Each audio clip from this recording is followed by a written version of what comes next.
Chapter 193. As they were riding the snail away like crazy, Li Xuanyan inquired, "How do you know that the Wu clan's progenitor will see a flaw and chase after us?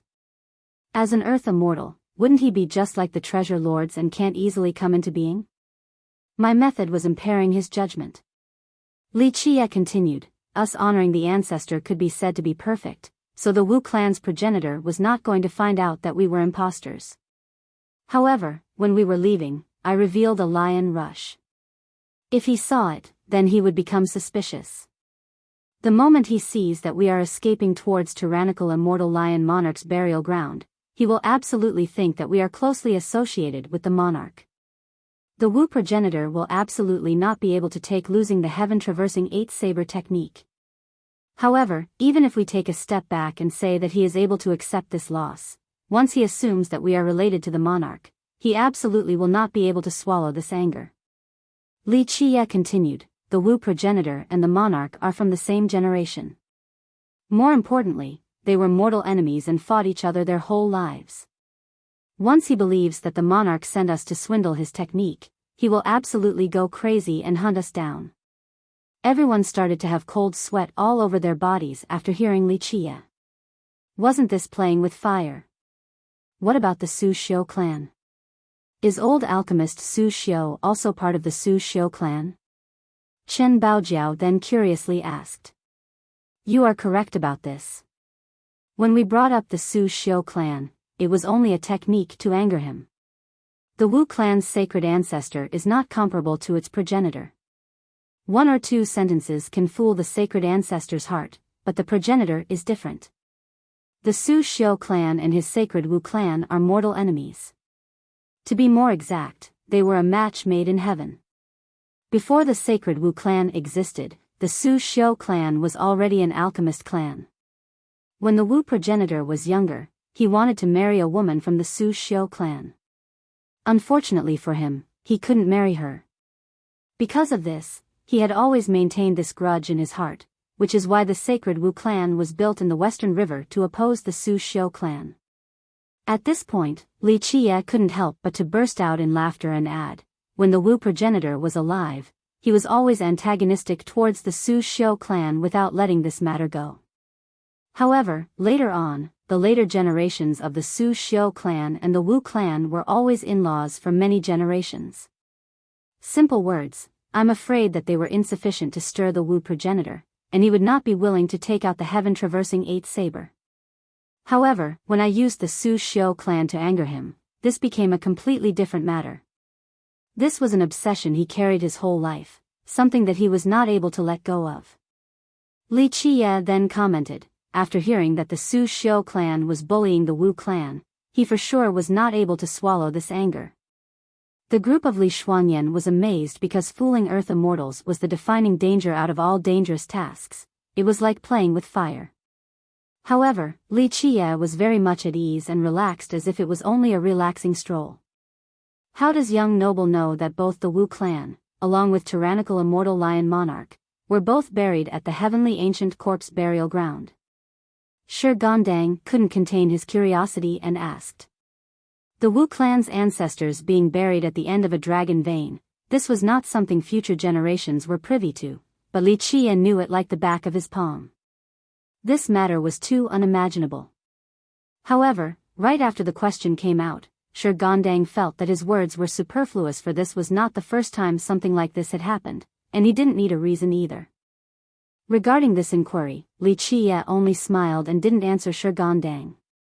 How could he not be knowledgeable about the heavenly ancient corpse burial ground?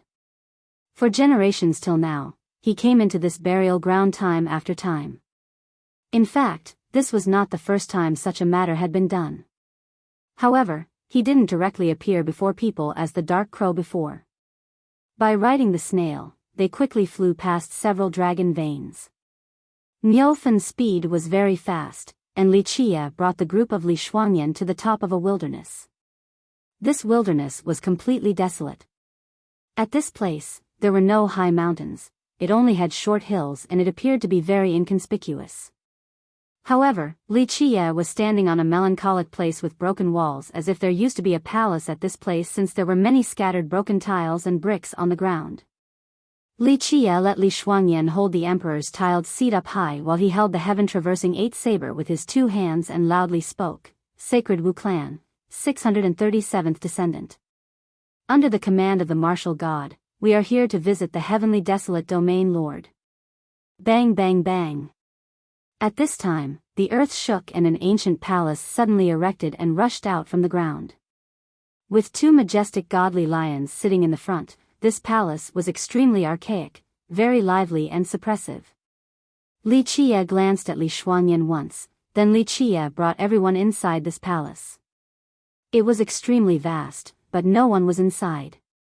In the middle of the palace was an ancient treasure coffin with a godly lion engraved on top. It had an appearance like it could jump out at any moment. Why did old devil Wu send the living here? Finally, a decrepit voice came out from the ancient treasure coffin. The voice was heroically magnificent like an awakened lion monarch.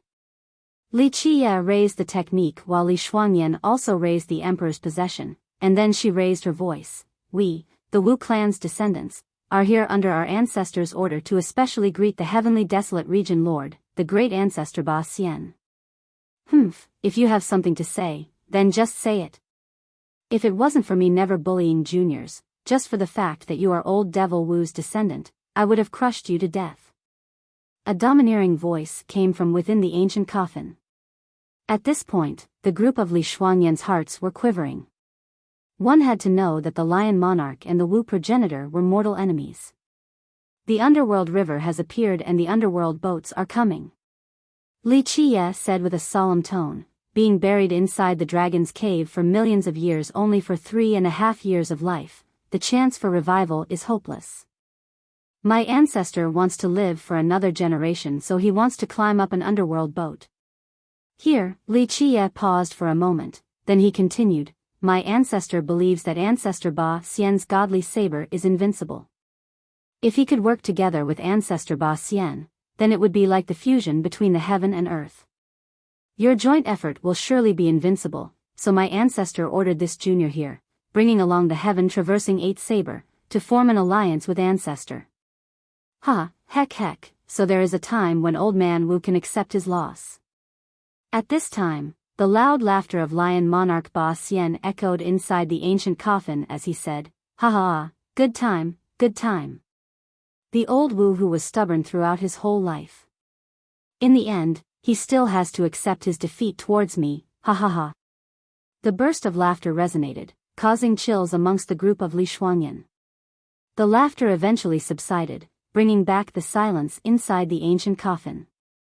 My ancestor ordered this junior here with the heaven-traversing eighth saber to form an alliance with ancestor. My ancestor wishes to trade the technique with ancestor's saber.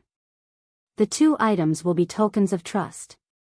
After the union ends, both sides will return the trust tokens. Finished speaking, Li Qie raised the heaven-traversing eighth saber technique up in the air. Li Shuangyan also raised the emperor's tiled seat to prove their identities. Heck, old Wu even took out his heaven-traversing eighth saber. Doesn't that old man always consider it as his baby? Lion monarch Ba Xian coldly laughed and said. At this point, the group of Li Shuangyan all didn't dare to breath heavily. This was a very dangerous maneuver, using the technique to trade for the godly saber. One wrong step and both treasures will be gone, and they could even lose their lives at this place. Li Qie did not panic and continued to calmly speak, "To my ancestor, the heaven-traversing eighth saber is indeed a priceless treasure. To my Wu clan, the heaven-traversing eighth saber is our special defining family heirloom.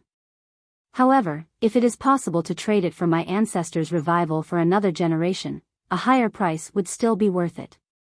Moreover, this is only a trust token. Ancestor Ba Xian is a generation that dominated the 9 heavens and was undefeated in the 10 earths. Your whole life was filled with proud heroism. How could you be greedy for the heaven-traversing eighth saber? Even though my ancestor and ancestor are enemies, my ancestor had always praised your character, and he trusted that ancestor will absolutely not go back on your words." Well said, boy, no wonder why old Wu sent you here.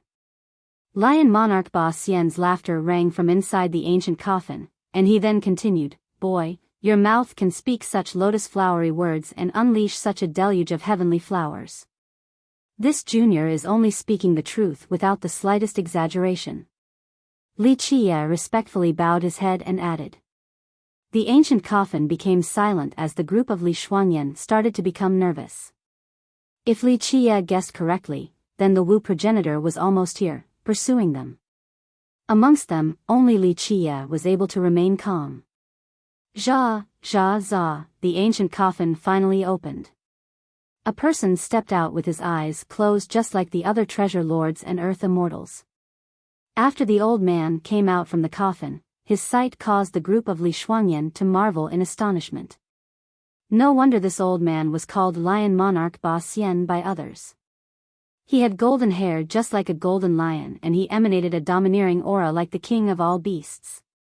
Clank! Before the group of Li Shuangyan could regain their wits, a treasure saber, in its sheath, fell down exactly in front of Li Qiye's toes. I actually am a bit interested in old Wu's proposition.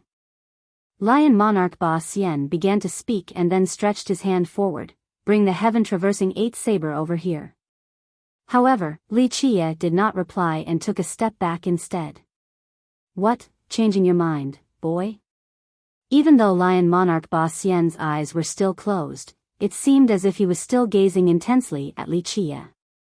Li Qiye licked his lips nervously, then he said in a careful and respectful manner, Dear ancestor, this junior has never seen the godly saber before. The stake of this matter is too great. This junior wants to look at the godly blade first. Li Qiye's caution without losing any reverence was well suited for his role, and it could even be said to be flawless. It was truly difficult for others to doubt him. Pick it up and look at it. Lion Monarch Ba Xian finally coldly grunted. Li Qiye put away the technique and, at this time, he bowed once as he said, Excuse this junior. Then he deferentially picked up the godly blade and carefully looked at it. Rather than saying that Li Qiye was checking on the saber to see if it was real or fake, it was more accurate to say that he was stalling for time.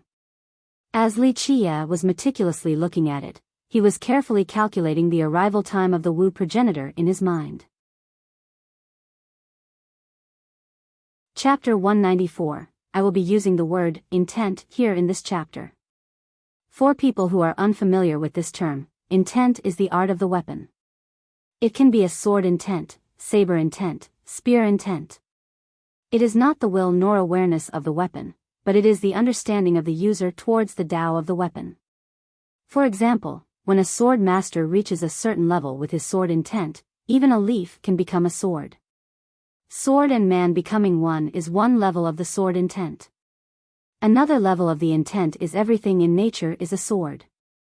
After another careful observation, Li Qiye then pulled out the saber. Zang, the unsheathed saber then unleashed a heaven-piercing Tao energy. In a flash, it was as if the godly saber woke up as it exuded a terrifying cold light that instilled fear into people, rendering them unable to look at it directly. Sensing the peerless saber intent of the godly saber, the entire group of Li Shuangyan was amazed at this very second. This was a supreme godly saber, absolutely and terrifyingly incomparable. Boom!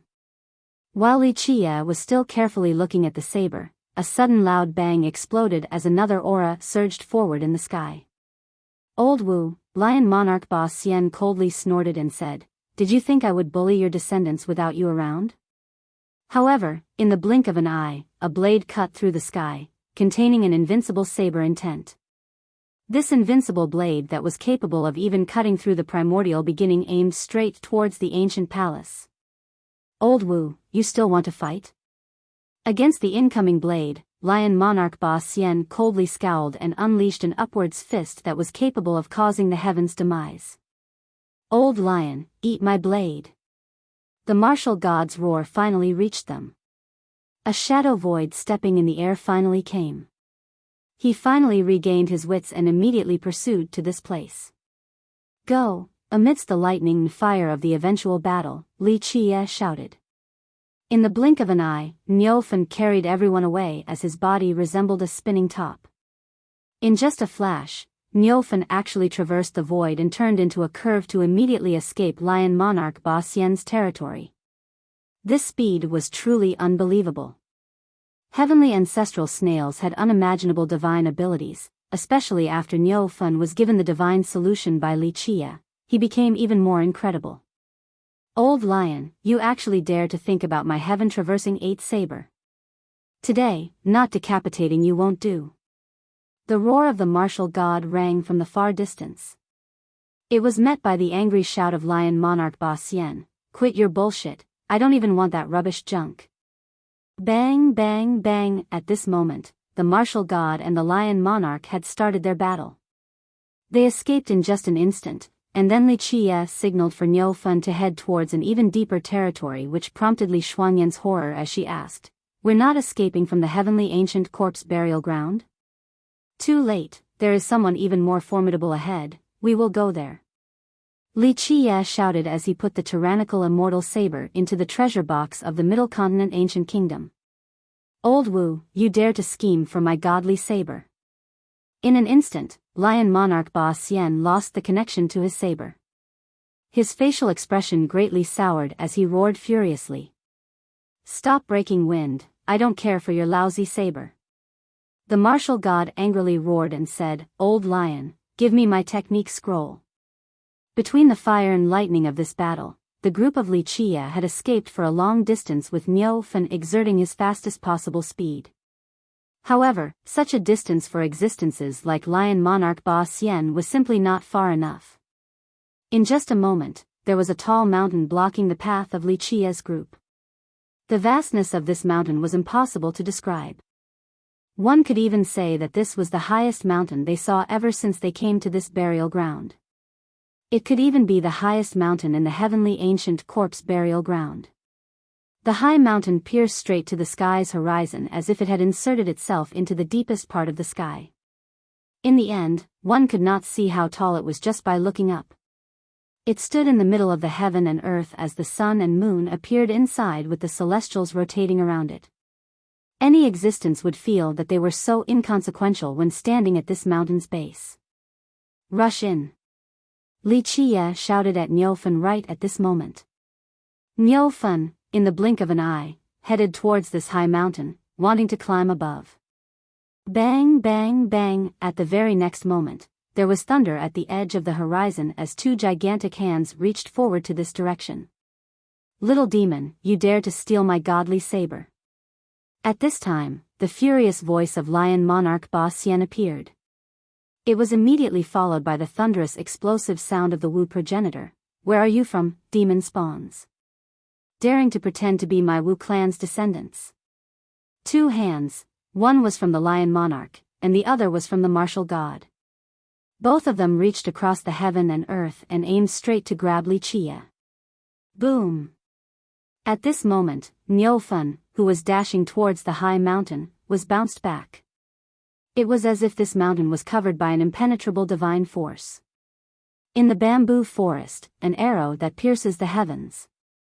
At this moment, Li Qia shouted and, at the same time, he told Niufen, "Rush in." Niufen unhesitatingly crazily rushed in towards the high mountain.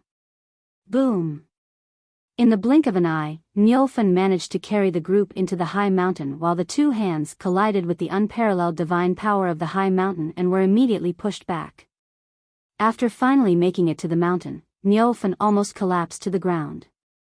Just a little bit less and they wouldn't have been able to escape the grasp of the Lion Monarch and the martial god. In the blink of an eye, the martial god and the Lion Monarch arrived. The moment the group saw them, they couldn't help but feel the chills running through their spines. These 2 were invincible existences of a generation that swept through the 9 heavens and 10 earths. Once they made a move, the group's fate would be doomed. However, oddly enough, the martial god and the Lion Monarch stopped right outside of the high mountain and didn't dare to even take half a step forward. Finally, the martial god bowed towards the high mountain and said, "Predecessor, these brats pretended to be my descendants and stole my peerless technique. Please kick these brats out." At this point, Li Shuangyan's group also looked again at the high mountain, and they noticed that there was a wooden coffin hanging on the precipice. It appeared to be simple without any magnificent features. However, as it was hanging there in its high place, it appeared to be one coffin encompassing the entire world as all gods prostrated before it. They finally understood that the martial god and the lion monarch were dreading the existence inside this wooden coffin. However, the wooden coffin hanging on the precipice did not respond to the martial god. It was as if it was too much of a bother. Even then, the lion monarch and the martial god still didn't dare to take half a step inside this place.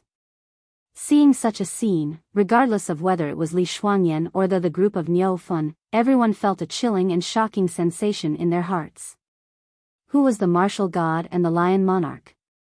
During immortal Emperor Tun Ri's era, outside of Tun Ri himself, there was no one in the world who could suppress the two of them.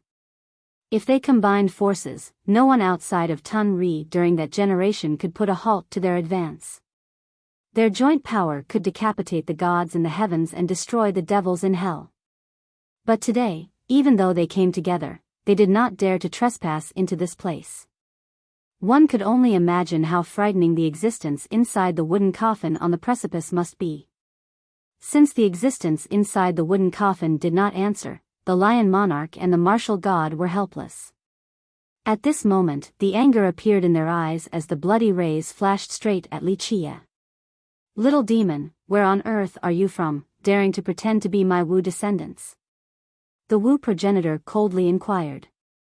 And lion monarch Ba Xian also indignantly gritted his teeth and shouted, "Little demon, you dared to scheme for my godly saber, did you lose the patience to live?" Li Chia calmly stood on top of the snail's shell and leisurely said, "The tyrannical immortal saber and the heaven-traversing eighth saber, they are wasted in this heavenly ancient corpse burial ground. Isn't this a shame? Both of you were a match made in heaven for a generation, so you should know even more clearly that the tyrannical immortal saber and the heaven-traversing eighth saber had the same origin. Both of them together would be the real unbeatable offensive method." Heck, very good. A little demon like you is worrying about us." Lion monarch Ba Xian was so angry that he started to laugh instead as he smilingly replied. Li Chia was still as calm as before and smilingly retorted, "To be frank, swindling items from the dead is truly a bit immoral. However, I will form a good karma with you too." At this point, Li Chia looked at the martial god and continued, "The sacred Wu clan has fallen from era to era. You cannot leave the heavenly ancient corpse burial ground unless you live again for another generation. You should be aware that your Wu descendants are unable to come and honor you. Even back when your Wu clan had virtuous paragons, they were still not powerful enough to come here. Today, it will be even more impossible. Today, I take away your saber technique, and I will give your Wu clan a good karmic return. I will save your Wu clan's one remaining bloodline, or I will help your Wu clan rise again in the future." The martial god then looked at Li Chia without saying anything for a long time. "As for you," Li Chia stared at lion monarch Ba Xian and slowly spoke, "Your one lineage is already devoid of people for the most part. Today, I take your godly saber, I will also form a good karmic remembrance to your descendants. If I meet your descendants in the future, I will leave behind some words for them." Lion monarch Ba Xian also gazed at Li Chia for a long time without words. It was already amazing that he did not go crazy from being swindled out of his godly saber.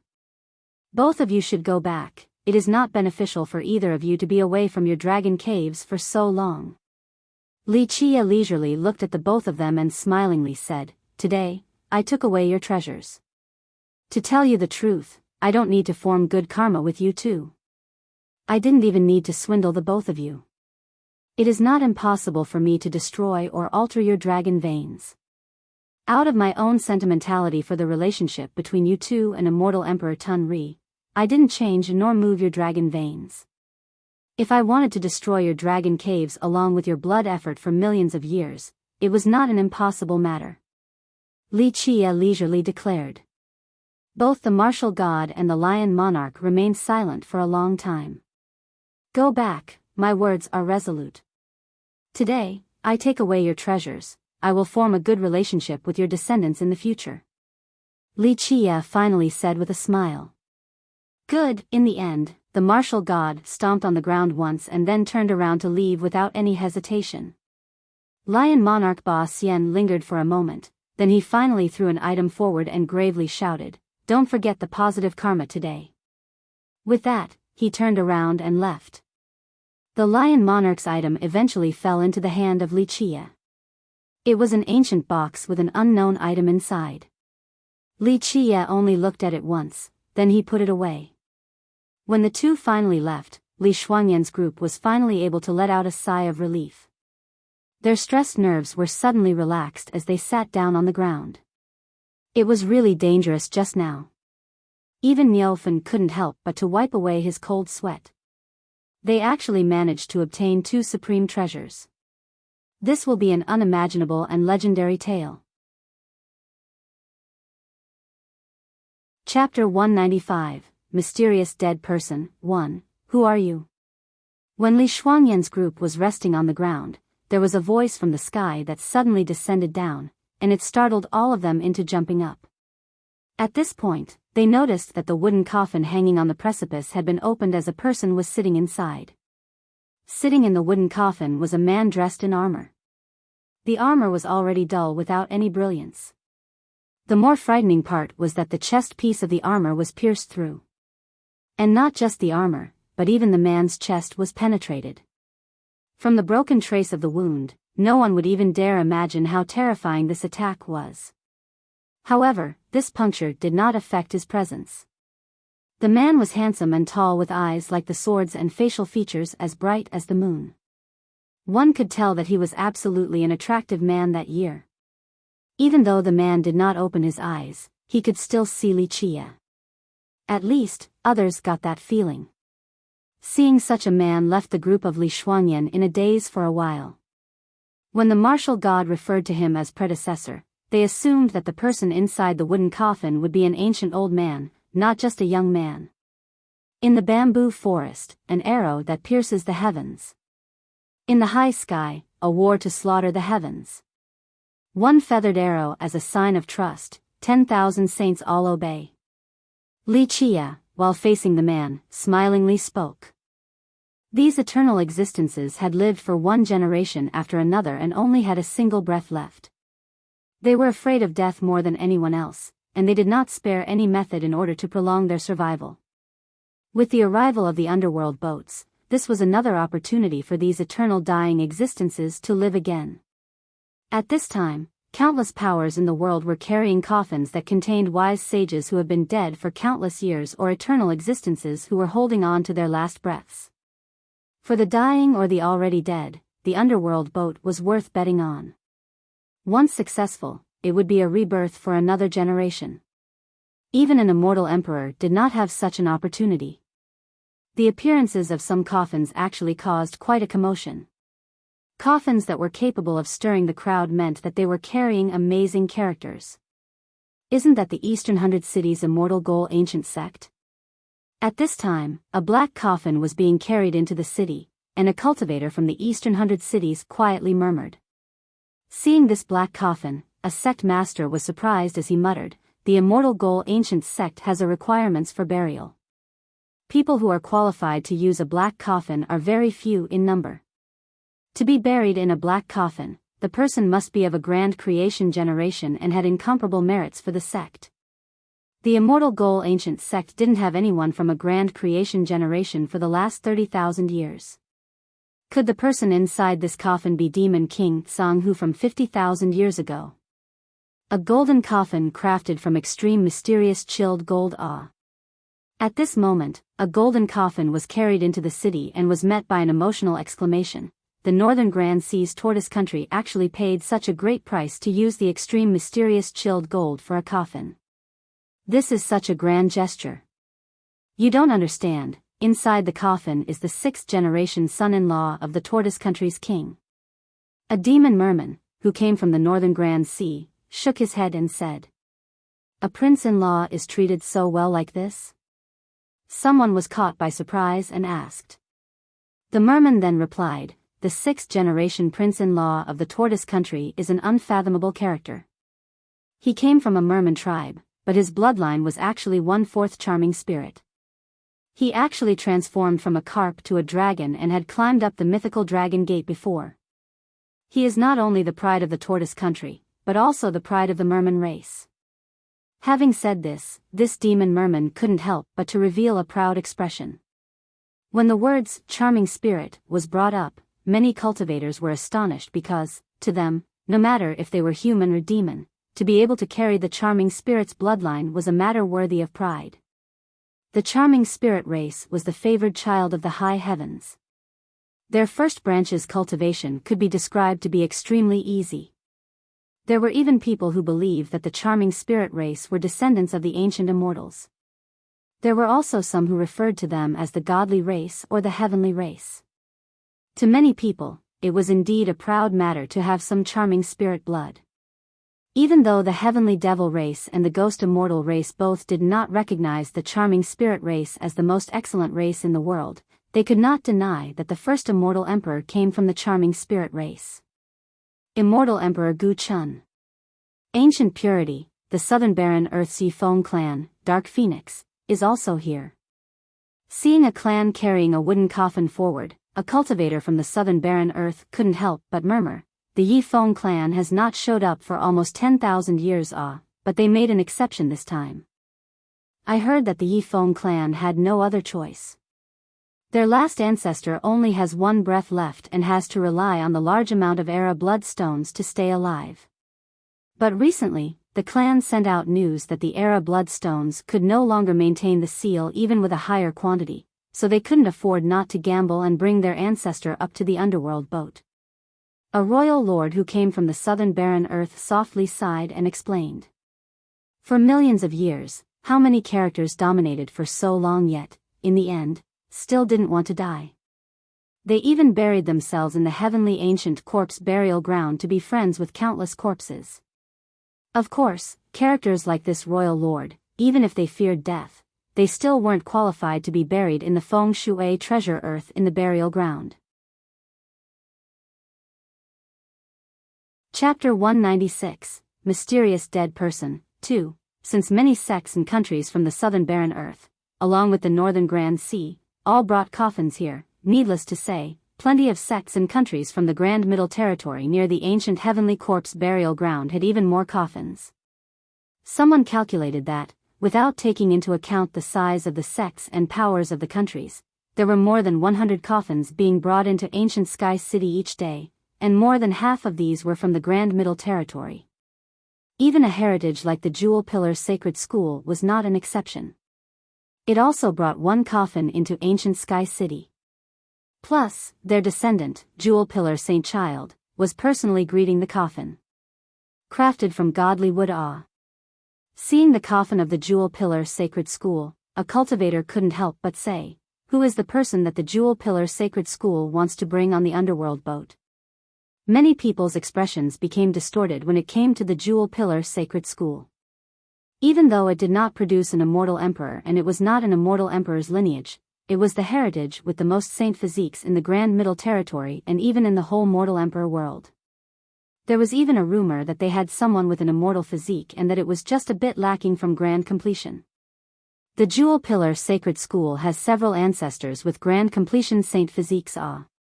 I wonder if they will send one of these ancestors up to the underworld boat or not. A sect master said with great fear. Everyone knew that, in contemporary time, the school did not have any grand completion saint physiques. However, they did have several grand completion saint physique characters who died in the school. If they could revive these characters with the underworld boat, then that would truly be too terrifying. Once a grand completion saint physique character from the Jewel Pillar Sacred School revives, they would most likely be in existence at the peak of the virtuous Paragon realm. Such a terrifying existence was not suppressible unless an immortal emperor or grand completion immortal physique came out. The Heavenly Southern Kingdom also carried a coffin here. Compared to the other sects who did not come secretly, the Heavenly Southern Kingdom was different. They carried a coffin here, but no one had seen it. Outsiders only knew that besides the elders protecting the coffin, young King Nantian also came along. This time, the Heavenly Southern Kingdom is acting with such a low profile, it is indeed a bit strange. Many people were puzzlingly discussing the fact that the heavenly southern kingdom brought a coffin but did not reveal it. Rumors has it that inside the coffin is not their predecessors nor immortal sages. It's that the heavenly southern kingdom's divine beast protector cannot hold on any longer, so they want to bring it to the underworld boat. A cultivator who was gifted in espionage managed to find some secrets. Hearing the title, Divine Beast Protector, some people were shivering inside their hearts. A church master said, rumors state that this is the second-generation divine beast protector of the heavenly southern kingdom. This rumor is indeed the truth. The first-generation divine beast protector of the heavenly southern kingdom had died a long time ago. This divine beast protector, according to the rumors, was a spirit beast brought back by immortal Emperor Fei Yang, and it always has been reclusive without showing itself. Even with immortal Emperor Fei Yang teaching the Tao to it so that it could steal the heavens' luck, it has still lived for too long and only has one breath left. A grand character with some knowledge regarding the heavenly southern kingdom said. The heavenly southern kingdom's divine beast protector had always been very mysterious, and people rarely heard of instances where it appeared. However, it was not a great secret that they had one. For any grand sects and powerful countries as well as heritages, they were very dreadful towards the heavenly southern kingdom's divine beast protector. Anything that could live for this many years was absolutely not a simple being. If it is indeed the divine beast protector, then it makes sense why the heavenly southern kingdom is keeping such a low profile like this. Someone murmured. The heavenly southern kingdom has existed for so long until now for millions of years, and it was even older than the Azure mysterious ancient kingdom and the cleansing incense ancient sect. To a certain extent, this had a lot to do with their divine beast protector. If their divine beast protector was really going to die of old age, then this would be a great blow to the heavenly southern kingdom, and it could even lead to people salivating with greed. Boom boom boom. Contrary to the heavenly southern kingdom's low-key nature, the Jiangzhou clan came with an explosive fanfare. Their cavalry in the middle of the sky, creating thunderous roars as numerous riders flew by like an army of the heavens. Such a cavalry was like a flood made out of steel. When they hovered above ancient Sky City, countless people were shivering at the sight. The 6 cavalry branches of the Jiangzhou clan all swept past the clouds in the sky with 6 leading royal nobles who had undulating auras and an extremely arrogant countenance. 6 King Jiangzhou Ah. The descendant of virtuous monarch Heng Jiang. Seeing the flying cavalry in the air with their bullish demeanor, many people were very annoyed, but they didn't dare to say anything as the cavalry's banner swept by. 6 King Jiangzhou was absolutely the pillar of the Jiangzhou clan. There was a saying that goes like this within the clan: when the 6th king is not present, the great mansion will be on the verge of collapse. This was indicative of the 6th king's status at the Jiangzhou clan. He could even veto the decisions made by the Jiangzhou patriarch. Moreover, he was also the descendant of virtuous monarch Heng Jiang's direct branch. The most terrifying part was that he was able to create the invincible 6 wise monarchs formation that was capable of slaying even a heavenly sovereign. Virtuous monarch Heng Jiang was an extremely powerful existence. He had even defeated the young immortal Emperor Min Ren when they were competing for the heaven's will. Even though Min Ren shouldered the heaven's will, in the end, Heng Jiang's prestige still carried far across the 9 worlds. Virtuous monarch Heng Jiang created the 6 wise monarchs formation. The true profoundness of this formation depended on the control of the 6 branches. 6 King Jiangzhuo's formation was countless times better than Jiangzhuo's formation that year. 6 King Jiangzhuo came along a carriage with an ancient coffin. This coffin was extremely heavy as it was pulled by 6 elephants who were raggedly breathing out white air. Who is the person 6 King Jiangzhou is trying to put on an underworld boat? Seeing this coffin, a person muttered, could it be their ancestor, virtuous monarch Heng Jiang? The name, virtuous monarch Heng Jiang, was capable of scaring even ancient and powerful heritages. This was an absolutely terrifying existence that would be a big threat to any sects and countries. Within the same day, ancient Sky City was filled with an azure mist that encompassed the entire city with a thin layer of azure silk. This sudden change greatly shocked everyone. Their first action immediately covered all of ancient Sky City. Wasn't this behavior too aggressive?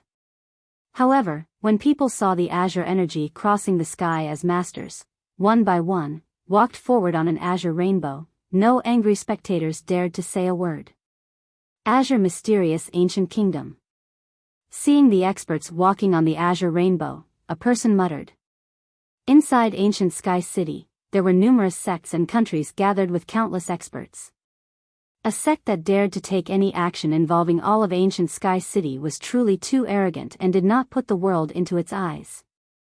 However, after knowing that it was the Azure Mysterious Ancient Kingdom, even people bothered by its arrogance could do nothing except choose to remain silent. The Azure Mysterious Ancient Kingdom, one sect, two emperors. In the Grand Middle Territory, the Azure Mysterious Ancient Kingdom was a monstrous existence towering over its vast land. All of the heritages and countries would have to greatly weigh themselves first before considering to oppose the Azure Mysterious Ancient Kingdom. Even immortal emperor lineages were no exception. 2 immortal emperors was enough capital for the ancient kingdom to be arrogant, and its disciples always considered themselves to be better than others. Even though people were vexed by them, they had to accept the fact that it was indeed powerful enough to act this way. One sect, 2 emperors. It would be difficult for this type of ancient kingdom to not act pompously. No one knew how many experts the ancient kingdom brought along, but people saw 4 enlightened beings in the far distance carrying the coffin. At this ancient kingdom, even enlightened beings were only pallbearers. Without a doubt, the ancient kingdom also wanted to take one of its immortal sages to the underworld boat, so there were suddenly many rowdy discussions from great characters about which person the ancient kingdom wanted to bring on the boat. This dual emperor's lineage was not always dominating every generation, but they always had virtuous paragons coming out in each era. At this moment, when the ancient kingdom wanted to put this coffin on an underworld boat, the person inside would absolutely be a great character. It could very well be the 9th ancestor of the ancient kingdom. A demon king who had a great understanding of the Azure Mysterious Ancient Kingdom spoke. Old 9th Qing Xian Ah. Hearing this name, no matter whether it was a character of the sect master level or an existence of the high elder ranking, they had to take a deep breath. Old 9th Qing Xian, even though he is ranked last, he was also the strongest. He was an existence that challenged even immortal Emperor Ta Kong Ah. A person emotionally exclaimed. Old 9th Qing Xian was also known as 9th ancestor Qing Xian. Old 9th Qing Xian lived during the latter half of immortal Emperor Ta Kong's time. After immortal Emperor Ta Kong shouldered the heaven's will, he finally started to cultivate. But even when Ta Kong was reigning over everything, old 9th Qing Xian was still extremely powerful. His cultivation path was praised with hymns as it surged rapidly during his sweep through all directions. Legends has it that when old 9th Qing Xian had some achievements in his cultivation, he even challenged immortal Emperor Ta Kong. However, he was struck flying away by immortal Emperor Ta Kong's one finger and became seriously injured later on. Even though old 9th Qing Xian was utterly defeated, he gained prestige from it. For any cultivator, to have the qualifications to challenge an immortal emperor, this was already a great feat respected by all. Old 9th Qing Xian, in the end, one person could only lament with a gentle sigh.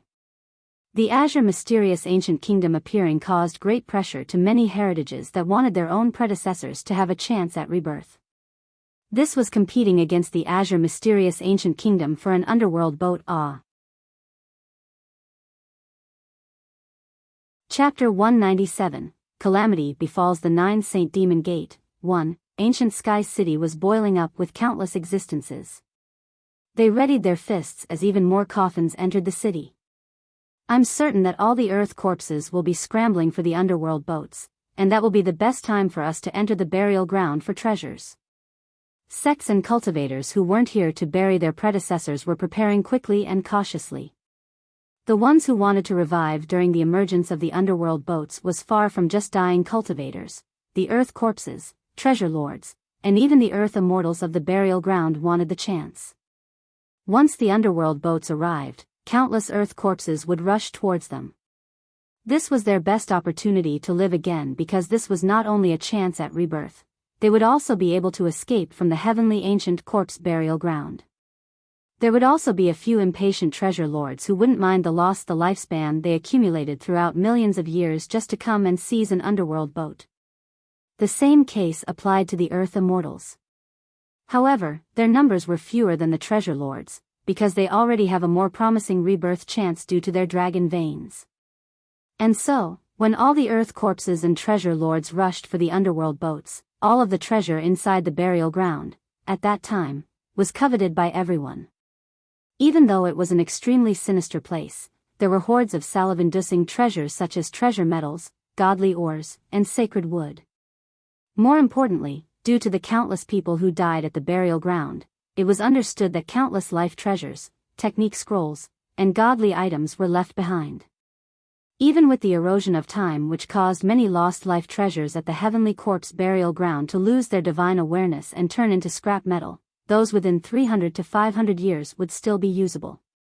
The spatial pouches of the dead cultivators in this place could also contain unparalleled techniques. For the small sects and vagrant cultivators, unparalleled technique scrolls were far more alluring than life treasures. Miracles like these had happened before. There had been vagrant juniors who risked their lives to enter the burial ground while taking advantage of the appearance of the underworld boats, and they actually scavenged emperor laws. In the end, they became virtuous paragons and created their own sects and legacies as great masters. In fact, a development like this happened in every era.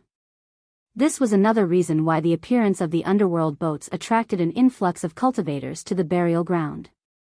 They knew that the risk of dying there was extremely high, upwards of 90%, but still they could not fight the temptation as they snuck into the burial ground in hopes to find an unparalleled technique or supremely divine weapons. The group of Wuxia was sitting at the base of a mountain inside the burial ground with an unbelievably relaxed atmosphere. Unwary spectators would actually think that they were just sightseeing beneath this cliff. But in the end, this was the heavenly ancient corpse burial ground. Anyone who came to this place, especially in the territories of the Earth Immortals, would remain cautious. Even virtuous paragons were extremely meticulous and had to deal with their fear in such a location. However, Wuxia was different. He sat there in complete relaxation as if it was his own backyard. He was complacent as if this was not a burial ground. Seeing the content Wuxia made the group of Li Shuangyan relieved as they were also sitting there. While sitting on a rock, Wuxia's legs swung back and forth as he enjoyed the blowing cool breeze in utmost indulgence. This guy really knows how to pick a decent location to be buried in this place after death. It truly was a good decision. Wuxia couldn't help but sentimentally speak. It seemed as if Wuxia and the man in the coffin were very familiar with each other, rendering the others in group dumbfounded. However, they felt that it was an impossible matter. Their young noble was only 15 to 16 years old. In the eyes of other cultivators, he was only a little brat. However, the old man inside the coffin that was hanging on the precipice must have been buried at this place for millions of years. Are we going to another place for treasures? Eventually, Chen Baojiao asked. In fact, ever since they came inside, they had seen many treasure metals underground.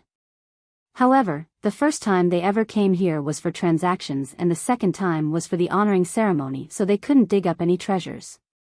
No need to rush, we will wait until the underworld boats come out. If we dig treasures at this key moment, we will be ripped to shreds. Wuxia shook his head and said. Chen Baojiao nodded her head in agreement after listening.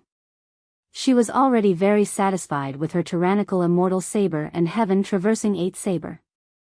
Hey, are you not interested in coming out for the underworld boats? Maybe you will have a chance to leave this ghastly place. Eventually, Wuxia slanted his head and shouted at the man inside the coffin. The man inside the coffin was an invincible existence. Other people who dared to talk to him like this would be courting their own deaths. In fact, Shi Gandang's group was wiping off their sweat in place of Wuxia. If the man inside the coffin became angry, let's just say that he was absolutely capable of crushing everyone here to death with just one hand. However, the man remained silent and did not answer Wuxia. If you are interested, I can give you a hand. The spot for 500 years has already been taken by someone else. If you want, I can give you a 300-year spot, instead. How about that? Li Qie smiled and spoke to the coffin. Initially, there was no answer, but after a long time, the wooden coffin opened and the man with a hole in his chest finally sat up. Even though his eyes were closed, he still seemingly stared at Li Qie and said, "Are you the type to give out a free lunch?" "No. You should already know the answer. If you want to discuss these matters with me, you will have to owe me a favor."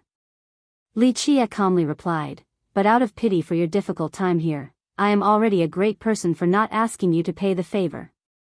The group of Li Shuangyan instantly became speechless. This was a bit too ridiculous. An existence that has been buried for millions of years owed their young noble a favor? However, at this time, they understood why this person protected them. "I will give you 300 years and you will work for me for 100 years, okay?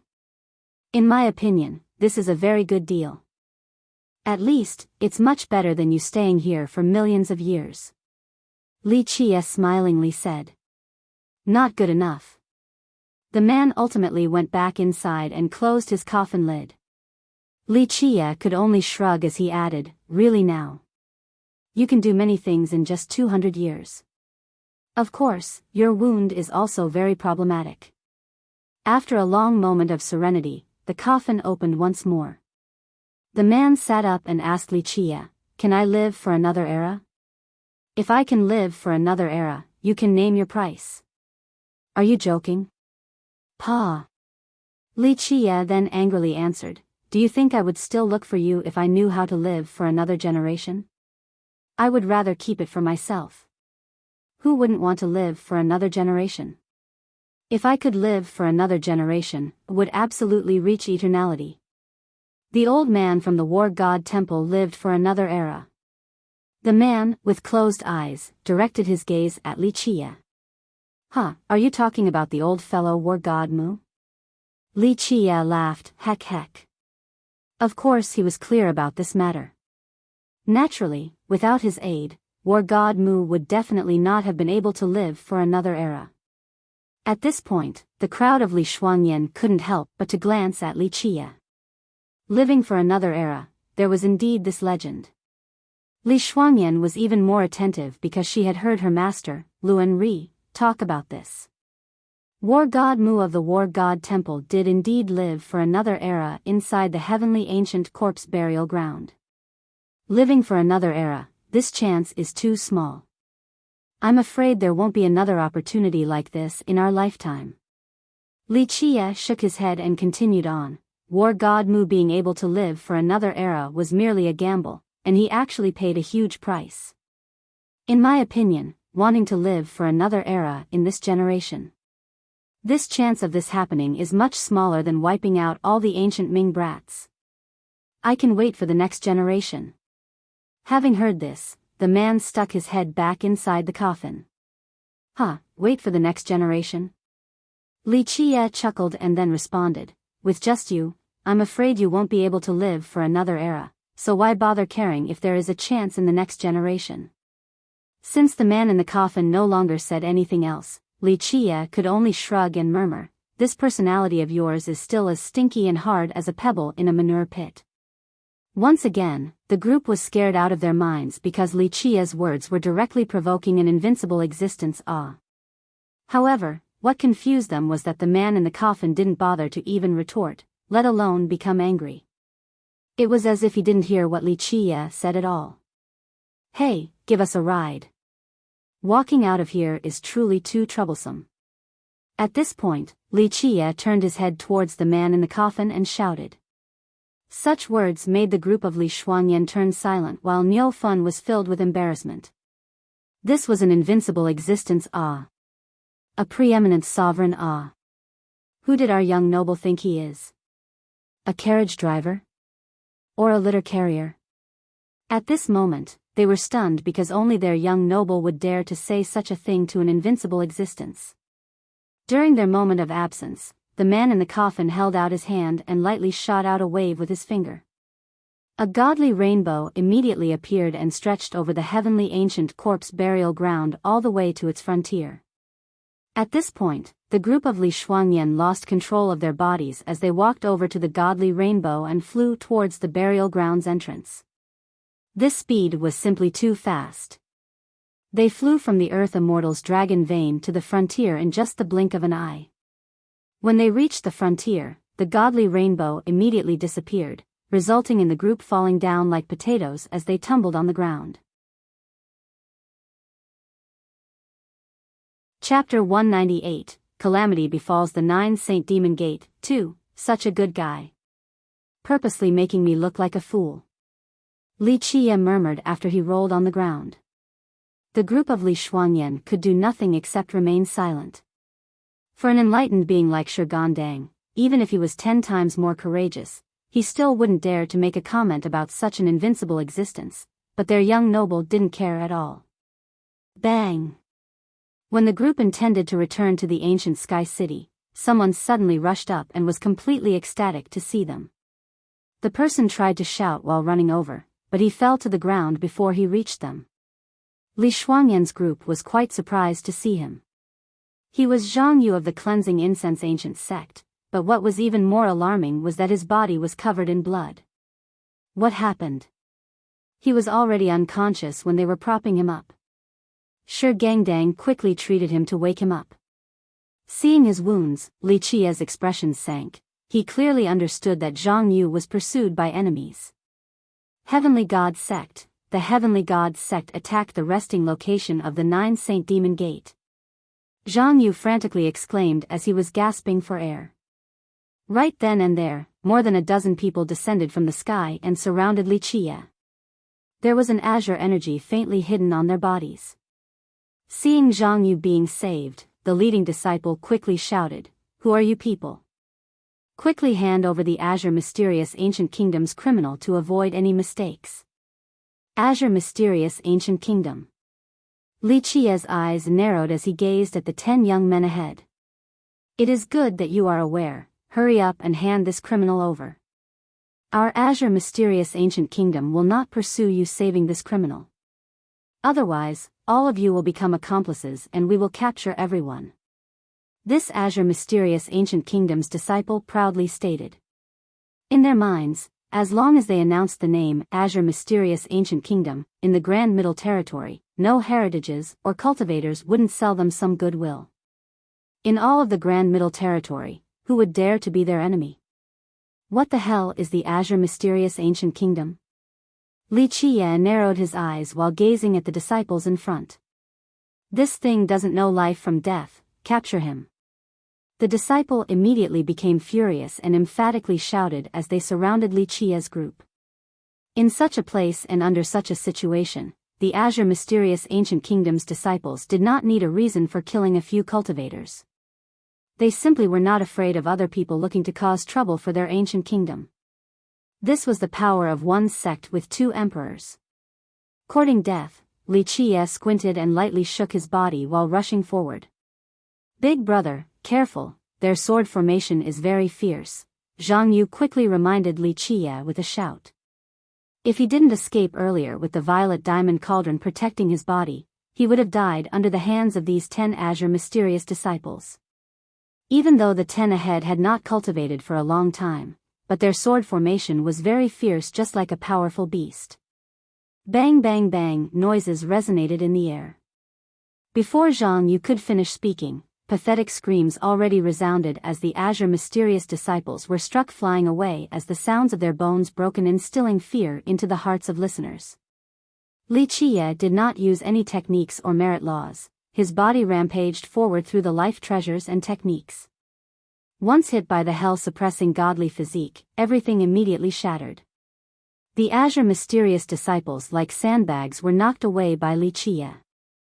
Many blossoming flowers of blood were spurting high and higher in the air. It was especially beautiful when they fell down. The Azure Mysterious disciples no longer moved after they hit the ground as all the bones in their bodies were broken.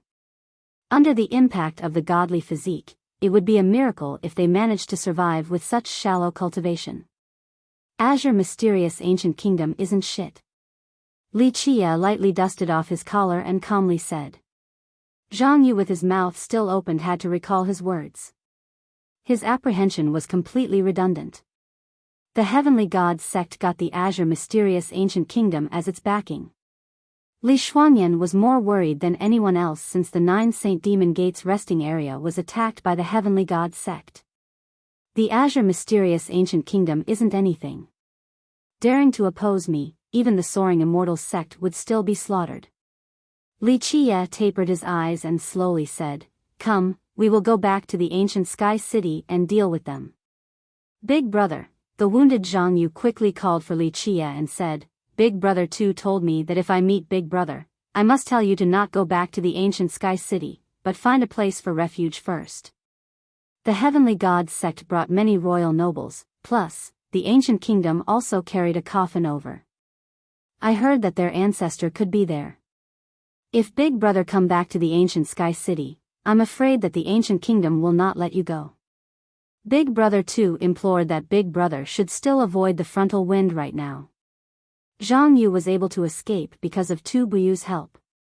Tu Buyu wanted Zhang Yu to run away just so that he could find Li Qia and warn him to not come back to the ancient Sky City to meet his death.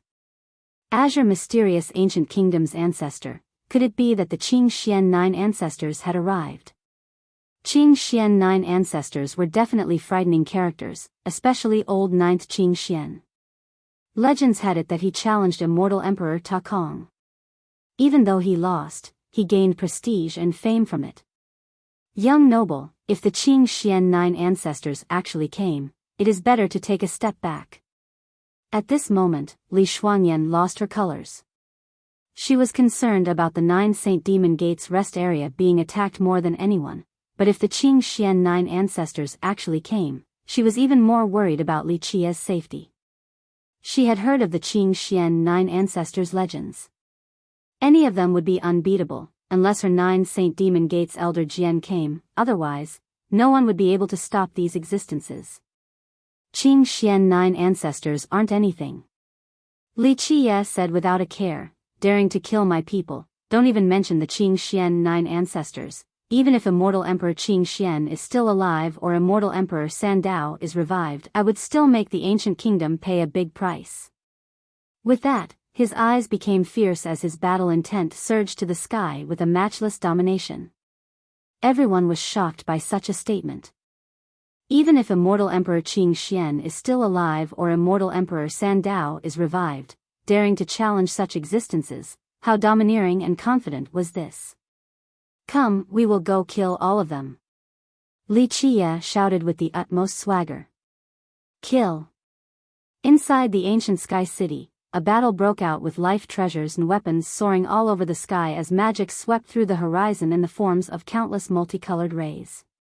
Roars and battling chants along with pitiful screams all interwoven together, causing the entire ancient Sky City to panic.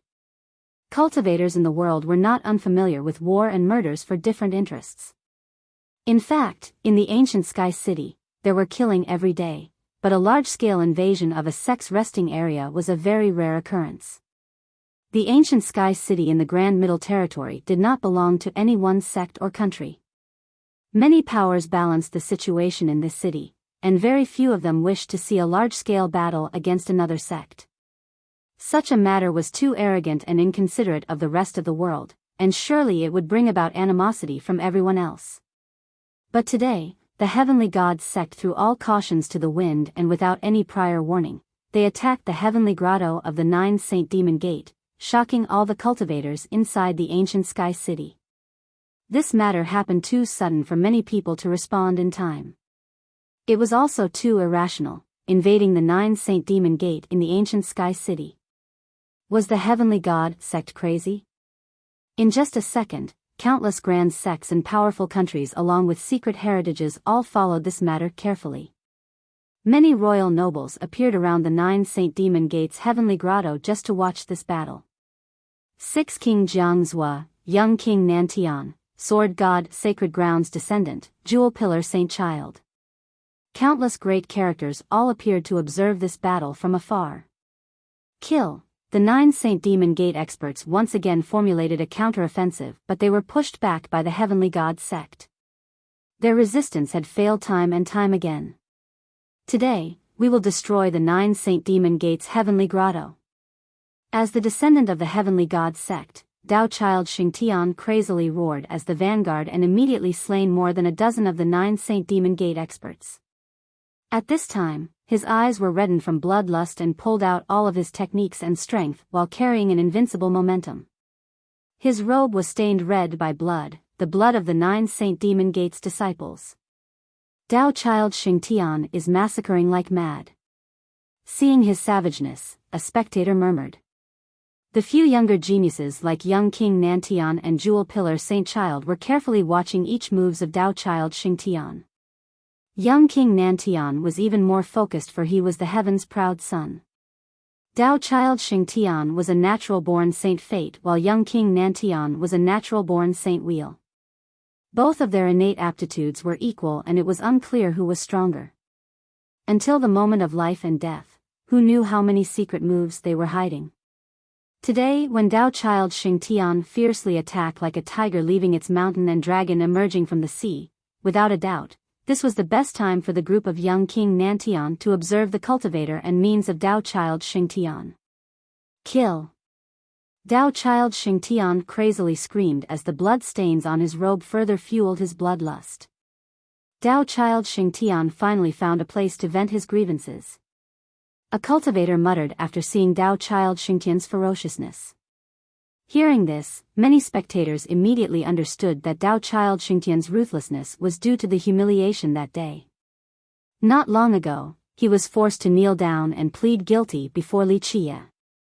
Today, when the Heavenly God sect was attacking the 9 Saint Demon Gate, Tao Child Xingtian wanted to unleash all of his anger into this battle. He wanted to slay all of his enemies to die the shame of that day. Emperor's Domination, Chapter 199, Bloody Battle, 1. There's nothing difficult about destroying the 9 Saint Demon Gate's Heavenly Grotto. On the battlefield, another young prodigy laughed ruthlessly and unleashed all of his unstoppable emperor techniques. This young man was Jikong Jian, a disciple of the Space Trample Mountain. After the feud with Wuxia on the ancient street that day, Jikong Jian began to support Tao Child Xingtian and didn't even mind using his emperor's possession to fight Wuxia. But before he could do anything, he was given a good beating by the old man with the paper hat. As a disciple of an immortal emperor lineage, Jikong Jian felt superior to others. After he left the mountain, he had always carried a proud air with him, yet he was beaten down hard in front of everyone. Even though he could not afford to become enemies with that old man, he could antagonize the 9 Saint Demon Gate, the Cleansing Incense Ancient Sect, and even Wuxia himself. Therefore, he put all of the blame on Wuxia instead. So when the Heavenly God sect maneuvered against the 9 Saint Demon Gate, Jikong Jian joined the Heavenly God sect's camp to support Tao Child Xingtian without any hesitation. Bang bang bang.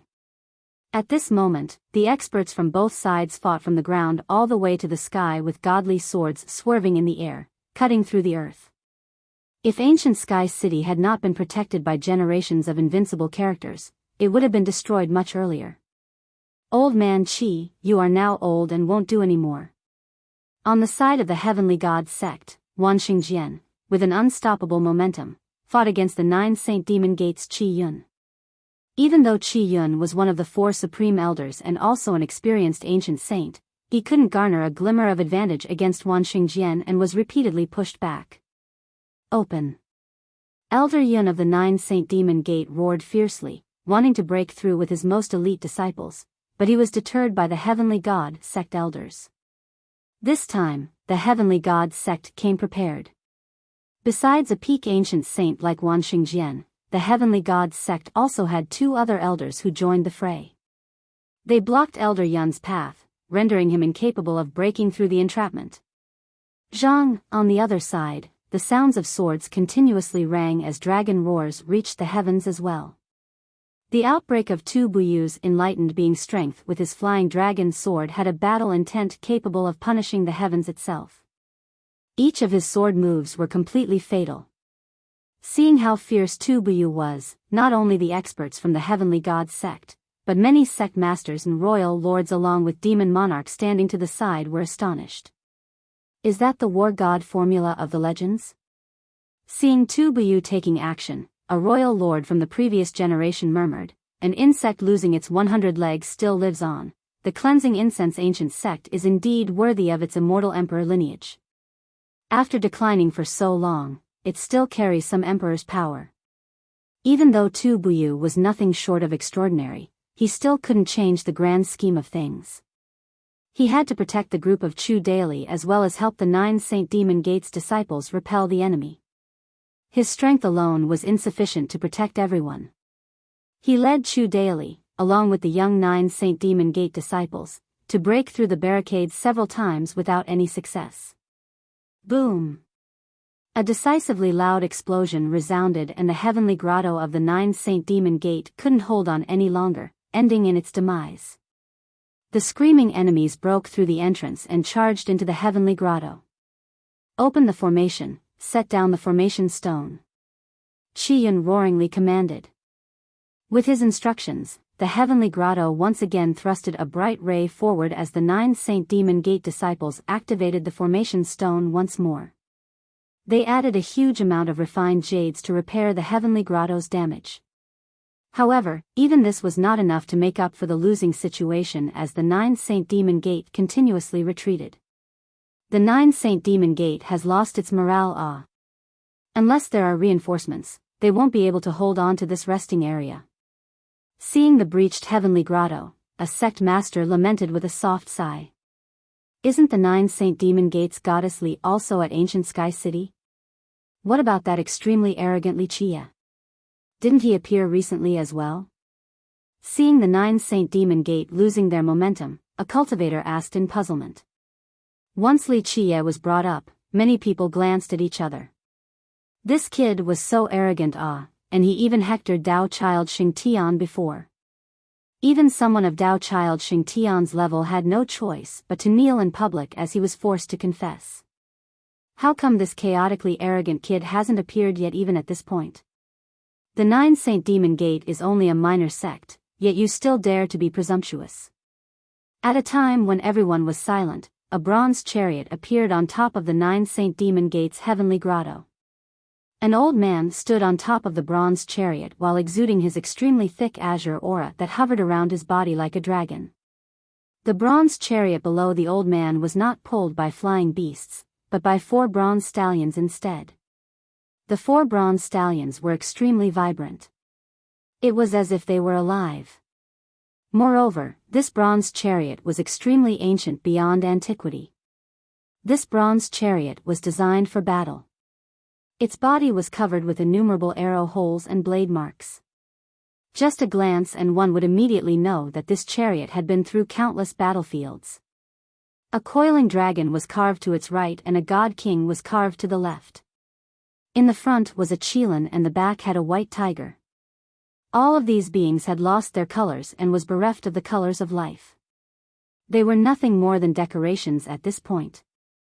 The old man surrounded by the azure energy who was standing on top of the mysterious bronze chariot was extremely mighty. Up high above while encompassing everyone, his imposing aura caught everything going on without missing a single thing. Qing Xian Yuanhe. The turtle monarch from the flying dragon lake recognized this old man, and his expression greatly diminished as he uttered. Qing Xian Yuanhe. The younger brother of the azure mysterious ancient kingdom's mortal king. Hearing this name, a demon monarch sect master of the last generation took in a deep breath and muttered. This is a heaven restoration saint. Once he reaches heavenly sovereign, he would absolutely massacre any opponent of the same level. Another demon monarch who knew Qing Xian Yuanhe's background struggled to let out these words. The ancient saint realm was divided into the following from lowest to highest: little saint, young saint, and grand saint. The highest peak was an ancient saint and, once broken through, would mark the start of the heavenly sovereign realm. However, cultivators at the ancient saint realm who had 5 fate palaces would be called heaven restoration saints. This existence was much more frightening than a grand saint. For a heaven restoration saint, even when their actual cultivation was only of the little saint level, they were still able to slay a grand saint. At this point, many people secretly glanced at each other. A heaven restoration saint like Qing Xian Yuanhe personally presiding over this place was simply to help the heavenly god sect in this battle. Everyone then understood that the heavenly god sect dared to accept the animosity of the world and attacked the 9 Saint Demon Gates heavenly grotto because they were full of confidence. The heavenly god sect and the 9 Saint Demon Gate were both first-ranked great sects at the Grand Middle Territory. Both sides were very familiar in strength, and the heavenly god sect would not recklessly attack the 9 Saint Demon Gate, for they were not certain of victory. However, once it had the support of both the Space Trample Mountain along with the Azure Mysterious Ancient Kingdom, this was no longer the case. The Space Trample Mountain was the newest immortal emperor lineage, and its emperor's power was still flourishing. Needless to say, the Azure Mysterious Ancient Kingdom was a one sect, two emperors existence. Unless the War God Temple appeared, very few great sects and countries dared to oppose this ancient kingdom in the Grand Middle Territory. I'm afraid it is over for the 9 Saint Demon Gate in this era. They might be the second great sect after the Cleansing Incense Ancient sect to fall. Seeing Qing Xian Yuanhe standing together with the Heavenly God sect, a sect master's heart sank and couldn't help but to feel sympathy. With 2 immortal emperor lineages helping them, especially one as monstrous as the ancient kingdom, the heavenly god sect's fiery aura pierced the high heavens. As a new rising sect, it will surely develop continuously. Even if the 9 Saint Demon Gate opposed it, it would be as if they were seeking their own demise. Daring to oppose the Azure Mysterious Ancient Kingdom, isn't this just courting death? Seeing Qing Xian Yuanhe, the great sects and countries who had great relationships with the 9 Saint Demon Gate could only wait and see. With Qing Xian Yuanhe here, it meant that the ancient kingdom fully supported the heavenly god sect. Before, when the 9 Saint Demon Gate was in trouble, there were a few allies who wanted to help, but after seeing Qing Xian Yuanhe, these sect masters and royal lords quickly dispelled this notion from their minds. Although allies were very dear, becoming enemies with the Azure Mysterious Ancient Kingdom was simply courting death and could even bring about a sect-destroying calamity. At such a key moment, it didn't matter that they were allies. No one was willing to provoke a monstrous existence like the ancient kingdom just to assist the 9 Saint Demon Gate. I heard that year at the evil-infested ridge, Li Qie opposed Heavenly Prince Qing Xian. Since the 9 Saint Demon Gate foolishly supports the Cleansing Incense Ancient sect, how can the ancient kingdom spare them? At this point, some people with hidden intentions purposely let out such a message in order to incite more uneasiness and chaos. Hearing such gossip, a sect master changed his expression to say, "That Li boy is as bodacious as the heavens. He even dares to become enemies with the ancient kingdom, isn't that just seeking his own death? This Cleansing Incense Ancient Gate, sigh, they're not doing a good job of controlling its disciples. Such a black sheep should be expelled. Otherwise, it will bring about a sect-destroying disaster. What is so special about that Li brat? He only relies on immortal Emperor Min Ren leaving behind Emperor's possessions to stroll arrogantly about. The moment when there is a real fight, a junior like him only borrowing a tiger's power is nothing more than a turtle with its head in its shell, not daring to come out." When Li Qie was brought up, countless young cultivators were annoyed, especially those who believed that they were the best. He was only a piece of trash yet was favored by Li Shuangyan and Chen Baojiao. This truly didn't make any sense. As some young prodigies saw that the Heavenly God sect had the backing of the Space Trample Mountain along with the Ancient Kingdom, the thought that the Heavenly God sect will surely flourish in the future surged. As such, they used this opportunity to say nice words about the Heavenly God sect in order to please Dao Child Xingtian. Yeah, that brat is only living waste relying on Emperor's possessions to bluster. Without the Emperor's weapon, he is nothing. How can a piece of trash like him have the qualifications to oppose Dao Child Xingtian? He is not even worthy of carrying Dao Child Xingtian's shoes. Younger cultivators wanted to suck up, so they spoke really loudly as if they were afraid that Dao Child Xingtian couldn't hear them. Chapter 200, Bloody Battle, 2, yes, now the 9 Saint Demon Gate will perish. That brat wouldn't dare to fart loudly at this moment regardless of where he is hiding. Humph, if he dares to come here, Big Brother Xingtian will surely kill him with one move. The amount of flatterers was not few. Of course, many royal nobles and sect masters looked down on these flatterers. However, they couldn't deny that with the backing of the two great powers, the heavenly gods sect will surely thrive like the sun at high noon. Boom! At this time, Qian finally lost to Wan Xingjian and was knocked away by one strike as he crazily spewed out blood. Wan Xingjian then coldly sneered and Void stepped to chase right behind him. Kill! At this time, the heavenly god sect disciples' morale was high and had an unstoppable momentum while the 9 Saint Demon Gate disciples kept on retreating with many injured and dead. This situation had deteriorated and it would be extremely difficult to reverse the trend. It is almost over for the 9 Saint Demon Gate. Opposing the heavenly god sect and the Azure mysterious ancient kingdom surely will not end well. Seeing the remaining disciples of the 9 Saint Demon Gate with nowhere to go, some cultivators were happily smiling. These flatterers began to speak cold and sarcastic comments. Some even mockingly jeered. In fact, not everyone wanted to see the heavenly god sect's ascension. However, this was already a foregone conclusion. The heavenly god sect's ancestor was a general under immortal Emperor Ta Kong, so they surely had support from the Space Trample Mountain. Now, by climbing up the ancient kingdom, this fortified their inevitable rise. Maybe in this generation, the heavenly god sect will actually become a true kingdom. Where is that haughty and arrogantly brat hiding at now? The 9 Saint Demon Gate won't last for long, and the brats of the cleansing incense ancient sect over there will soon be finished as well. Little Lee is probably scared out of his wits and is hiding below his mother's skirt, not daring to come out. A young prodigy was very pleased and loudly burst out in laughter. Bang!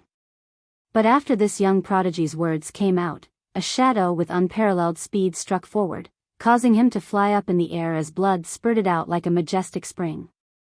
The crisp sounds of broken bones were clearly heard by everyone nearby.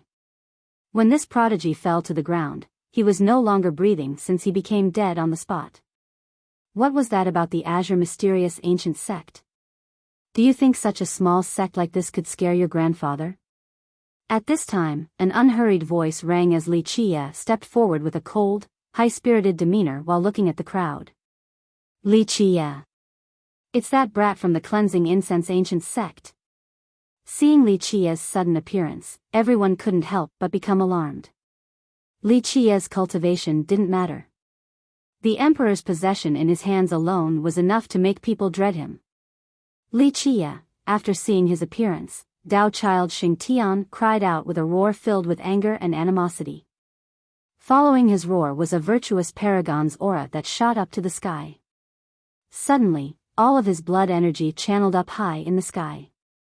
Dao Child Xingtian wished that he could drink Li Qia's blood and taste his flesh while flaying his skin. He would never be able to erase the humiliation in blood unless he killed Li Qia.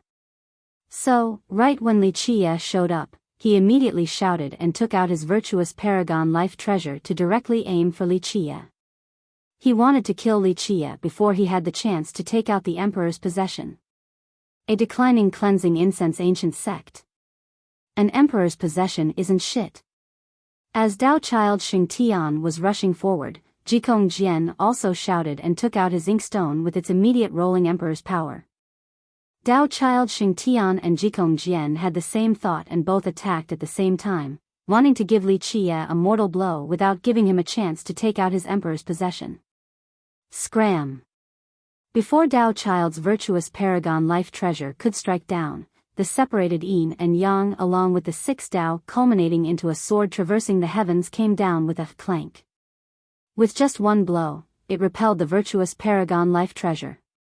The cry of one sword pulling down the sky like a flooding waterfall from above came straight down, creating the 6 Dao sword formation and, in a flash, trapped Dao Child Xingtian inside. Opposing my heavenly god sect. Your 9 Saint Demon Gate will surely meet its demise. Dao Child Xingtian caught his life treasure and yelled out. At this moment, his life treasure was hanging above his head and its energy reached the Dipper and Ox constellations above. Li Shuangyan naturally wouldn't give Dao Child Xingtian and Jikong Jian a chance to attack Li Qie together, so her 6 Dao sword immediately slashed straight towards Dao Child. You're only a loser who previously lost to me, you can't reach the apex. Li Shuangyan coldly exclaimed like the cold, domineering apricots in the middle of the snow. Kill. Being disdained like this by Li Shuangyan caused Dao Child to explode with anger. He shouted and released his life treasure onward. Li Shuangyan also roared as her 6 Dao sword traversed the sky to form a sword formation, trapping the heaven and earth along with yin and yang. As the clanking sounds of the sword appeared, the reincarnation cycle of the 6 Dao cut through everything. Li Shuangyan, who wielded the 6 Dao sword, had a heavenly oppressive aura. With her sword formation sweeping through the sky, Dao Child Xingtian was still at a disadvantage even with his virtuous paragon life treasure. One had to know that the 6 Dao sword was much stronger than a virtuous paragon life treasure. Boom! Within the blink of an eye, the inkstone in Jikong Jian's hand surged with a deluge of Emperor's power and turned into the word, subjugate.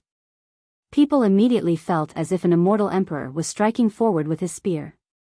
An immortal emperor's subjugation shook the heaven and earth, causing the sky and clouds to lose their colors as all beings prostrated in worship. The celestials up above immediately lost their glimmer. Zhang, the sound of the zither appeared as Li Qie began to pluck his ancient instrument. The emperor's power intensified, turning into a heavenly sword that hung above the 9 heavens. One swing to destroy all 6 Dao, and one swing to collapse yin and yang. Boom! Another loud explosion occurred, causing all of ancient Sky City to tremble. One sword versus one spear, blow for blow, over millions of miles created fiery sparks that were more blinding than even the sun in the sky. It was as if stars after stars were exploding from the collisions. As the Emperor's powers raged above ancient Sky City, countless people's legs became weak as they sat straight down on their behinds. Under the Emperor's power, even enlightened beings were shaking in fear. Again. After an unsuccessful strike, the arrogant Jikong Jian angrily roared and propelled the inkstone, causing all the ink inside to immediately turn into the word, subjugate.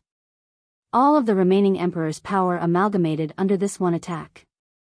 Zhang Li Qie played the zither one more time without holding anything back. As the underserved melodies reached the sky, all of its Emperor's power surged forward, creating a huge heavenly sword once again. Boom! The battle spear battled against the heavenly sword up in the 9 layers of heaven. Blow after blow, the spear and the sword battled in the sky before the spear finally shattered along with the broken heavenly sword. Under this collision, stars after stars in the 9 heavens crumbled. When the remaining Emperor's power descended down to ancient Sky City, numerous cultivators were no longer able to stand still. This contest was outside of the horizon, but the falling remnants of Emperor's power was still extremely horrifying. Crank. The sound of the inkstone cracking resonated. Zhang and Li Qie's ancient zither also lost 3 of its strings. After both sides utilized all of their Emperor's power, nothing remained as the once invincible Emperor's possessions turned into mortal items. They no longer carried the Emperor's aura. Both sides were so fierce and immediately used Emperor's possessions right at the start of the battle. They simply didn't treasure these priceless Emperor's items. This stunned all of the watching spectators. These were truly immortal Emperor heritages. There was not an ounce of hesitation when using Emperor's possessions. It was as if they were worthless. Such boldness and luxurious actions could only be taken by disciples of immortal Emperor heritages. Kill. At this juncture, the group of Chen Baojiao, Shi Gandang, and Niu Fen had also joined the battlefield. Chen Baojiao rushed straight towards the cleansing incense ancient sect's disciples, wanting to save these juniors. Shi Gandang, on the other hand, roared with majestic grandeur and went straight towards an elder of the 9 Saint Demon Gate. Niu Fen immediately saved Qi Yun from his precarious position and then immediately used his tentacles to catch more than a dozen heavenly god sect disciples and swallowed them. Such ferocity left many heavenly god sect disciples in fear with their legs shivering, they didn't dare to come close to Niufeng. Little demon, accept your death. The prideful Jikong Jian couldn't accept the fact that even by expending an emperor's possession, it still wasn't enough to kill Li Qie. Wearing his armor and changing his hand into an imperial palm that was capable of repressing dragons, he aimed straight towards Li Qie. So suicidal. Li Qie smiled. Attacking with bare hands meant that Jikong Jian simply did not see through his hell-suppressing godly physique. Li Qie, without any moves or transformations, flashed his body. As rumbles came out, his body directly slammed forward. It was the most powerful of weapons, just like a tyrannical dragon. Bang! Even an emperor's law was not enough to counter the hell-suppressing godly physique. Li Qie's shoulder heavily slammed into Jikong Jian's body.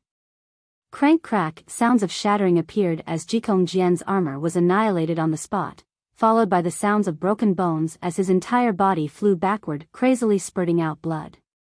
Li Qie did not show any mercy as he jumped up into the sky and intimidatingly smashed down like 1,000 mountains right onto the flying Jikong Jian. Treasure, open. With death before his eyes, Jikong Jian shouted, and suddenly, a long box appeared before him. Immediately after it opened, a flying saber slashed forwards. The flying saber's speed was unparalleled. This blade was like the crescent moon in the night sky, pretty and flirtatious yet coldly severe. Boom! Li Qie's attack was met by the slashing saber, resulting in a loud blast.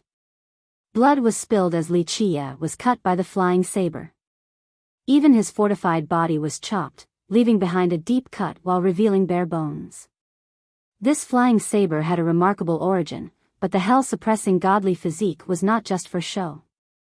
A clank sound bellowed. It did not matter that his body was cut, in the end, the thing knocked flying away was still the flying saber. This flying saber with a frightening origin was still suppressed by Li Qie's physique and became dull without any brilliance.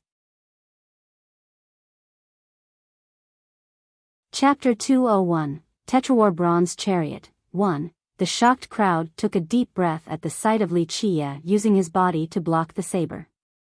Who would dare to use their own flesh to block a treasure saber?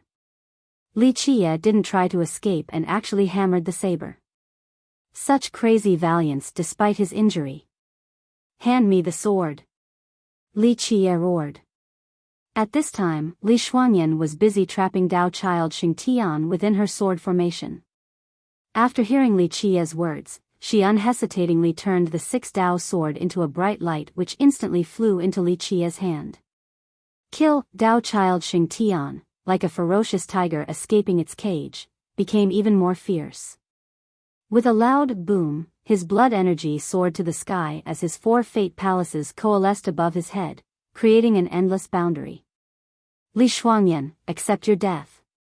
After arranging his 4 fate palaces into a boundary, he further condensed it into one location. Heavenly Noble, numerous people cried out after seeing the domain formed by the 4 fate palaces while others took in deep breaths.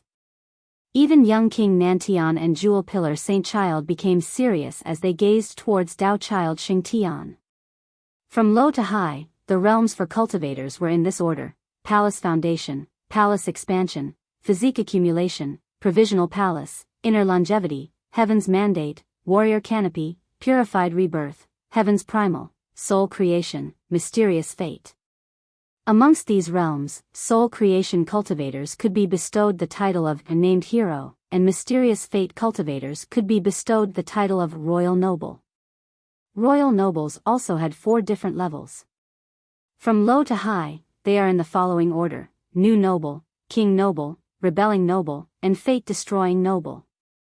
Once Fate-Destroying Nobles reached grand accomplishment, they could step into the Enlightened Being realm.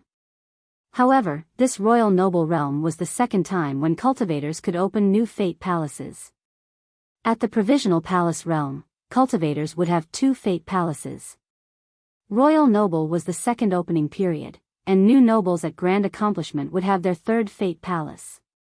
However, above even this level, if a cultivator possessed extraordinary wisdom or frightening talent, then this person could open a 4th Fate Palace. It was an incredible matter to open the fourth Fate Palace, and that person would escape the 4 levels of royal nobles. Once it was opened, then it wouldn't matter whether the person's cultivation was at the new noble, king noble, rebelling noble, or fate-destroying noble level. They would be called a heavenly noble regardless. Only royal nobles with 4 fate palaces could be called heavenly noble. Moreover, they were extremely terrifying since 4 fate palaces were able to form a domain. Once trapped inside the domain formed by the 4 palaces, the opponent would be suppressed by its absolute power. After being humiliated by Li Qia last time, Dao Child Xingtian became even more courageous and emotional as he stepped forward to open the 4th Fate Palace. 4 Fate Palaces transforming into a domain to achieve the heavenly noble title at last. Even a fate-destroying noble would lose their colors after hearing about this accomplishment. At this time, Dao Child Xingtian had escaped the formation, so he did not hold anything back. He unleashed his endless domain towards Li Shuangyan. How could people not be amazed at the sight of a 4 palaces heavenly noble? This was the genius of a generation, Dao Child Xingtian, with his amazing saint fate aptitude, achieving heavenly noble was shockingly outside of everyone's expectations. Right when the 4 palaces domain swept towards Li Shuangyan, everyone lost their colors and assumed that Li Shuangyan's fate was sealed. Boom! But with a bang, the 4 palaces domain immediately exploded with crack after crack appearing. Suddenly, the celestials shifted as 5 fate palaces reached the heavens, shattering the 4 palaces domain. Grand Dao Noble, seeing the 5 fate palaces, everyone became overwhelmed with horror as their faces went pale. Needless to mention royal nobles and enlightened beings, even previous generation ancient saints were dumbstruck, including a heaven restoration saint like Qing Xian Yuanhe. Qing Xian Yuanhe lived during the difficult Dao era with transcending talents. However, even when he was younger, he had only obtained 4 fate palaces. It wasn't until when he became an ancient saint that he opened his 5th to become a generational heaven restoration saint. However, Li Shuangyan was still so young, yet she was able to open 5 fate palaces. Qing Xian Yuanhe, a person who could flip over rivers and boil the ocean itself, was appalled. Such a genius would absolutely massacre enlightened beings and decapitate ancient saints in the future. At this time, what else could anyone do but be in awe at Li Shuangyan's achievement? Even geniuses like Dao Child Baozhu, young King Nantian, and even Bai Jianjun, the descendant of the sword god Sacred Ground, couldn't help but be in awe. 4 palaces to form a domain, 8 palaces to form a kingdom, 12 palaces to form the heavens. A greater number of fate palaces indicated greater strength with boundless majestic life energy as the true fate controlled the Grand Dao. 5 palaces royal nobles were referred to as Grand Dao nobles, and they were even more powerful than heavenly nobles. These 2 levels exceeded the limitation of the royal noble realm, and a Grand Dao noble could even kill an enlightened being in battle. Likewise, a grand accomplishment, Grand Dao noble could even challenge ancient saints. How could people not turn pale after witnessing such a terrifying existence? Boom! Dao Child Xingtian's 4 palaces domain collapsed completely. Even though heavenly nobles were powerful, but when they met a Grand Dao noble, they could only be suppressed. A 4 palaces domain could not compete against a 5 palaces domain. After his domain fell, the absolute domain of Li Shuangyan, like a millstone, knocked Dao Child Xingtian flying away on the spot as he spurted out fresh blood. If we were to compare talents, you are not even close. Li Shuangyan exclaimed with her cold eyes exuding an overbearing arrogance and a suppressive aura. She was just like a goddess descending from the heavens, eliciting love and awe from spectators. Everyone gasped at the sight of a Grand Dao noble. However, thinking about it more carefully, this was rather reasonable. Li Shuangyan was a saint fate, king physique, and king wheel. Even though Dao Child Xingtian was also a saint fate, he was not comparable to Li Shuangyan. In recent years, Dao Child Xingtian was renowned in the Grand Middle Territory only because Li Shuangyan had always kept a low profile. Especially after following Li Qia, she appeared even more seldom than before. Otherwise, his fame wouldn't necessarily be as great as hers. This monstrous domination left unconvinced people with no options but to be convinced. A 5 palaces royal noble, Grand Dao noble. This qualified her to be domineering no matter where she went. Dao child Xing Tian's face was reddened from anger. His great achievement of heavenly noble was enough for him to be proud, but he didn't think that Li Shuangyan, who was also a saint fate, would completely dominate him by being a Grand Dao royal noble. Treasure, open. Jikong Jian once again shouted right when Li Shuangyan knocked Dao child flying away. Since his flying saber injured Li Chia, he had the opportunity to recuperate and, with his roar, all of his blood energy went into the godly saber treasure box behind his back. A bang sounded as the godly saber treasure box of Jikong Jian exuded a light as a shadow emerged from it with its one eye closed. However, in just an instant, the solitary eye opened, releasing a light like a godly saber. This one light slashed forward just like a godly saber that cut through time itself with a tyrannical velocity. A blade that frightened the heart, a blade with such extreme speed that it startled everyone. This godly saber treasure chest was absolutely an item from immemorial times. Only a solitary gazed divine saber, nothing more. Li Chia laughed loudly, then he raised the 6 Dao sword in his hand up into the sky and unleashed a 6 Dao slash, first sword of 3, void emotion sword. This emotionless sword was unblemished in the sky. Its extreme purity symbolized righteousness. The heaven and earth possessed yin and yang was the proper path. First sword of 3, void emotion sword. There were 3 techniques Li Chia learned from the 6 Dao sword, and the 3 moves were heaven, earth, and mortal. Before the heavens could show any emotions, the seas would run dry and the stones would become soft. Cultivation was a path void of emotions and the heavens was even more heartless.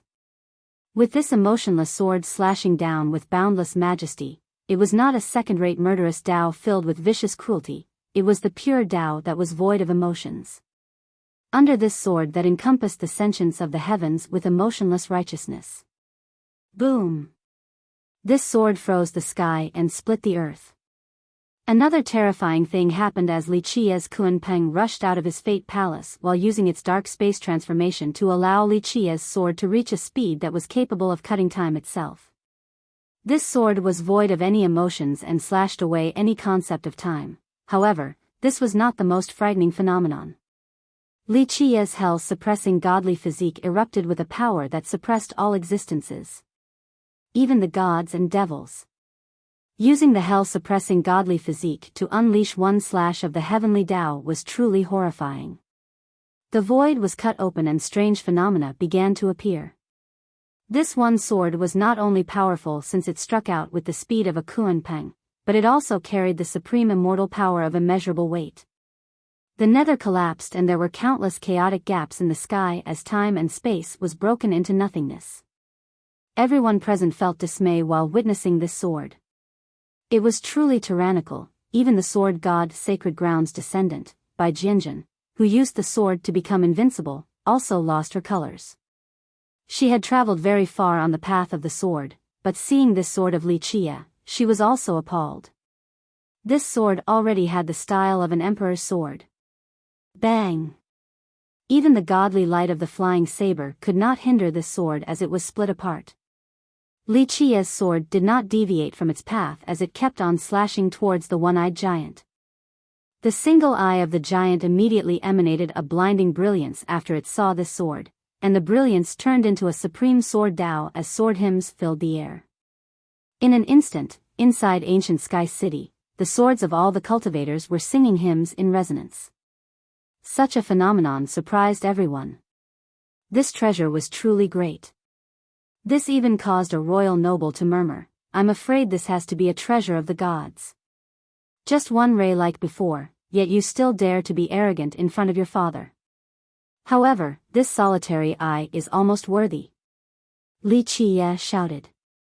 The 6 Dao sword still hovered above him, absorbing all yin and yang from the sun and turning it into the utmost pinnacle of all yang energy in this world. This one sword combined with the heaven and earth's yang power along with all existence's righteousness caused the heavenly sword of Li Chia to become tyrannically invincible. This sword was the most extreme of yang, and the technique was supremely righteous. These two combined into the most powerful stoic sword.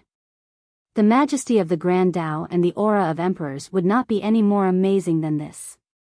Bang! Even the sword Tao created by the eye could not stop this slash from the sixth Tao sword. It shattered the sword Tao and cut through the one-eyed giant. Many cracking noises ensued. Even though the godly saber treasure box of Jikong Jian had an amazing origin, it was far too lacking compared to the sixth Tao sword. Chapter 202, Tetrawar Bronze Chariot, 2, Jikong Jian's blood violently sprayed everywhere. Li Qia's sword chopped the treasure box fueled by Jikong Jian's blood energy, thus he suffered as well while his body flew outside, carrying its broken bones. Zhang. The sixth Tao sword flew out and a loud scream resounded as Jikong Jian was pinned in the sky by the sword, his blood painted the sky itself. At the same time, Niufen also rampaged through the battlefield without hiding his strength as his tentacles swept across and devoured hundreds of heavenly god sect experts. His hand also stretched across the air and ripped apart Wan Xingjian's hand from his body. This scene shocked many people, for Wan Xingjian was a grand saint at grand accomplishment with 1 foot into the heavenly sovereign realm. One has to know that without heavenly kings, heavenly sovereigns could rule over all existences. But at this moment, he was being ripped apart by this snail. With Jikong Jian nailed to the sky by Li Qia's one sword, everyone drew a cold breath as they glanced at the person next to them. This guy had not reached the royal noble realm and was not even a royal noble, so why was he so perplexingly powerful like this? At this time, the eyes of young geniuses, such as young King Nantian, Jewel Pillar Saint Child, and even Bai Jianjun, shimmered. It was not strange for Li Shuangyan to be unrivaled as a genius, but everyone knew Li Qia was a mortal fate, mortal physique, and mortal wheel. Jewel Pillar Saint Child's deep eyes hid his emotions, but his heart was shivering. He knew Li Qia's physique was amazing and he suspected that Li Qia was cultivating an immortal physique. However, he was not so sure about it. But if this was the truth, then it would be a great threat to him. As for young King Nantian, his eyes coldly glinted while carrying a solemn expression. His cousin, Nantian Hao, died to the hands of Li Qia. His murderous intent became even stronger today after seeing Li Qia. Li Qia would surely be a great enemy to him if Li Qia didn't get nipped as a bud. As for Bai Jianjun, the descendant of the sword god's sacred ground, her sword intent was surging all the way to the sky. When it came to the sword, the sacred ground had always been number one. However, after seeing Li Qia's slash, she was excited to try as well. Li Qia strided forward and looked at the pinned Jikong Jian in the sky and spoke in an unruffled manner. You only had 1 emperor's possession and 1 godly saber, yet you still dared to be arrogant. Bring an emperor's weapon here if you want to play with me. Without an emperor's weapon, you are bringing about your own destruction. Kid, I am a Space Trample Mountain disciple. If you dare to even touch a hair of mine, we will surely destroy your cleansing incense ancient sect. Being nailed in the sky with his blood staining the horizon, Jikong Jian's life was hanging on a thread. However, he still sternly shouted. Space Trample Mountain? Li Qia smiled and stomped down, resulting in a scream along with the cracking sounds of broken bones, sending chills to all the listeners. Stop. Qing Xian Yuanhe finally couldn't idly sit by any longer and lightly shouted. The chariot's refined jades lit up and the chariot immediately flew forward. By this time, the battlefield was not looking good as cries and shrieks resounded everywhere. The 9 Saint Demon Gate had begun to reverse its losing swing, especially after the Heavenly God sect lost their main vanguards, Dao Child Xingtian and Wan Xingjian. The overarching situation became increasingly disadvantageous for the Heavenly God sect. Qing Xian Yuanhe immediately went looking for Li Qia, then he demanded, Junior, let go of nephew Ji and I will spare your life. Qing Xian Yuanhe immediately taking action rendered the spectating crowd breathless. To many people, Li Shuangyan was a genius, but she was not at the level where she could shake ancient kingdoms. Everyone would have to give Qing Xian Yuanhe some face since he represented the Azure Mysterious Ancient Kingdom. The Azure Mysterious Ancient Kingdom was a sect with 2 emperors. If they interfered, who dared not to give them face? Both the Heavenly Gods sect and the 9 Saint Demon Gate were not comparable to the Ancient Kingdom.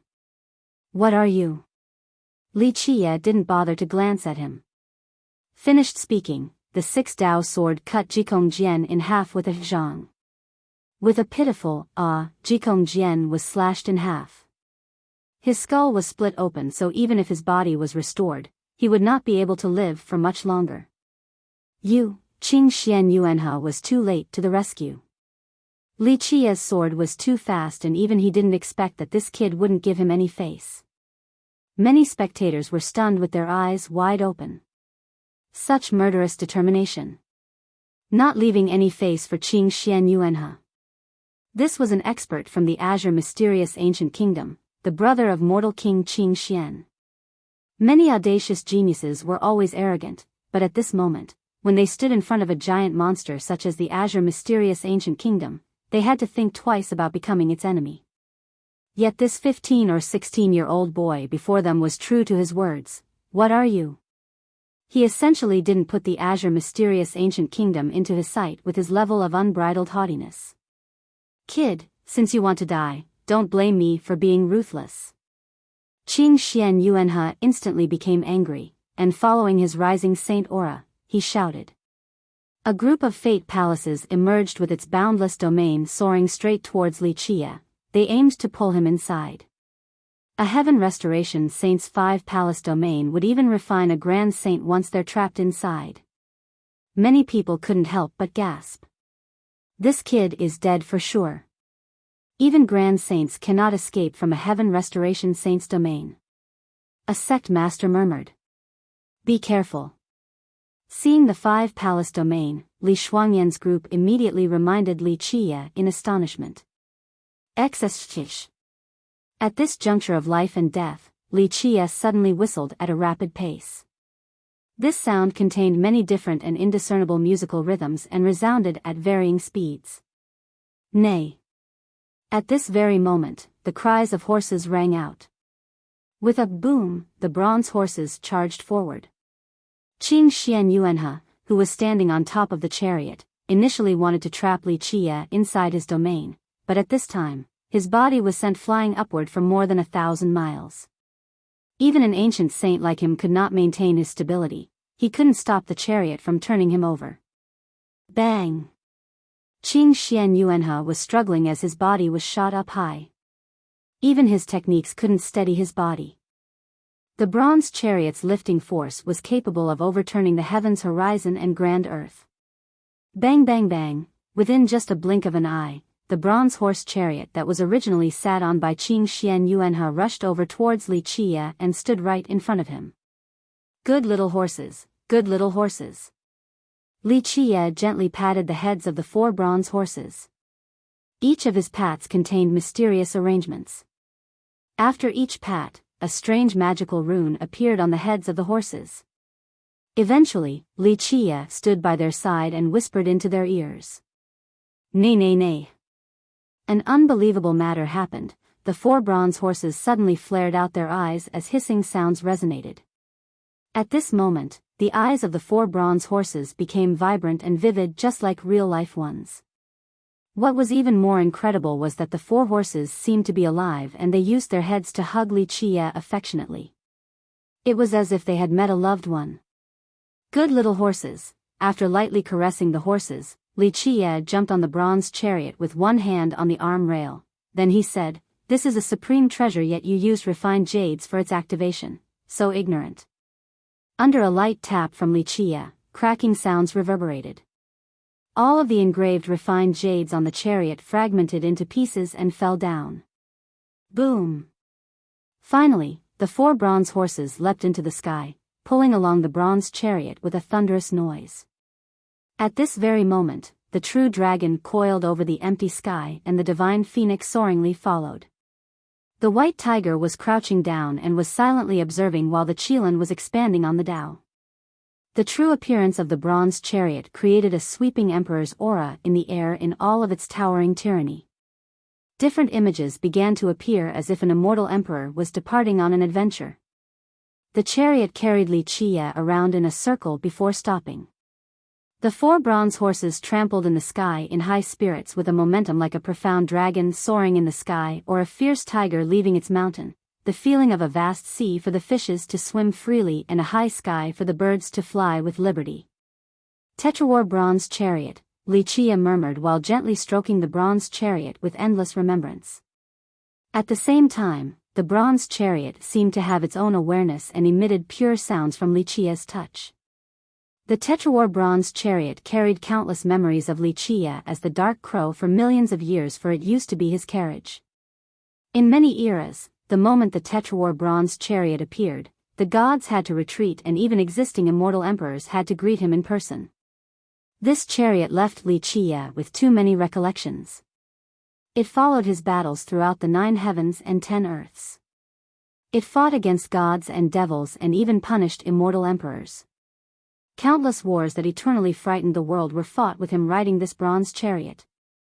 It wasn't until a long time later that, during the era of invincible immortal Emperor Min Ren, he as the Dark Crow was quite unstable and hibernation was quickly approaching.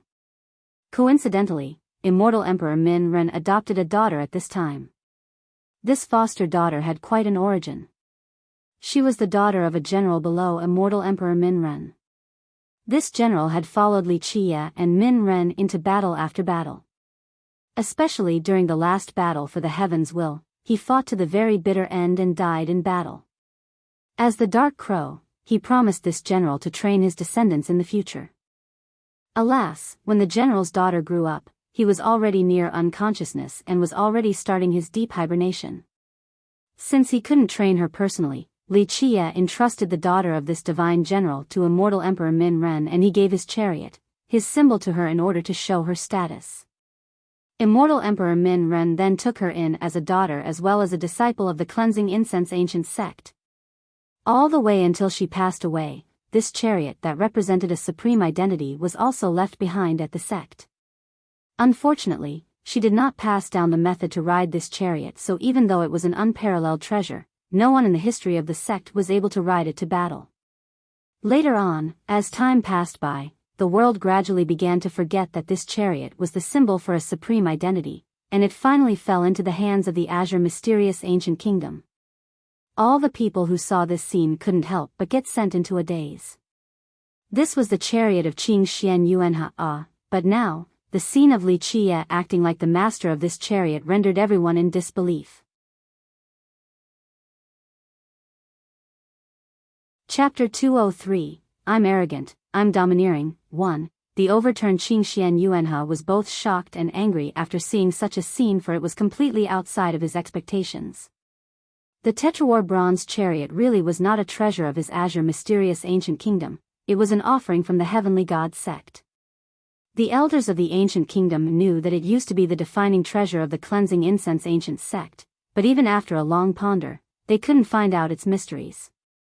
Qing Xian Yuanha finally took this chariot, and the elders also agreed that if he could see through its profundity, then it would belong to him.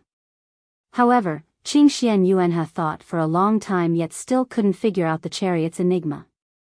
Ultimately, he was at a dead end, so he had to engrave refined jades and use them to move the bronze chariot.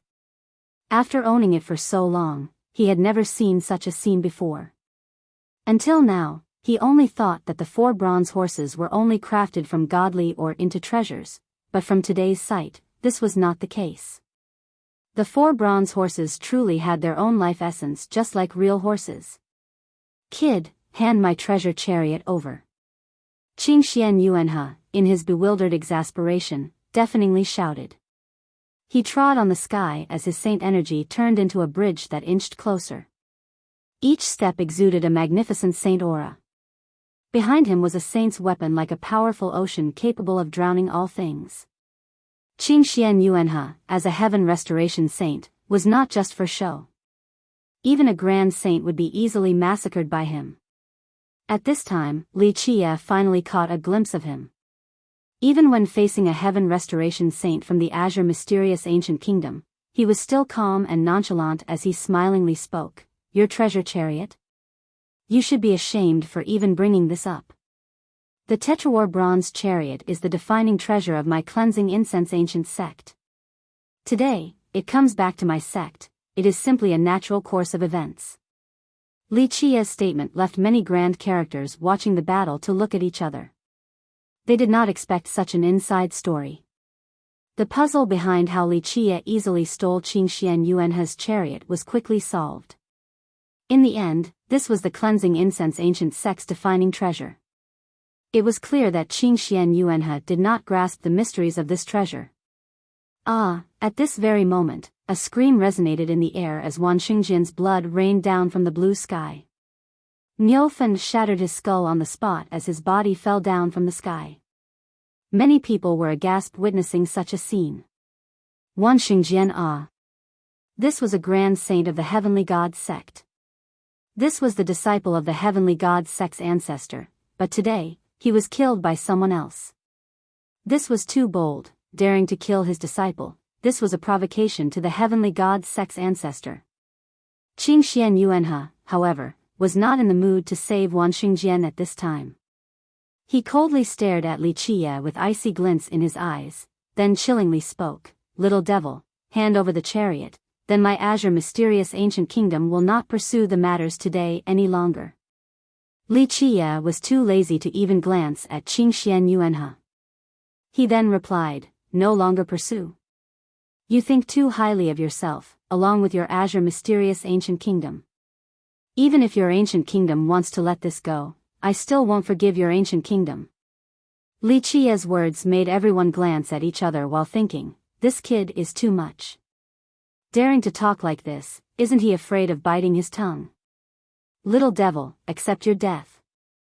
After his enraged words came out, the 5 palaces domain turned into a vast territory and immediately covered Li Qia's sky, wanting to suck him inside. Scram!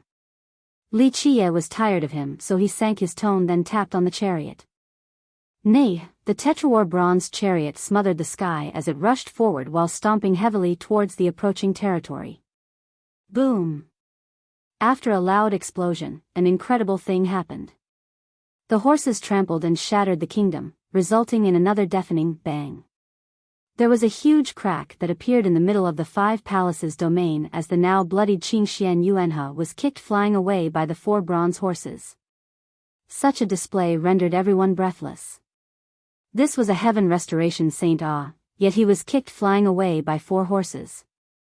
No one would believe such a thing even if told, but this happened in front of everyone's eyes. After being kicked, Qingxian Yuanhe violently vomited blood. As his expression greatly changed, he didn't think about anything else and turned around to flee. "Where are you escaping to?" Li Qia didn't feel like catching him, but Niu Fen wanted to be meritorious and thus, he no longer hid his strength.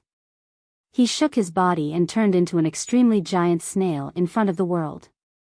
This snail was much bigger than the snail ordinarily ridden by Li Qia. A giant snail with its head touching the stars and feet stomping the mountains and rivers. True solutions layers began to revolve around his body. Each solution was like the waterfalls of the heavens. Each of them could single-handedly crush the sky. A loud bang shook all of ancient Sky City. The monstrous snail's 2 hands reached out as if it was swatting a mosquito and slammed together. Qingxian Yuanhe didn't escape too far before he was smashed like a mosquito as fresh blood spilled in the sky along with terrifying sounds of broken bones. When Qingxian Yuanhe was dragged back, he was already on his last leg and covered in blood with no chance of escaping even if he wanted to. While horrified by this scene, even though people knew that Li Qia had ridden a snail before, no one thought that this snail was so heaven-defying like this. A heaven restoration saint was mortally wounded with just 1 slap like a mosquito. 12th solution connecting with the god. Once Niu Fen turned back to an old man carrying Qingxian Yuanhe back, he couldn't help but to grin with excitement. Li Qia passing the true solutions made him truly feel how terrifying the 18 solutions of his heavenly ancestral snail's first branch was. Their race had a legend that once the 18th solution reaches grand accomplishment, then they could even massacre gods.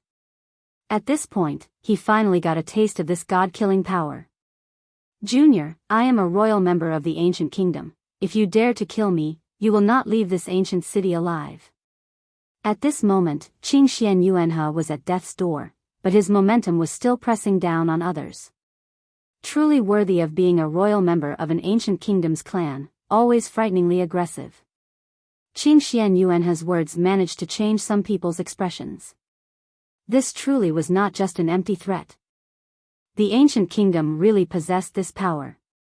Li Qia, standing on the Tetrawar bronze chariot, simply glared at him as he then slowly spoke. The azure mysterious ancient kingdom. To tell the truth, I still haven't considered you as a threat. Young noble, let me tear him to pieces.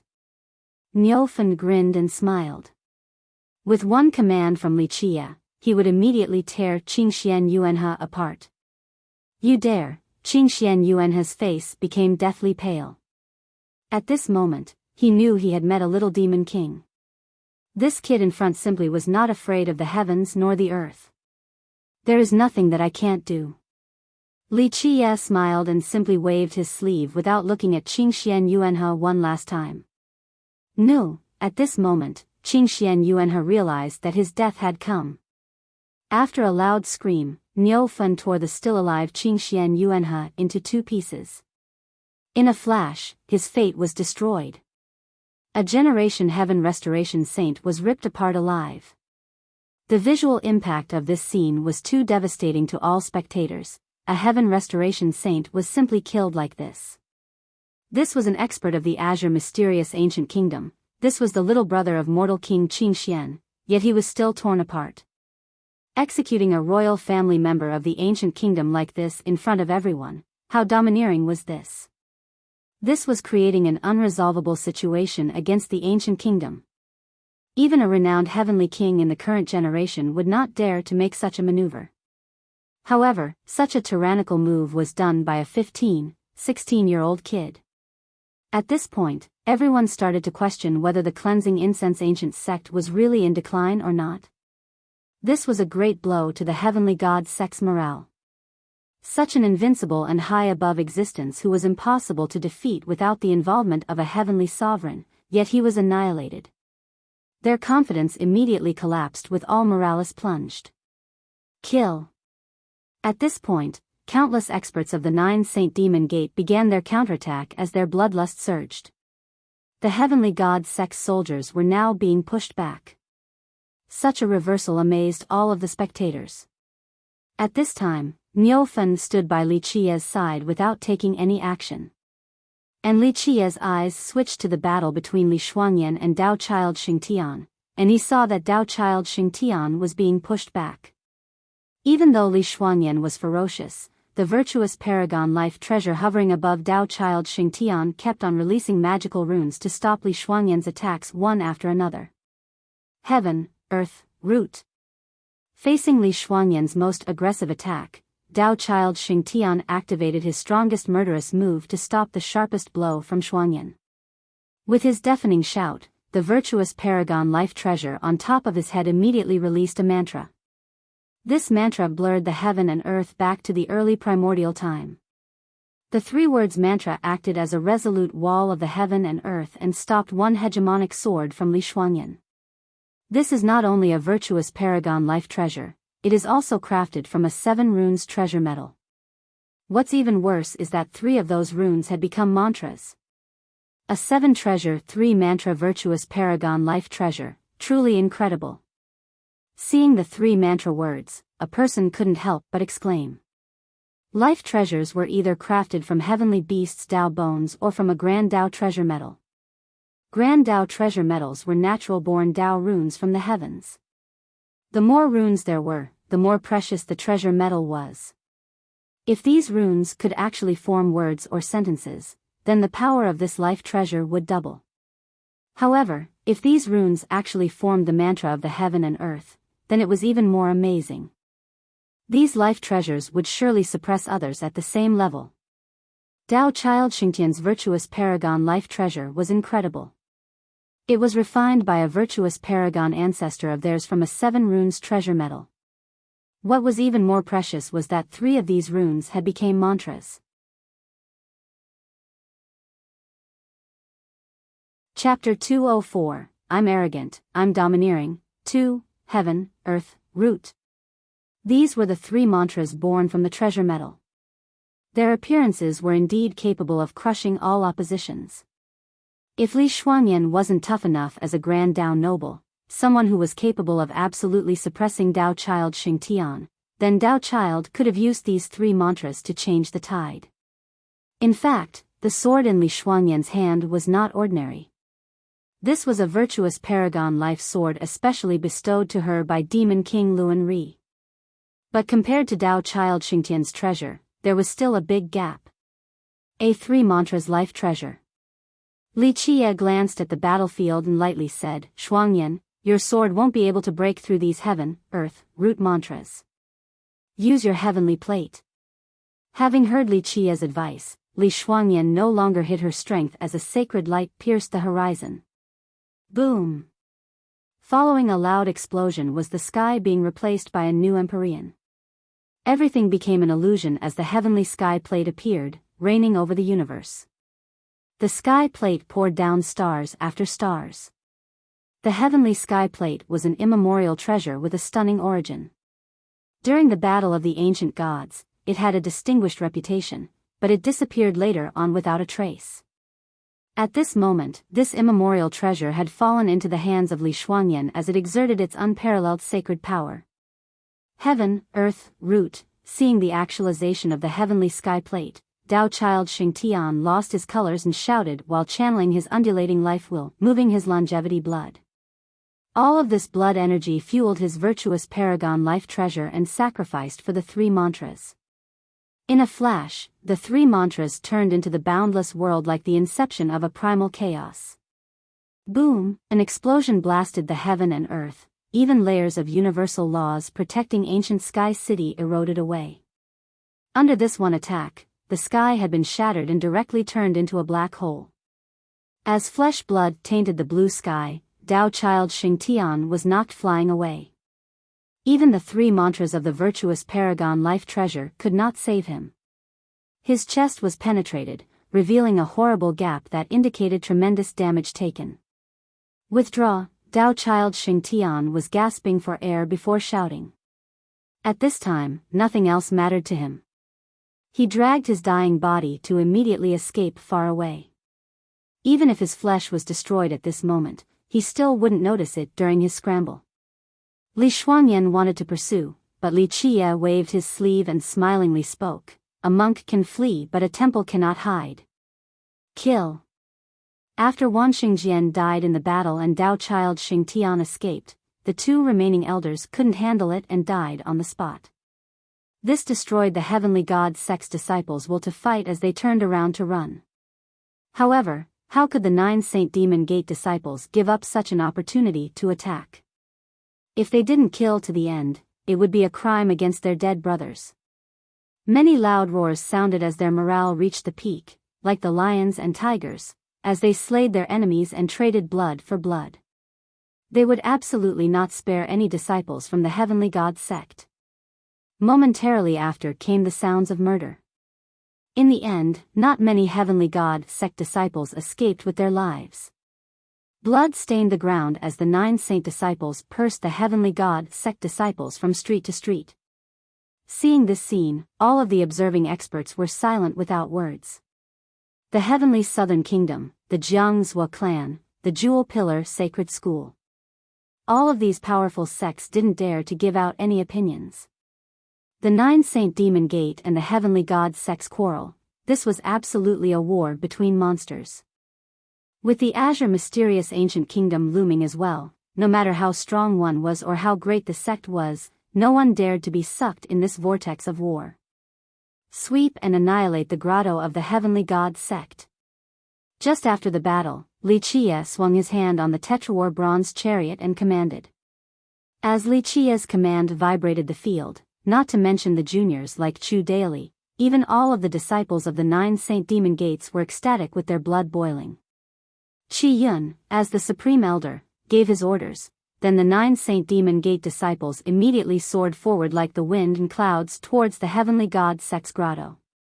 The Heavenly God Sect also had a resting area at ancient Sky City, and it was no worse than the 9 Saint Demon Gates. Kill! With waves of roars, the 9 Saint Demon Gate disciples, like wolves and tigers, rushed forward and entered the Heavenly God Sect's grotto. Run! Seeing the fierceness of the 9 Saint Demon Gate disciples, the Heavenly God Sect disciples guarding the Heavenly Grotto had no desire to fight and immediately turned around to flee. In just a blink of an eye, the 9 Saint Demon Gate swept through the entire grotto while Li Qia's group didn't need to do anything as they easily occupied the Heavenly God Sect's grotto. In actuality, Li Qia's group and the 9 Saint Demon Gate both pounced on air. Dao Child Xingtian simply did not return at all. Even some grand characters of the Heavenly God Sect stationed at the grotto all escaped since they knew the 9 Saint Demon Gate would definitely retaliate. They only left behind a few trivial ordinary disciples to guard the grotto. Even though it was empty, it was still a great joy to the 9 Saint Demon Gate disciples. They were originally on the losing side, but they managed to reverse the situation and occupy the Heavenly God Sect's grotto. To them, it was a fortuitous event within a disastrous day. Only Supreme Elder Qi Yun carried a solemn expression. Even though it was a grand victory, he was not happy. He clearly understood that once the Azure Mysterious Ancient Kingdom joined in, it would be a great calamity against their 9 Saint Demon Gate. Dao Child Xingtian and the sectional leaders of the Heavenly God Sect are all hiding in the Azure Mysterious Ancient Kingdom's grotto. Soon after, the group of Li Qia received news from the 9 Saint Demon Gate disciples. The Azure Mysterious Ancient Kingdom. Qi Yun's expression became dark. The Azure Mysterious Ancient Kingdom definitely supported this invasion against the 9 Saint Demon Gate. He was extremely furious about this matter, but even if his fiery anger reached the sky, he could only hide it inside, for he was aware that the current 9 Saint Demon Gate could not oppose the Ancient Kingdom. The Azure Mysterious Ancient Kingdom's Heavenly Grotto? Contrary to Qi Yun, Li Qia narrowed his eyes, then chortled and said, "They should be thanking the heavens when I haven't trampled their grotto, yet they are hiding my enemies. Good, today, I want to see the strength of the Ancient Kingdom. Come, we will go to the Azure Mysterious Ancient Kingdom's grotto." Qi Yun then startlingly replied, This is the Azure Mysterious Ancient Kingdom. Ah. So what? Mess with me, even if it is the high heavens, I will still crush it. Li Qia, in his calm and leisure demeanor, said with a smile. Qi Yun's body jumped with a panicked heart because of this little ancestor who did not care for the law and nature of the heavens. Azure Mysterious Ancient Kingdom, this is a giant of the Grand Middle Territory, how many people could actually provoke it? But from the mouth of this little ancestor, it seemed that it was only a trivial tiny sect. He also clearly understood that this little ancestor did not care for anything or put any enemies in his eyes. He truly believed that, with his presence, invincibility was achieved. Such a great matter like this, why not ask for His Highness to come? Qi Yun hesitatingly answered. As a supreme elder, he could not mirror this bold and reckless behavior of the little ancestor. Li Qia shook his head and smiled, only a small matter, it is not enough to reach the apex. It is enough to tell Demon King Luan Ri after he arrives. But, Qi Yun's expression immediately became painful. Attacking the heavenly grotto of the Azure Mysterious Ancient Kingdom, wasn't this wanting to take what is remaining of his old life? Qi Yun still wished to persuade Li Qia, hoping to dispel this notion of attacking the Ancient Kingdom from his mind, but Li Xuanyan secretly shook her head towards him. There was no one here who knew Li Qia better than her. Since the Ancient Kingdom provoked him, he absolutely could not let it go this easily. Qi Yun's persuasion would only displease him. Elder Yun, you don't need to take action for this matter. Since you have some reservations, I will only take my people along. Li Qia stared at Qi Yun as he said. Qi Yun then bit his teeth before he ultimately said, I will come with young noble Li along with the elders and sectional leaders. At this point, Qi Yun made his decision. His 9 Saint Demon Gate was a stern ally of Li Qia. When they suffered an attack, Li Qie bailed them out. Currently, since Li Qie wanted to attack the ancient kingdom's grotto, if he didn't bring experts along to assist, then it would be too unreasonable. It would greatly influence the relationship of both sides. Qi Yun was clear that provoking a monstrous existence like the ancient kingdom was a great matter, but they had to stand on the same camp as Li Qie. Good, we shall go. Li Qie was pleasantly pleased with Qi Yun's decision, so he gently nodded his head. Qi Yun became serious. As a supreme elder, he was an experienced man. Once the choice was made, he was very decisive and took thunderous actions. He immediately mobilized the elders, protectors, and sectional leaders inside ancient Sky City, but not the ordinary disciples. Against a monster like the ancient kingdom, ordinary disciples would only go to seek their deaths. It was better to use only the elites and most powerful team to meet the enemy. This grotto, from today on, will belong to the Cleansing Incense Ancient Sect. You all watch over it for me for a bit. Before leaving, Li Qie said such a sentence. He immediately occupied the Heavenly God Sect's grotto for his own, and the group of Qi Yun was not in a position to compete for the grotto's ownership, so they also agreed. When Li Qie, along with his group, marched towards the ancient kingdom's area, many people were scared stupid. All of the grand sects and powerful countries assumed that this matter was over when the 9 Saint Demon Gate defeated the Heavenly God Sect. It was already a great victory when the 9 Saint Demon Gate occupied the grotto and the Heavenly God Sect had to flee. However, within just one day, Li Qie brought people to embark on another journey which caused many men to become dumbfounded. Crazy. Hearing that Li Qie wanted to attack the Azure Mysterious Ancient Kingdom's Heavenly Grotto, many sect masters and royal lords of great powers all widened their eyes. Only a fool would attack the ancient kingdom's grotto. This was a direct declaration of war. Declaring war meant that countless royal nobles, enlightened beings, and even ancient saints of the Azure Mysterious Ancient Kingdom would be involved. Maybe even the reclusive Heavenly Sovereign and Heavenly Kings would also take action. It was truly self-destruction to declare war against the ancient kingdom. Chapter 205, Attacking the Azure Mysterious Ancient Kingdom's Heavenly Grotto. 1. Assaulting the Azure Mysterious Ancient Kingdom's Grotto. Hearing this news, countless people were stunned, including sect masters and temple lords. Even the undying old men living in seclusion all rolled their eyes after hearing such news. This signified the start of a war against the ancient kingdom, and everyone in the Grand Middle Territory knew the result of such a matter: sect annihilation. At the Grand Middle Territory, there were very few heritages that were able to really compete with the ancient kingdom. One sect with 2 emperors in any era would be extremely frightening. Moreover, there was no sign of decline for the ancient kingdom in contemporary times, thus they could be described as the sun during the high noon. In fact, there were ancient sects and hidden schools who suffered losses to the ancient kingdom. Some great sects and countries were destroyed by the ancient kingdom as well, but all of these factions could not do anything about it even if they wanted to take revenge. Bearing these grievances inside their stomach was the only option. Reality was cruel. Opposing the ancient kingdom could only end badly and would often result in sect destruction.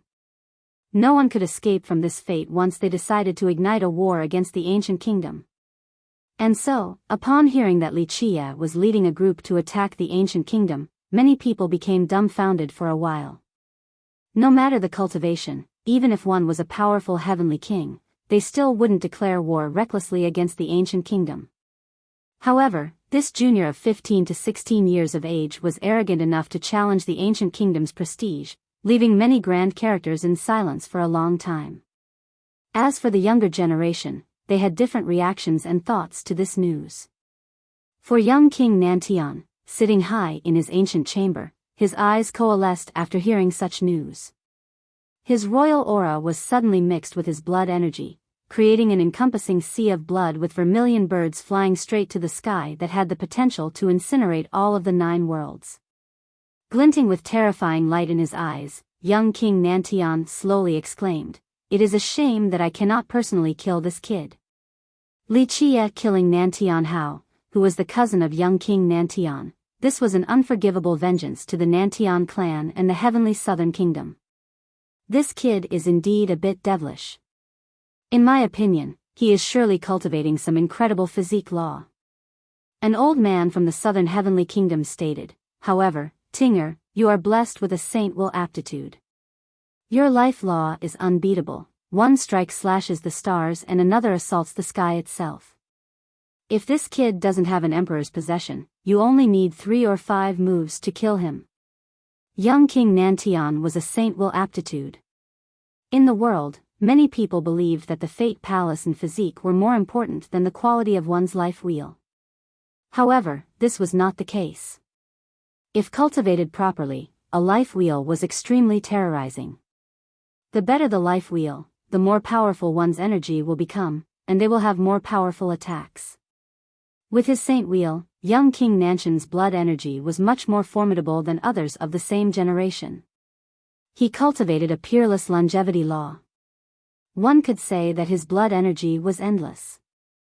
Other people could cultivate for 1 day to refine 1 drop of longevity blood, but he could refine 10 drops or more in just 1 day.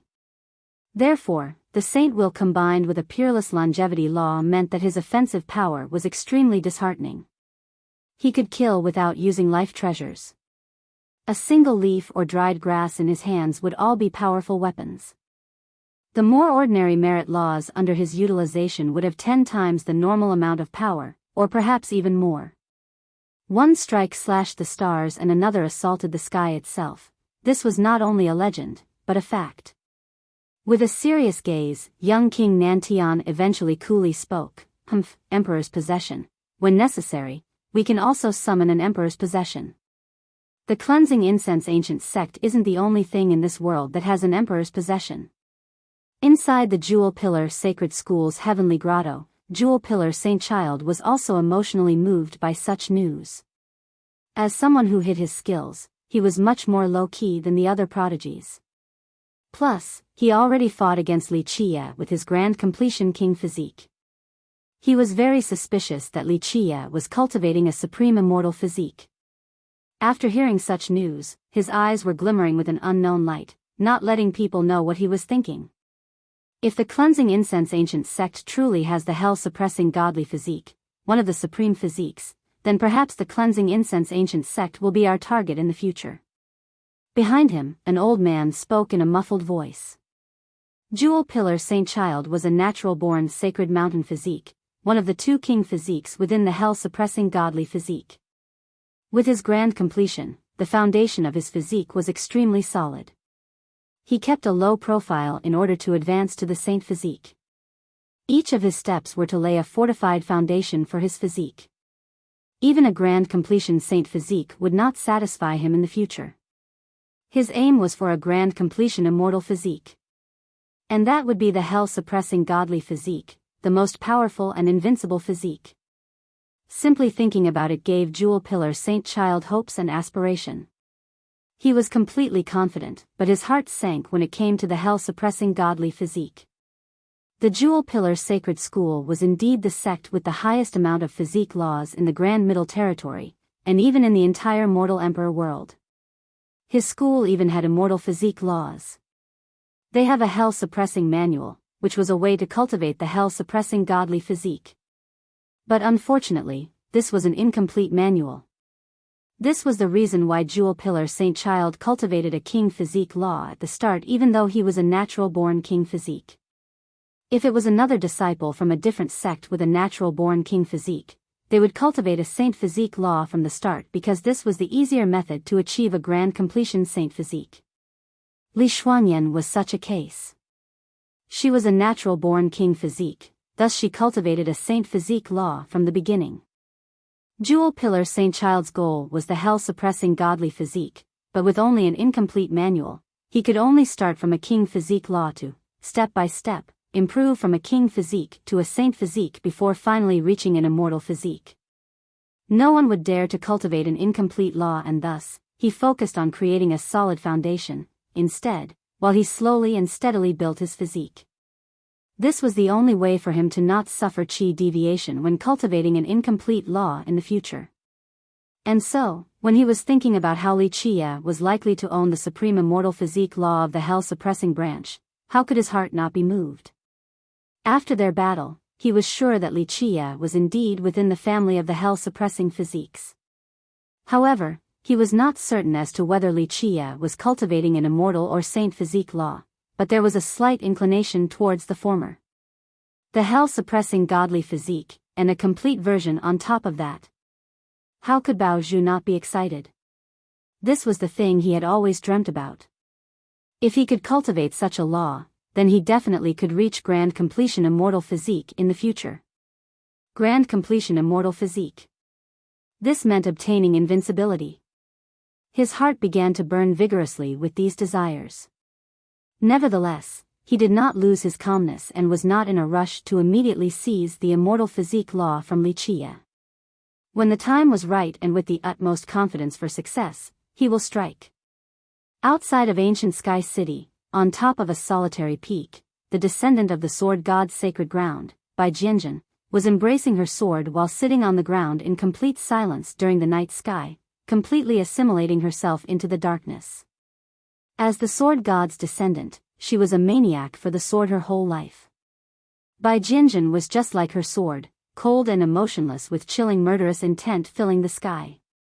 Even though she had a stunning appearance, no one would notice her beauty, they were, instead, in dread of her monstrous killing intent. After hearing about Li Qia wanting to attack the ancient kingdom's grotto, her eyes glinted with two cold sword-like lights. Eventually, the sword lights disappeared as Bai Jianjun fell into silence. For someone who used the sword to prove her Tao, and killing to enter the Tao, her cultivation was more pure and emotionless than anyone else. Her supreme sword Tao was to courageously progress on without fear, just like a treasure sword. Meet gods, slay gods, meet devils, cut devils. However, declaring war against the ancient kingdom, this matter made her question her heart. If it was her, would she be able to declare war against the ancient kingdom? Furiously washing the world with blood no matter who the enemy was, whether gods or devils, only living for the battle. I am invincible. This was the most resolute fearless heart for a cultivator. Only with such a dauntless willpower would one be able to reach the highest peak. So after hearing such news, Bai Jianjun spoke to her heart in order to contemplate about this question. In fact, Bai Jianjun was not the only person thinking about this question. Many young prodigies and undying beings all wondered whether they would declare war on the ancient kingdom if they were in the same position. Ultimately, many people only lightly sighed. At least, they would choose to compromise, unlike the arrogant and lawless Li Qia who directly clashed against the ancient kingdom like this. This thing doesn't know life from death. How could a junior like him shake such a monstrous existence like the ancient kingdom? There were predecessors from the last generation who coldly sneered. In their minds, Li Qia did not know his limits.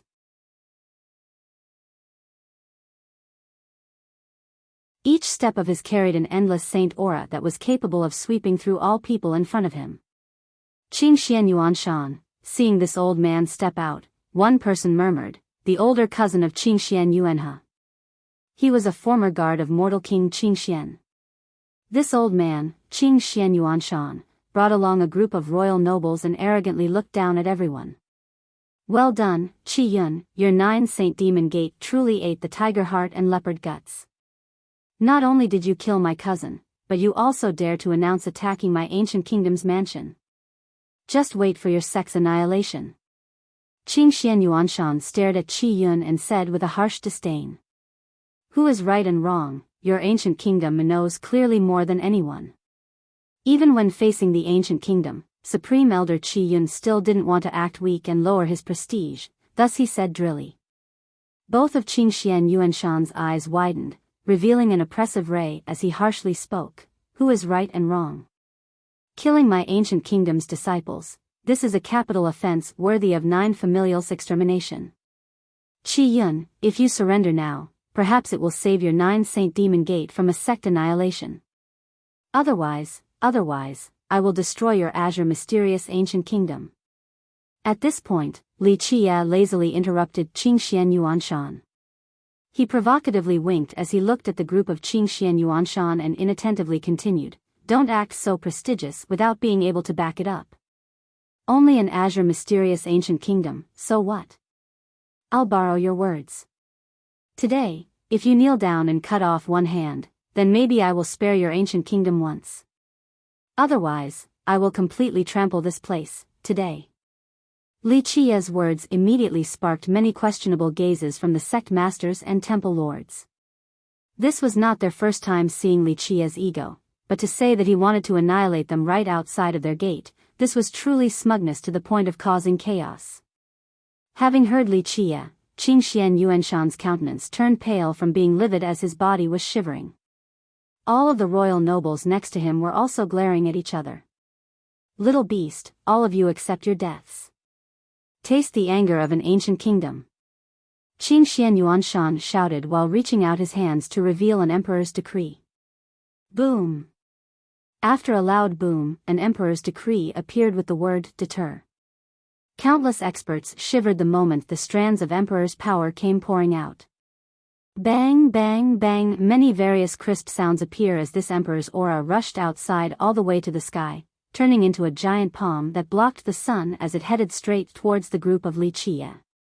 This giant approaching hand was just like an immortal emperor's hand.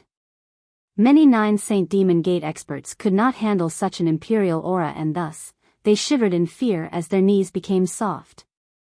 Open, with a loud roar, Li Qia was still calmly standing on the chariot without batting even an eyelid. No need for further commands, Niu Fen leapt to the forefront and turned into a snail, bigger than even a sacred mountain to block the front. Waves and waves of true solutions, like the heavenly rivers, poured down to stop this giant hand. Bang, bang, bang, however, as this giant hand began to clench together, the giant snail also became smaller as it was having a hard time withstanding the emperor's power. Godly solution to open the heavens. Niu Fen no longer hid his strength and crazily roared. He channeled all of his true solution power explosively. In just a flash, these divine true solutions intertwined together to turn into its original form. In just a blink of an eye, there was a stalwart gigantic image inside. This shadow stepped forward. It was capable of walking alongside the heavens and sitting down equally with even god kings. It could still hold the heaven and earth in contempt even in the presence of an immortal emperor. Strands of true solutions surrounded this shadow. The most profound true solution was able to communicate with the heaven and earth and channel the original power. Each strand of true solution contained an absolute power no less than the strands of emperor's power. At this time, this arrogant shadow stretched out its hand, that was capable of shouldering the sky, to resist the incoming giant hand. Boom! The two hands collided, freezing the heaven and earth as the celestials began to fall down. Countless cultivators were suppressed down to the ground by the explosion of the invincible auras sweeping by.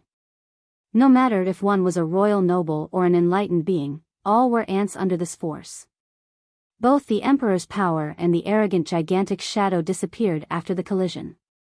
The gigantic snail, like a huge millstone, was jarred flying away while Qingxian Yuanshan, who was holding the emperor's decree, had to take a few thumping steps back. Such a scene robbed everyone of their colors, no matter if they were a previous generation ancient saint or sect masters and royal lords. They were in dismay at an existence capable of stopping the emperor's power. The royal nobles right behind Qingxian Yuanshan were even more shocked. In their minds, not even gods and devils could stop their immortal emperor's decree. But today, someone managed to block it. Feels good, this is the real power of the true solutions. Niu Fen quickly rushed back right after. The snail shell of his true body could be said to be the hardest thing in the world. It was not so easy to break it. Niu Fen was excited beyond words. This was the real power of a true god. The power of a true god can stop the emperor's power. How could he not be excited as his clan possessed an invincible divine power? After Qingxian Yuanshan regained his stability, he coldly stared at Niu Fen and finally spoke slowly, "Heavenly ancestral calamity snail. The cleansing incense ancient sect still has such a thing. Heavenly ancestral calamity snail, there were very few people who had ever heard of such a name. In fact, even the previous generation still wouldn't know what it was. Heavenly Ancestral Calamity Snail, the turtle monarch, from the Flying Dragon Lake, who was watching in the far distance, exclaimed in horror, having hearing such a name, an existence in the legends. It is stated that the cleansing incense ancient sex divine beast protector was a heavenly ancestral calamity snail, and the world called it the calamity god. According to the legends, during the era of immortal Emperor Min-Ren, outside of immortal Emperor Min-Ren, no one could stop him. Everyone lost their colors in astonishment after hearing the old turtle monarch's words. Calamity god, a generation in this world that dared to be referred to as God, how frightening was this? Even though no one had heard of true gods in this world, but anything daring to have the title of God was absolutely monstrous. Could this be the divine beast protector of the cleansing incense ancient sect? After hearing this, a sect master couldn't help but hastily take several steps back. Many previous generation characters had heard of the cleansing incense ancient sect's divine beast protector.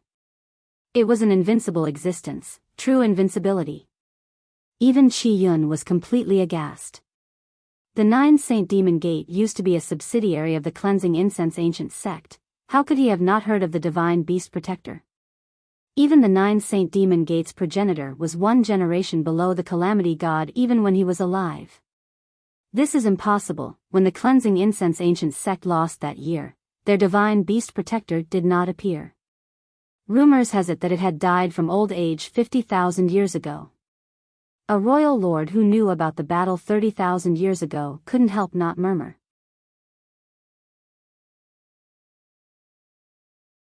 Chapter 207, True Invincibility. 1. The Calamity God is no longer in this world. At this point, Qing Xian Yuanshan stared at Niu Fen and spoke with a deep tone. Who are you? After knowing the origin of Niu Fen, even a royal member of the Azure mysterious ancient kingdom like himself was shocked. If the cleansing incense ancient sect's divine beast protector was still alive, then the heavenly god sect wasn't anything worth mentioning. Just the calamity god alone was enough to destroy all of the heavenly god sect. If the calamity god was still alive, then even if the heavenly god sect was 10 times braver, they still wouldn't dare to attack the cleansing incense ancient sect. Even though the heavenly god sect's ancestor claimed to be invincible in this generation, he was not on the same level compared to the calamity god. A person referred to as a true god, what kind of frightening and invincible existence was this? When the calamity god was still in this world, even the Azure mysterious ancient kingdom wouldn't dare to provoke the cleansing incense ancient sect. Who am I? In response to Qing Xian Yuanshan's question, Niu Fen's eyes were hanging at the end of his tentacles as he smiled and said, I am nothing but my young noble's mount. Just a little character, not enough to reach any apex. Niu Fen's words made other people become emotional. The turtle monarch also felt that this was unbelievable as he murmured, this is impossible. That year, even immortal Emperor Min-Ren did not have a heavenly ancestral snail as a mount. Legends has it that, with the blood of the true god, they are one of the most powerful existences in this world. They definitely will not become mounts for others. Having said that, the old turtle monarch was shaken as his eyes, as big as beans, widened and stared at Li Qie in disbelief. Having a heavenly ancestral snail as a mount, this was a miracle. To have one willingly become a mount, how unfathomable was this? Humph. Qing Xian Yuanshan coldly snorted and said, This is not the era of the calamity god. What could one heavenly ancestral snail do? Come and meet your death. Finished speaking, the emperor's decree in his hand once again opened. Niu Fen initially wanted to rush out, but Li Qie smilingly shook his head and stated, You haven't reached the 18th solution, so you still can't withstand immortal emperor's intents. Stand down. Niu Fen, without saying another word, immediately retreated to the back of Li Qie. At the same time, the emperor's decree ignited into a flame and turned into ashes, leaving behind only the word, deter. In a flash, the whole word, deter, turned into nothingness as all of its emperor's power, without any reservation, poured out like a rolling divine spring. In this very second, a shadow appeared, encompassing the 9 heavens and 10 earths, a generation of invincibility since the ancient times. Immortal Emperor's intent. All of ancient Sky City shook in this instant as if there was an immortal emperor standing on top of the city, encompassing all beings in this heaven and earth. Suddenly, countless cultivators prostrated on the ground inside the city. An immortal emperor's intent was not something they were able to resist. Facing this shadow of the immortal emperor's intent, even the group of Li Shuangyan and Chen Baojiao sank their expressions. Supreme Elder Qi Yun's legs were trembling and becoming weak, he was almost kneeling on the ground. Boom! At this time, this shadow's hand rushed forward. It was as if the entire universe was within the palm of this hand. Enlightened beings and ancient saints were smaller than even insects, they were not enough to reach the apex. Scram! Facing the approaching gigantic hand, Li Qie slightly narrowed his eyes and coldly said, "Nay." The bronze horses thunderously roared and pulled the chariot up to the sky as their hooves ruthlessly trampled on this shadow's face. This scene shocked everyone. This was an immortal emperor's intent, even if he was no longer in this world, his intent was still irresistible. Today, there was someone actually riding the horses to trample on the face of the immortal emperor's intent. This was truly not putting this immortal emperor in his sights. Bang! The hand of the shadow blocked the kicks from the hooves of the horses and then closed, trapping Li Qie and the Tetrawar bronze chariot inside. Along with the immortal intent, the emperor's power, like the waterfall from the heavens, poured down with the intention of refining Li Qie. You don't know your own strength, you're courting your own death. Seeing Li Qie trapped in the giant hand, Qingxian Yuanshan coldly sneered. Scram! Li Qie didn't even bat an eyelid as he exclaimed, "Qingxian, you might do if you are still in this world, but just a group of intents still dare to block my chariot." The moment his words left his mouth, growl, a loud tiger's roar resonated in the air as a white tiger suddenly leaped out. The Tetrawar bronze chariot, a coiling dragon was carved on its right and a divine phoenix was carved on the left. In the front was a qilin and the back was a white tiger. At this time, the white tiger rushed out from the chariot and its claw tore through the sky straight towards the giant hand. Xsh, a tearing sound echoed throughout the heaven and earth. An unimaginable scene happened as the white tiger jumped into the sky and ripped through everything in its path. The sky and the immortal emperor's intent could not stop the tearing of the white tiger's claw. Pfuff! The space-time fabric became unstable for a moment before the immortal emperor's intent disappeared along with the white tiger. Only Li Qie alone stood on top of the Tetrawar bronze chariot up high in the horizon. At this second, everyone had the illusion that the bronze chariot belonged to the Lord of the Nine Worlds. It would be greeted by the immortal emperors and avoided by the gods. At this time, the bronze chariot up in the horizon was an untouchable and supreme existence. It's only a wisp of immortal Emperor Qingshuan's intent, yet you still dare to block my chariot. Standing on top of the bronze chariot, Li Qie, being calm and collected, slowly looked at Qingxian Yuanshan and said, "Take out your ancestors' immortal emperor weapons." These words sounded arrogant and crazy, but at this time, everyone was stunned. The unstoppable immortal emperor's intent was torn apart by a white tiger today. This was simply inconceivable. Of course, the world did not know that this Tetrawar bronze chariot was an unparalleled item. It followed Li Qie across numerous battles, defeating the heavens above and punishing hell below. It fought against the gods and slayed god kings, virtuous paragon. Even living immortal emperors still had to personally greet it whenever the Tetrawar bronze chariot appeared. Immortal Emperor Qinlong and Immortal Emperor Xueshi both personally paid their respects to the Tetrawar bronze chariot before. Even though Immortal Emperor Qingxian was invincible, but with just the Immortal Emperor's intent left behind by him, it could not stop the supreme carriage of Li Qie. The legend is true. At this point, Qingxian Yuanshan quickly took several steps back as his expression constantly changed. This bronze chariot had fallen into their hands before. That year, when they possessed this chariot, there was a legend that this chariot was comparable to an immortal emperor's life treasure. Some rumors even stated that the profoundness and mysteries of this bronze chariot were right behind an immortal emperor's true treasure. The elders of the ancient kingdom had researched this bronze chariot but failed to see through its mysteries. Ultimately, they bestowed it to Qingxian Yuanshan. At this moment, if these elders found out, they would be crazily regretting giving something equivalent to an immortal emperor's life treasure, the once supreme treasure of the cleansing incense ancient sect, to someone else. Azure mysterious ancient kingdom, what about it? At this time, Li Qie glanced at Qingxian Yuanshan and emotionlessly spoke. Kill. Qingxian Yuanshan was very decisive as he shouted. He immediately took out a divine saber and slashed straight forward towards Li Qie's head. He wanted to surprise and kill Li Qie in a flash in order to take back the Tetrawar bronze chariot. Boom! The bronze horses jumped into the sky and stomped down with their hooves. The divine saber immediately got kicked flying away and the sneak-attacking Qingxian Yuanshan couldn't dodge in time.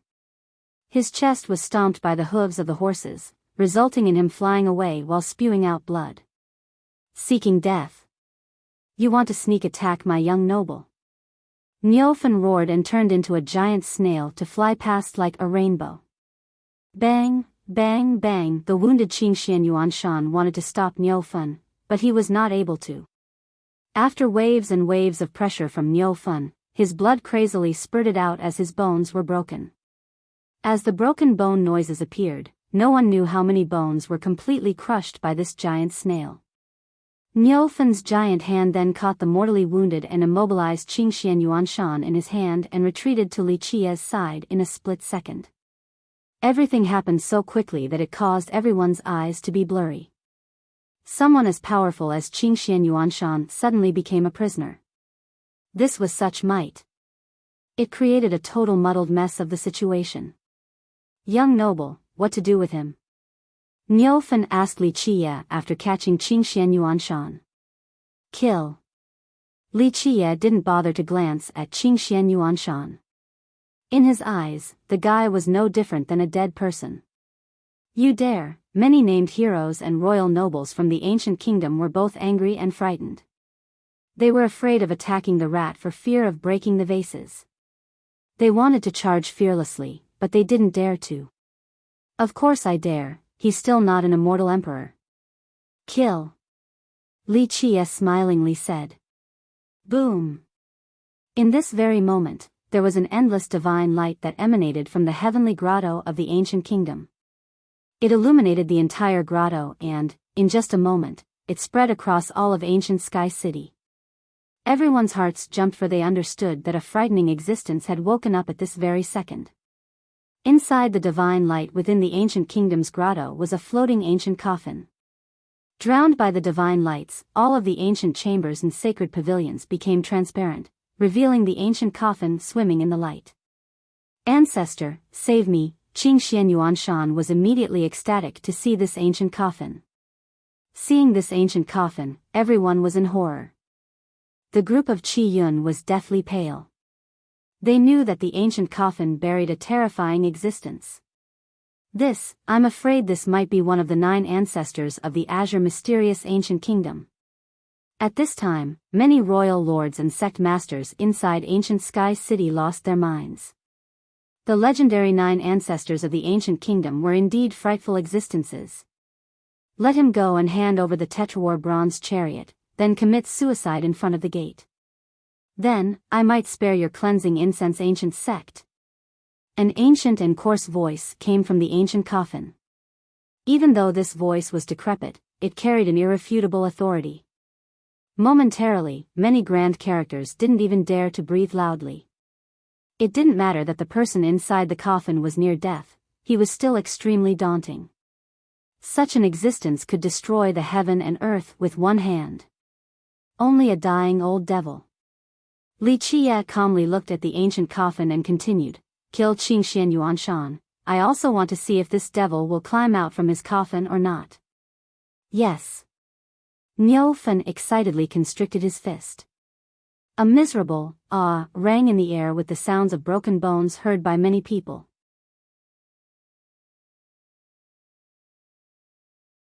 Chapter 208, True Invincibility. 2. Little demon, accept your death. Immediately enraged, the person inside the ancient coffin summoned a treasure. Boom! At this moment, the heaven and earth turned pale as the celestials plummeted. A myriad of Tao were screaming as the heavens will retreated. A treasure flew out, causing numerous people to kneel on the ground. Thunders cracked down in the air, but ancient Sky City's countless universal laws protected the city with the lingering fear that this invincible treasure would create a crater in this area. Immortal Emperor Life Treasure. A pale person emphatically screamed. The moment this treasure appeared, endless rolling emperor's power and immortal intent surged. Not only ancient Sky City, but countless characters in the Grand Middle Territory felt this vast torrential power. Who is using an immortal emperor life treasure?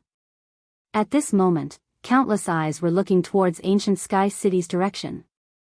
In the blink of an eye, the power of the Grand Tao in this world was sucked out as the essence of the heaven and earth all supported this immortal emperor's life treasure. The immortal emperor life treasure was just like the arrival of an immortal emperor. It was not something that an emperor's possession or an emperor's decree could compare with. It is over. At this point, the group of Qi Yun turned so pale that they were as white as sheets of paper.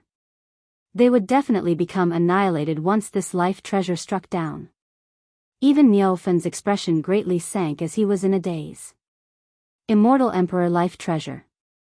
At this moment, Li Chia, standing on top of the Tetrawar bronze chariot, narrowed his eyes. Bang! A loud explosion directly pounded on ancient Sky City. In this very second, Li Chia did not take action, and neither did Niu Fan. Suddenly, in a corner of ancient Sky City, there was a withered hand reaching out. This hand came from above, encompassing even the soaring immortal emperor life treasure. Bang, bang, bang.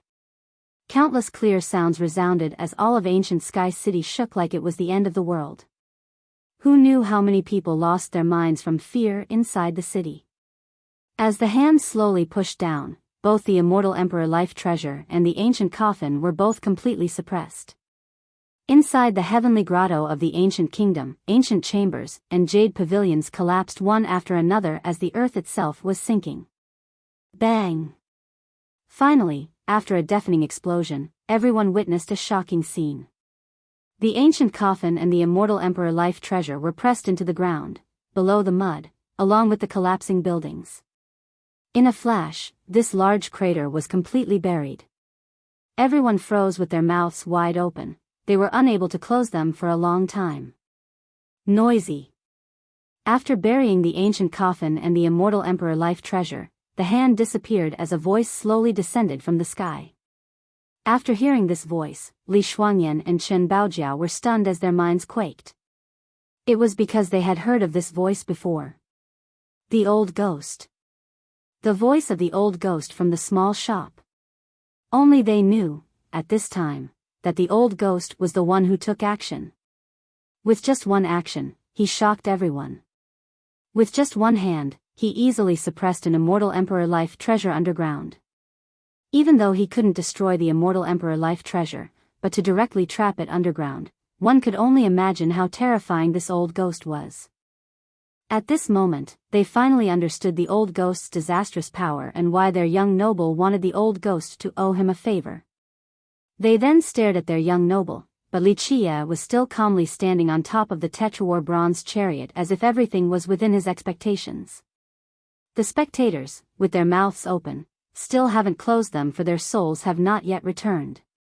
This was an immortal emperor life treasure yet it was pressured by a person with just his bare hand. This was too illogical. After a while, the confused crowd finally came back and rubbed their eyes. After seeing the collapsed buildings of the ancient kingdom, they knew that this was not a dream. It took a long time before people began to think about the question revolving in their minds. Enlightened beings, ancient saints, and even the hidden undying old men who came into being didn't dare to make a single noise. It was as if they were afraid of disturbing the unparalleled giant sleeping in ancient Sky City. One hand dominating over an immortal emperor life treasure. One had to know that this emperor's weapon was unleashed by one of the ancient kingdom's 9 ancestors. This was an extremely terrifying blow. If it was unleashed on top of the Grand Middle Territory, it would be able to sink a massive amount of land. However, this immortal emperor life treasure attack that was capable of killing the gods and decapitating the devils was subdued into the ground by one hand, and the ancestors' fate inside the coffin was unknown as well. At this moment, all great characters, sect masters, sacred lords, mortal kings, they all stopped breathing inside ancient Sky City, not daring to make any loud noises out of fear of the unparalleled giant in the city. Just this one word, noisy, was as heavy as millions of jinn. This word alone was enough to show the attitude of this sleeping giant. At this time, countless people were only glancing at each other and didn't dare to discuss. This event might just be the most tranquil moment of ancient Sky City within the last 10,000 years. One could even hear the sound of a needle dropping within this huge city. The Azure mysterious ancient kingdom was extremely unlucky. Its immortal emperor life treasure woke up a sleeping unparalleled giant, so its treasure and ancestor were both pressed into the ground. An immortal emperor life treasure does not mean invincibility. Even an immortal emperor true treasure is not necessarily invincible. In the end, Li Qia, standing on top of the bronze chariot, lazily spoke. Li Qia, being the first to talk again, finally relieved everyone. They began to breathe again while remaining extremely cautious. No matter who it was, they were all afraid of waking the sleeping giant. At this time, Li Qia controlled the bronze chariot and slowly entered the ancient kingdom's mansion. The group of Qiyun also calmed down and quickly followed Li Qia. The mansion inside the ancient kingdom's heavenly grotto was much larger than it seemed from the outside. This was a naturally formed heavenly grotto. There were not only ancient chambers and heavenly pavilions everywhere, but there were also curving mountain ranges. There were still many ancient kingdom disciples, including royal nobles, enlightened beings, and even ancient saints, presiding inside. This was the power of a sect with two emperors. Compared to great sects and countries, it was hard for them to have ancient saints during the difficult Tao era, but the ancient kingdom was able to send ancient saints out to protect the field. Although there were powerful enlightened beings and ancient saints in the grotto, but at this time, they could only watch Li Qia bring the others inside. Even ancient saints at the level of Grand Saint would not easily take action. The hand from earlier that suppressed their ancestor and immortal emperor life treasure had completely shattered their morale. Even the powerful ancient saints had dread and fear in their minds as they trembled and didn't dare to make any loud noises, afraid of waking up the unparalleled giant one more time. Li Qia entered this grotto as if he was taking a stroll in his own courtyard, completely relaxed and comfortable. At this juncture, the hatred of many royal nobles of the ancient kingdom towards Li Qia permeated deep in their bones, but they didn't dare to do anything. Eventually, an old man quickly welcomed Li Qia as he bowed down while clasping his fists together and busily said, "This person must be young noble Li." This matter only began with a few people of the younger generation who didn't know any better. This was why we have this kind of conflict. Younger generation not knowing any better? From arrogance to respect, seeing the sudden change in the ancient kingdom's attitude caused Li Qia to burst out in laughter as he said, "Then the old man lying in that coffin is also a junior of your Azure mysterious ancient kingdom?" Li Qia's words immediately changed this old man's expression, but he managed to settle down his anger. Today, the situation was disadvantageous for their ancient kingdom. Their ancestors' fate was still unknown after being pressed underground. At this second, even if they couldn't endure this humiliation any longer, they still had to bite their teeth and swallow this animosity. This time, my Azure mysterious ancient kingdom has offended. The old man was an experienced character and had witnessed countless waves and winds. In this key moment, he took a deep breath and bowed to say, "This time, my Azure mysterious ancient kingdom is willing to pay for all of the damages. As long as young noble Li says the word, we will absolutely agree." The old man truly was a character capable of accomplishing great tasks with his swift decisiveness. Even though this was hard to swallow, he still bit his teeth to accept that it was their fault. To them, at this time, nothing was more important than digging out their ancestor, so the old man had no other choice but to acquiesce. "Young noble, even while killing, we should still spare someone a living path." Seeing an original elder of the ancient kingdom accept their defeat, Qi Yun couldn't help but gently speak. However, only half of the sentence came out. It was not his place to say more. In this situation, Li Qie had the final say. Li Qie glanced at Qi Yun without saying anything. Li Qie understood that the Nine Saint Demon Gate did not want to wage war against the Azure Mysterious Ancient Kingdom. They had not yet appeased the War God Temple. Without its absolute support, the Nine Saint Demon Gate truly did not have the courage to wage war against the Ancient Kingdom. Against my enemies, I had always behead all of them. Li Qie then stared at the Ancient Kingdom's old man. Li Qie's declaration shocked the old man. Their ancient kingdom had never been afraid of trouble, but under the circumstances today, they couldn't afford not to bend down unless they truly wanted to fight desperately till the end.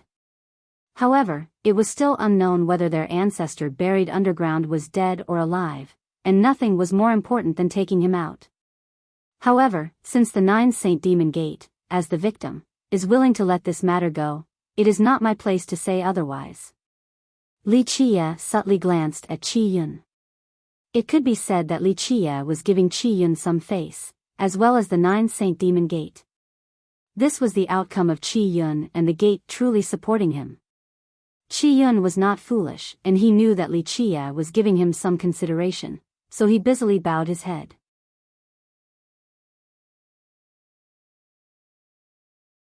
Chapter 209, Wu Clan's Descendant, 1, Young Noble Li, just name a price. My Azure Mysterious Ancient Kingdom will not hesitate. At this moment, a second was worth many pieces of gold. The old man wished that Li Qie would withdraw his troops, so he decisively made this ridiculous offer to quell this matter. This turmoil was a great loss to their ancient kingdom. It was to the point of spurting blood and losing teeth. However, saving their ancestor was more important. Li Qie lightly glanced at the man and said, "Your ancient kingdom thinks too highly of yourself. If I wanted to slaughter all of you, it will be my wish, and even a mountain of gold would not be able to change my mind. Today, not slaughtering all of you is simply to give some face to the Nine Saint Demon Gate." Yes, yes, even though these words were offensive, the old man could only nod in agreement. Hand Dao Child Xingtian over. Finally, Li Qie looked at him and added, "As for your compensation, talk to the Nine Saint Demon Gate." Finished speaking, he turned around and left. Li Qie was very excited for today's battle. He wanted to absolutely annihilate the ancient kingdom's heavenly grotto. However, since they didn't kill everyone today, it was difficult for him to be happy. Nonetheless, he still gave Qi Yun and the Nine Saint Demon Gate some consideration. Since they did not want to wage war against the ancient kingdom, he satisfied Qi Yun's wish. Respectfully escorting Li Qie out of the mansion was not only the ancient kingdom's old man, but also Qi Yun. The group of Li Shuangyan also left along with Li Qie. From start to finish, Li Shuangyan did not give her opinion. She knew of her young noble's intention to massacre, but he only stopped out of consideration for the Nine Saint Demon Gate today. Not long after they left, the one to blame for this storm, Dao Child Xingtian, was tied up by 5 immortal ropes and handed over by the ancient kingdom, leaving his fate in others' hands. Outside of Dao Child Xingtian, there were also a few escaping protectors and sectional leaders of the Heavenly Gods sect. All of them were tied up and brought to Li Qie's door. Seeing Li Qie again, Dao Child Xingtian no longer had the glory of the past. His face was deathly pale, for his fate was sealed. Take him out and behead him tomorrow. Hang their skulls on the gate so the world will know that anyone who messes with me is courting their own death. Li Qie only spared a single glance, then he waved his sleeve before commanding. Li Qie, do you dare to truly fight me with your own skill or not? As he was being pushed out, Dao Child Xingtian was not willing and he coldly called out. The Li Qie who was initially leaving stopped and stared at Dao Child Xingtian, then he smilingly replied, Dao Child Xingtian, do you really think you are something great? A genius? How many coins are you worth? Don't show that arrogant face in front of me. You're only a loser to my maid. Do you think you are worthy of me personally killing you? Take him out and decapitate him. Finished speaking, Li Qie turned around and left. Surname Li, even if I become a ghost, I will not let you go. Dao Child Xingtian struggled to rush forward while coldly shouting, but he was stopped by the protectors of the 9 Saint Demon Gate. With just you? Even if you become a ghost, you will still only be a cockroach beneath my feet. I would even kill true ghost immortals. A little ghost like you should wake up already. Li Qiye's voice rang from inside of the door. No, Dao Child Xingtian snarled with all of his grievances, but it could not change his pitiful destiny. Once the night's curtain lowered, there were many pieces of news traveling inside ancient Sky City. Countless great characters of the big powers held a secret meeting to discuss the matters. This matter, of course, was about the unparalleled giant sleeping inside ancient Sky City. This truly shocked everyone in the world. After the battle between the Black Dragon King and Immortal Emperor Ta Kong, where the heavens was torn apart, signaling the entry to the difficult Tao era, heavenly sovereigns were already rare. As for the more powerful heavenly kings and virtuous paragons, they were completely in seclusion to pause their blood lifespan in order to avoid this arduous era. As for the unparalleled giants comparable to the gods, they were only legends. Today, when someone suddenly suppressed the immortal emperor's life treasure along with the ancestor of the ancient kingdom, this meant that there was an extremely terrifying existence sleeping inside the city. All kinds of legends regarding ancient Sky City began to clamor overnight, as well as strange tales. Legends has it that ancient Sky City was not built during the Desolate Era and absolutely not the Desolace Expansion Era. It was most likely built during the mythical legendary era. An extremely old cultivator who grew up in ancient Sky City stated. This living fossil continued on. According to the legends, the ancient Sky City and the heavenly ancient burial ground are closely related. During the legendary era, the heavenly ancient burial ground was an imperial burial ground for true gods after death, and the ancient Sky City was a divine city in the 9 firmaments. After the era of the true gods collapsed, the divine city fell to the earth and it became the ancient Sky City ever since. I have heard of such a legend before when I was a kid. In ancient Sky City, the living fossils who grew up in this vicinity all gathered together and secretly discussed this rumor. There is another old legend that believes the true gods are still alive. However, they are hiding in this world. Maybe, there is a sleeping true god in ancient Sky City. Thinking about the big hand, many people glanced at each other. To be able to suppress an immortal emperor's life treasure underground, it was probably the mythical gods, a once supreme true god. Ancient Sky City has withstood countless battles and gained countless visits from immortal emperors. It can remain standing till now as the oldest city in the Grand Middle Territory. This is not without reasons. I'm afraid that there really is a sleeping true god or an unparalleled giant from the legends. Many sect masters and royal lords were also secretly discussing this matter.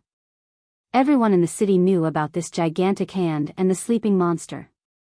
However, what piqued their curiosity was the origin of this giant, whether he was a mythical true god or a paramount being from another era.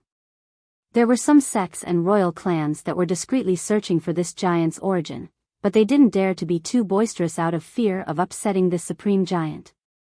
That would absolutely be a sect-destroying disaster. Even though the difficult Tao era wasted 30,000 years of time for cultivators, but in the current era, the strongest beings aren't ancient saints and definitely not heavenly sovereigns. Even heavenly kings wouldn't dare claim to be invincible. An ancient saint from the last generation finally lamented. There was one undying old man who pondered for a moment before finally bemoaning. The difficult Tao era really did suppress all of us, even heavenly sovereigns had to live in seclusion. However, this didn't mean that there weren't powerful enemies in this world. Today, it is still full of hidden dragons and crouching tigers. Even if a virtuous paragon came into being, would he dare claim to be invincible? Above royal nobles were enlightened beings, ancient saints, heavenly sovereigns, heavenly kings, and finally virtuous paragons. Who in this world would know how many heavenly kings and virtuous paragons were halting their blood span? In just one night, countless people secretly discussed this matter, but in the end, it was all for naught. No one actually knew about the origin of this sleeping giant. As for Li Shuangyan and Chen Baojiao, the ones who knew that it was the old ghost, they were very curious about his origin, but they couldn't ask about it since Li Chia didn't say much. No matter where the sleeping giant came from, he had become a lingering shadow inside everyone's hearts. Even a few immortal emperor lineages carrying immortal emperor life treasures and even true treasures didn't dare to take any action. The ancestor of the Azure mysterious ancient kingdom was the perfect example of what happens when waking up this sleeping giant. Meanwhile, during the night, another piece of news quietly spread. The Azure mysterious ancient kingdom withdrew during the night. Even though they were very secretive and kept a low profile during this retreat, people still found out. Some people saw many royal nobles, named heroes, and even enlightened beings along with ancient saints guarding an ancient coffin as they covertly left ancient Sky City. Many disciples also left the heavenly grotto in the inner city, only leaving behind a few as guards. Seeing a monster like the ancient kingdom having to secretly withdraw from the city, this truly stunned other people. This was a heritage with two emperors' awe. They had terrifying hidden strength. But today, it was still forced to leave the city, leaving everyone aghast. Facing an unparalleled giant, even the ancient kingdom can't do anything but acquiesce. Unless they have a hibernating divine ancestor coming into being, they have no other choice. Any heritage would have to retreat in the face of such a monster. A few undying old men softly sighed. Yielding in this manner was far from shame because any sect in this situation would be forced to retreat, for they could not afford to become enemies with such an existence. Some people were secretly ecstatic seeing the ancient kingdom's restraint. Countless sects had suffered in the hands of the ancient kingdom. However, even though they were happy, they did not dare to show it. In the end, this was merely a setback. They were still a standing behemoth, and no one dared to create enmity against them. There were also many people who cared about whether the ancestor inside the coffin was dead or alive as they spied for this news. Nothing was impossible for a willing heart, and finally, there was a grand character who found out that the ancient kingdom's ancestor was still alive. This information amazed many great characters. An immortal emperor life treasure, in the end, was still an immortal emperor life treasure. It still managed to protect the ancestor inside the coffin. If it was someone else, even a virtuous paragon, from the power of that hand, they still would have been rendered into nothingness without the life treasure's protection.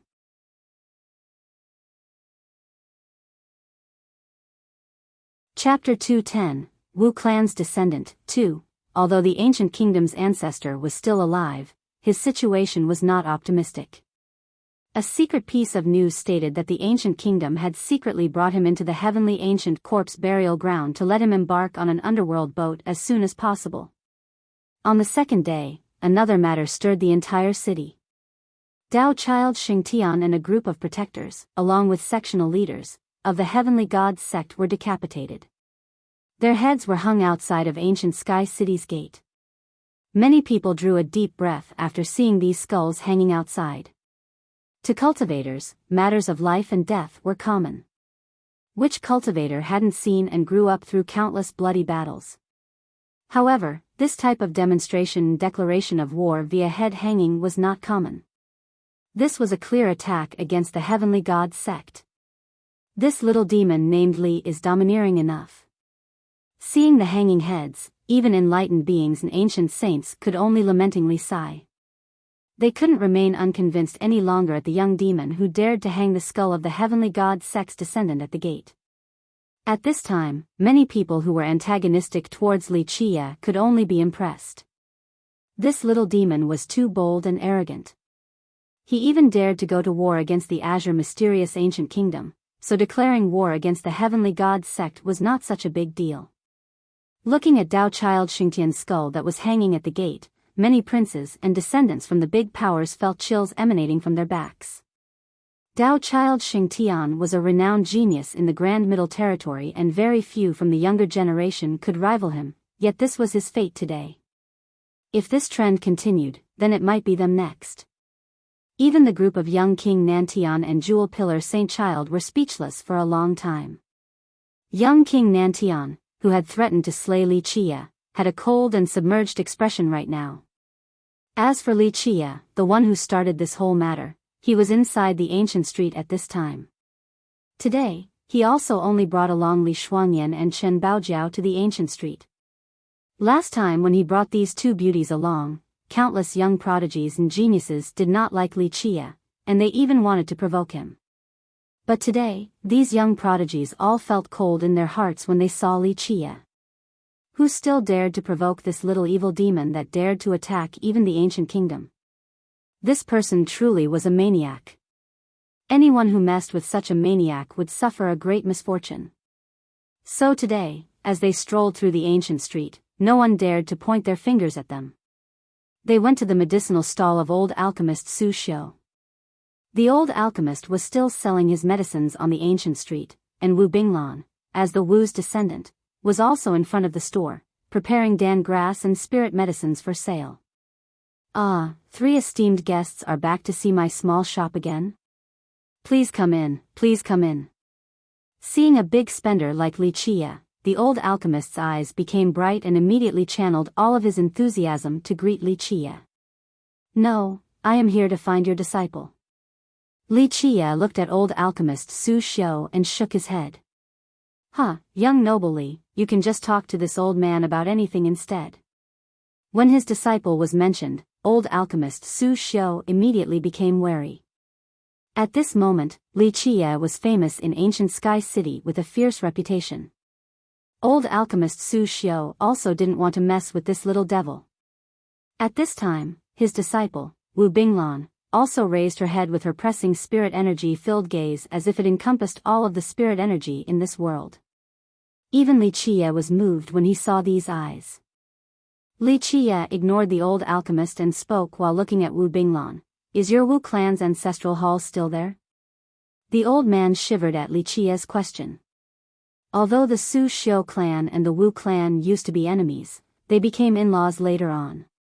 At the moment, both clans were in decline, especially the Wu clan that had completely collapsed. However, as a senior, old alchemist Su Xiu still took care of the Wu clan. The Su Xiu clan knew more about the Wu clan than outsiders, so how could he not be alarmed when Li Chia brought up the Wu clan's ancestral hall? Wu Binglan stared at Li Chia for a while before she finally nodded her head gently. After you go back, open your ancestral hall and remove your progenitor's position. Then, place this there instead. Li Chia handed the emperor's tiled seat over to Wu Binglan. Tun Ri's emperor seat. After seeing this item, old alchemist Su Xiu immediately quivered. He immediately covered his mouth and looked around to find that there was no one around. Only then did he feel relieved. Despite this, his eyes couldn't help but widen while looking at Tun Ri's emperor seat. He was feeling very shocked. As for Wu Binglan, she was even more amazed. She couldn't believe her eyes as she was staring at the emperor's seat before her.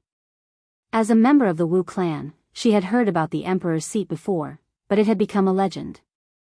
For millions of years, no one from the Wu clan had seen this emperor's seat. This can't be. After regaining his soul, old alchemist Su Xiu gaspingly exclaimed. Wu Binglan didn't dare to believe this. She looked at Li Chia for a long time, then she quietly spoke, isn't this yours? Li Chia had already bought the heirloom tile of their Wu clan, so at this moment when Li Chia was not only returning the tile to her, but also the emperor's seat. This was an immortal emperor's possession. No matter who it was, they would not dare to believe such a thing. I formed a good karmic relationship with your progenitor. I promised your ancestor to return a good fortune back to his descendants. Now, this emperor's tiled seat will return to your Wu clan. Li Chia gave the emperor's seat back to Wu Binglan. Wu Binglan, in this moment, was stunned right where she was standing and couldn't reply. This matter was both unimaginable and incredible. You went to the Earth Immortals' dragon den from the legends. You met the war god. Old alchemist Su Xiu jolted as his eyes, each as big as a green bean, glared. He had heard about the Wu clan's progenitor being buried in the heavenly ancient corpse burial ground. After hearing Li Chia's words, how could he not be shaken? To be able to return alive after entering a dragon den, this was such an astonishing matter. To meet an Earth immortal and return unscathed, this was a miracle, Li Qiye didn't answer his question. Instead, he leisurely spoke. Since I formed a good relationship with the Wu clan, you need to take good care of her.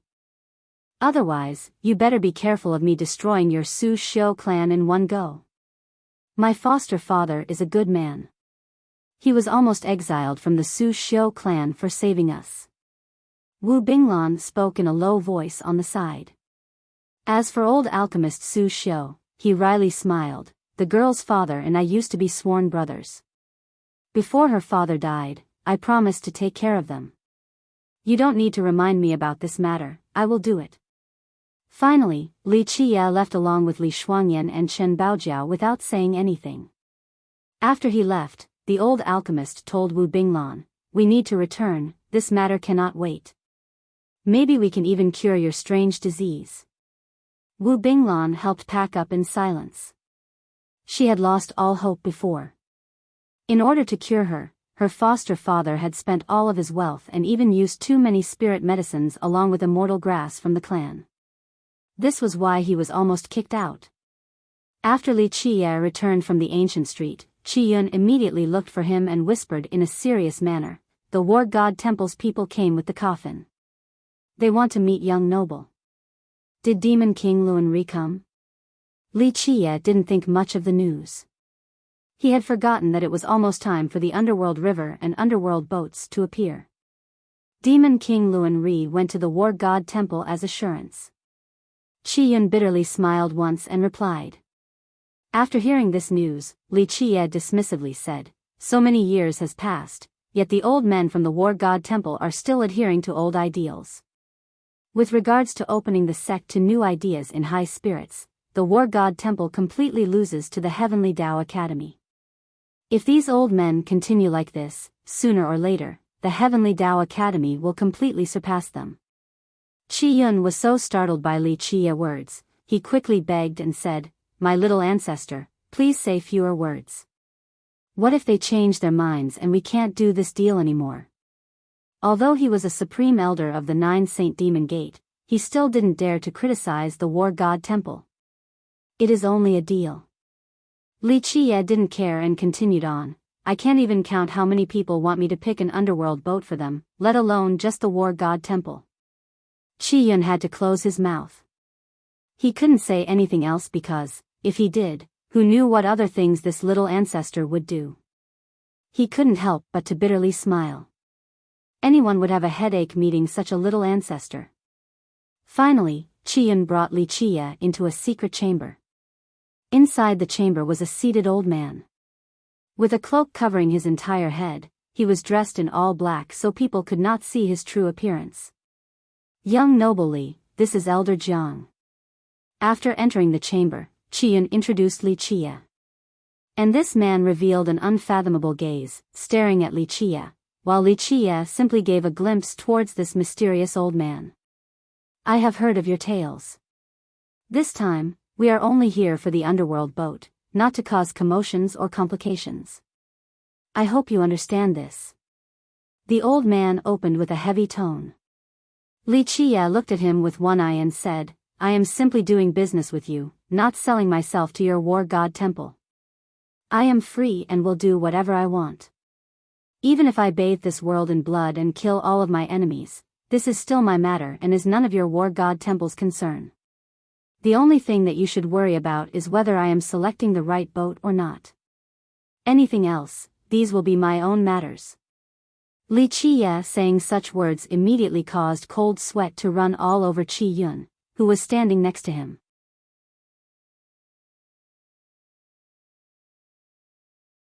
Chapter 211, Underworld River's Secret, 1. At this time, Qiyun wanted to beg for this little ancestor to stop arguing. He wouldn't be able to handle the war god temple if they became angry. The old man, with an unfathomable gaze, looked at Li Qiye for a long time before finally exclaiming in a harsh manner, you kept on causing trouble everywhere. If you cause trouble in the heavenly ancient corpse burial ground, my war god temple will not protect you. Li Qiye was not interested and simply waved his sleeve as he said, don't worry, I am not expecting your war god temple to clean up my mess. We are only doing a simple transaction. If you are annoyed with me, then go on your own road and wait for me at the ferry. At that time, I will send your ancient coffin onto the boat." Such an arrogant attitude from Li Qiye really made Qi Yun nervous while standing next to him. "My little ancestor, this is a grand character from the war god temple." Qi Yun felt very helpless. Even he had to be careful about every little thing when speaking to the war god temple's elders, but Li Qiye simply didn't think that it was something worth caring about. This little ancestor completely made other people lose patience. The old man stared at Li Qiye and finally spoke. "We will wait at the ferry for you. Do not be late. Demon King Luan Ri and the 9 Saint Demon Gate are your assurances." The underworld boat's burial was too important to the war god temple this time. They naturally didn't want any complications. "Good, we'll do it this way."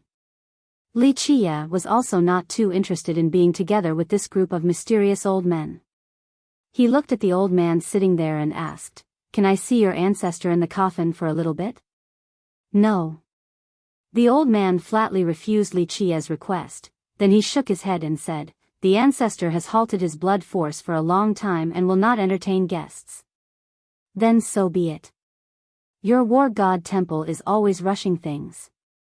Anyway, when I give your ancestor 500 years of life, you just need to bring the items that I want to the cleansing incense ancient sect."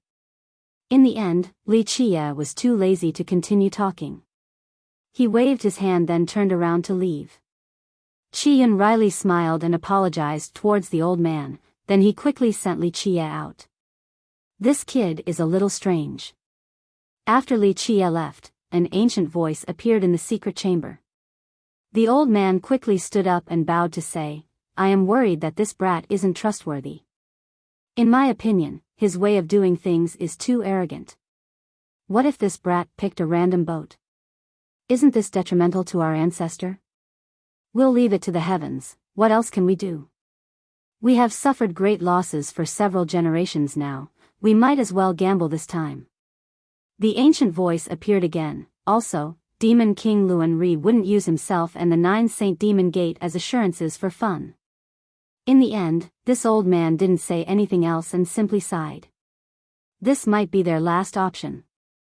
If they could bury someone on the right underworld boat themselves, then they wouldn't be finding outsiders. Over the following days, Li Qiye focused on cultivation to fortify his warrior canopy realm. He was preparing another solid foundation for new fate palaces in the future. To cultivators, the more fate palaces one had meant that they will become more powerful in the future and could even walk on the road towards the heaven's will.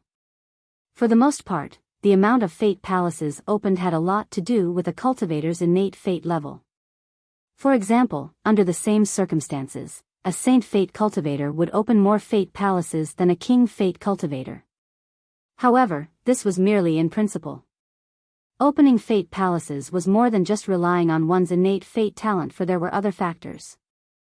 One would be whether the Tao foundation was solid or not, whether the Tao heart was steadfast or otherwise, and if the person possessed great intelligence and wisdom. All of these factors contribute to the palace opening. In fact, since the start of time, countless Saint Fate cultivators at the moment when they were opening their Fate Palace caused their Fate Palaces to collapse because their Tao foundation was not fortified. There was even a chance to suffer Qi deviation. There were also many prodigies that, because of their unstable Tao heart, could not handle the long and painful suffering during the palace opening. In the end, they couldn't not give up. This matter had happened numerous times since the beginning of time. Li Qiye's ambition naturally was not just 3 or 5 fate palaces. His aspiration was much higher, and thus, after entering the warrior canopy realm, he once again reinforced his foundation. At this time, a misty haze surged from Li Qiye's body, as if it was the world of the immortals, as it permeated the entire room. This endless haze was sometimes a dragon and other times a phoenix. Periodically, it was as vast as the sea, and occasionally, it became as imposing as the mountains. Every now and then, the haze rushed forward. And at this time inside Li Qiye's fate palace, his true fate was crazily absorbing the world's essence.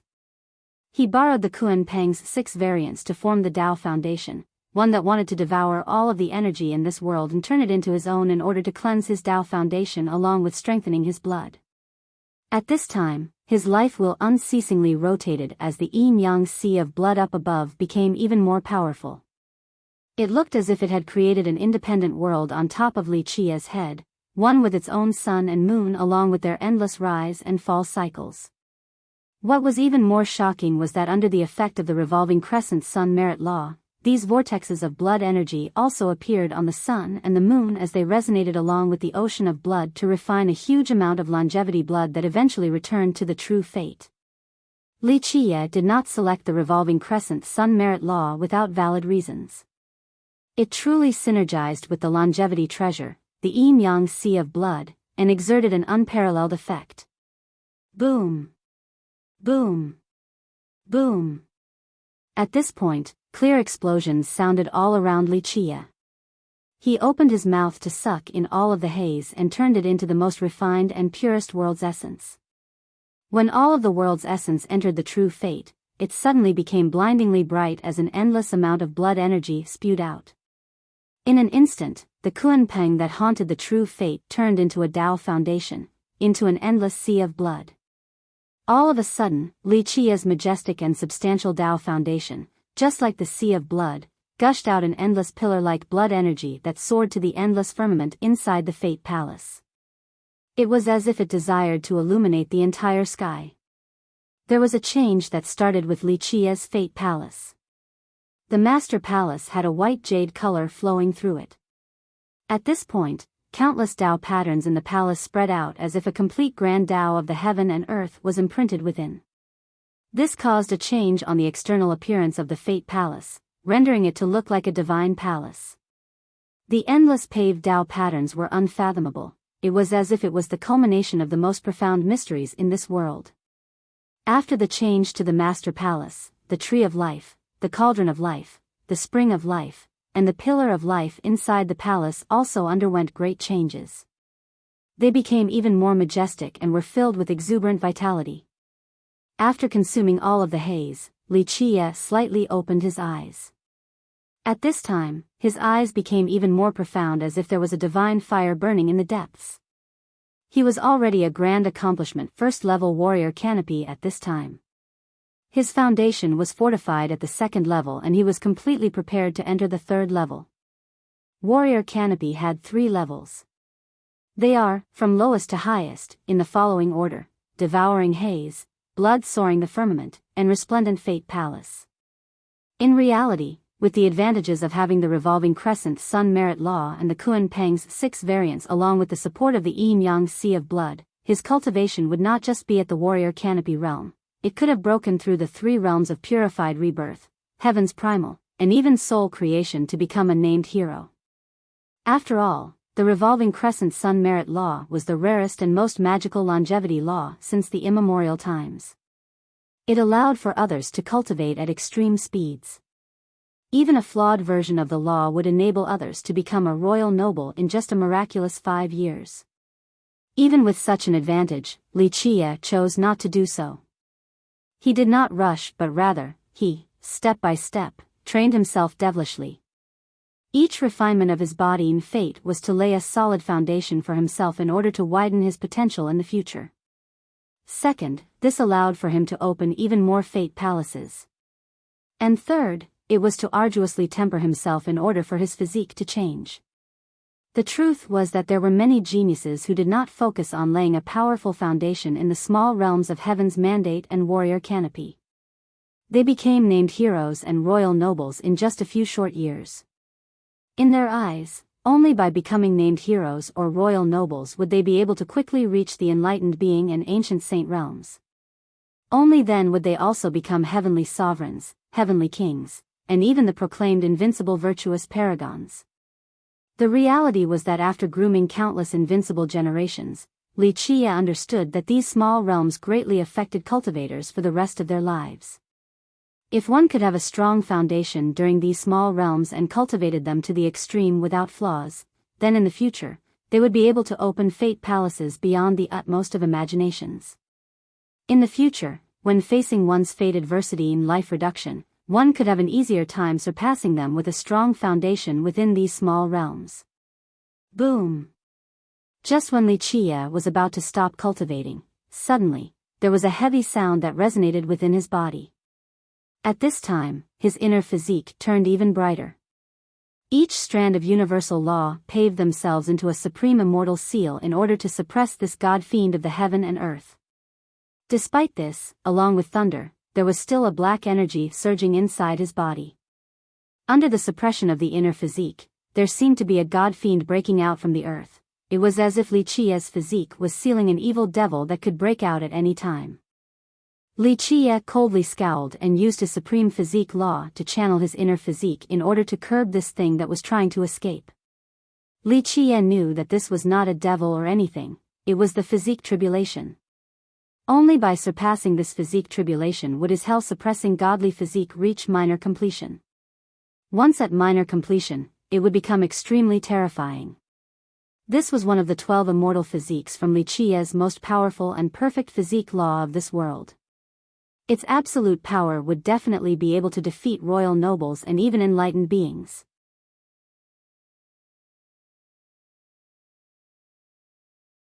Chapter 212, Underworld River's Secret. 2. Cultivators cannot escape two types of tribulations during their lives, life reduction and fate calamity.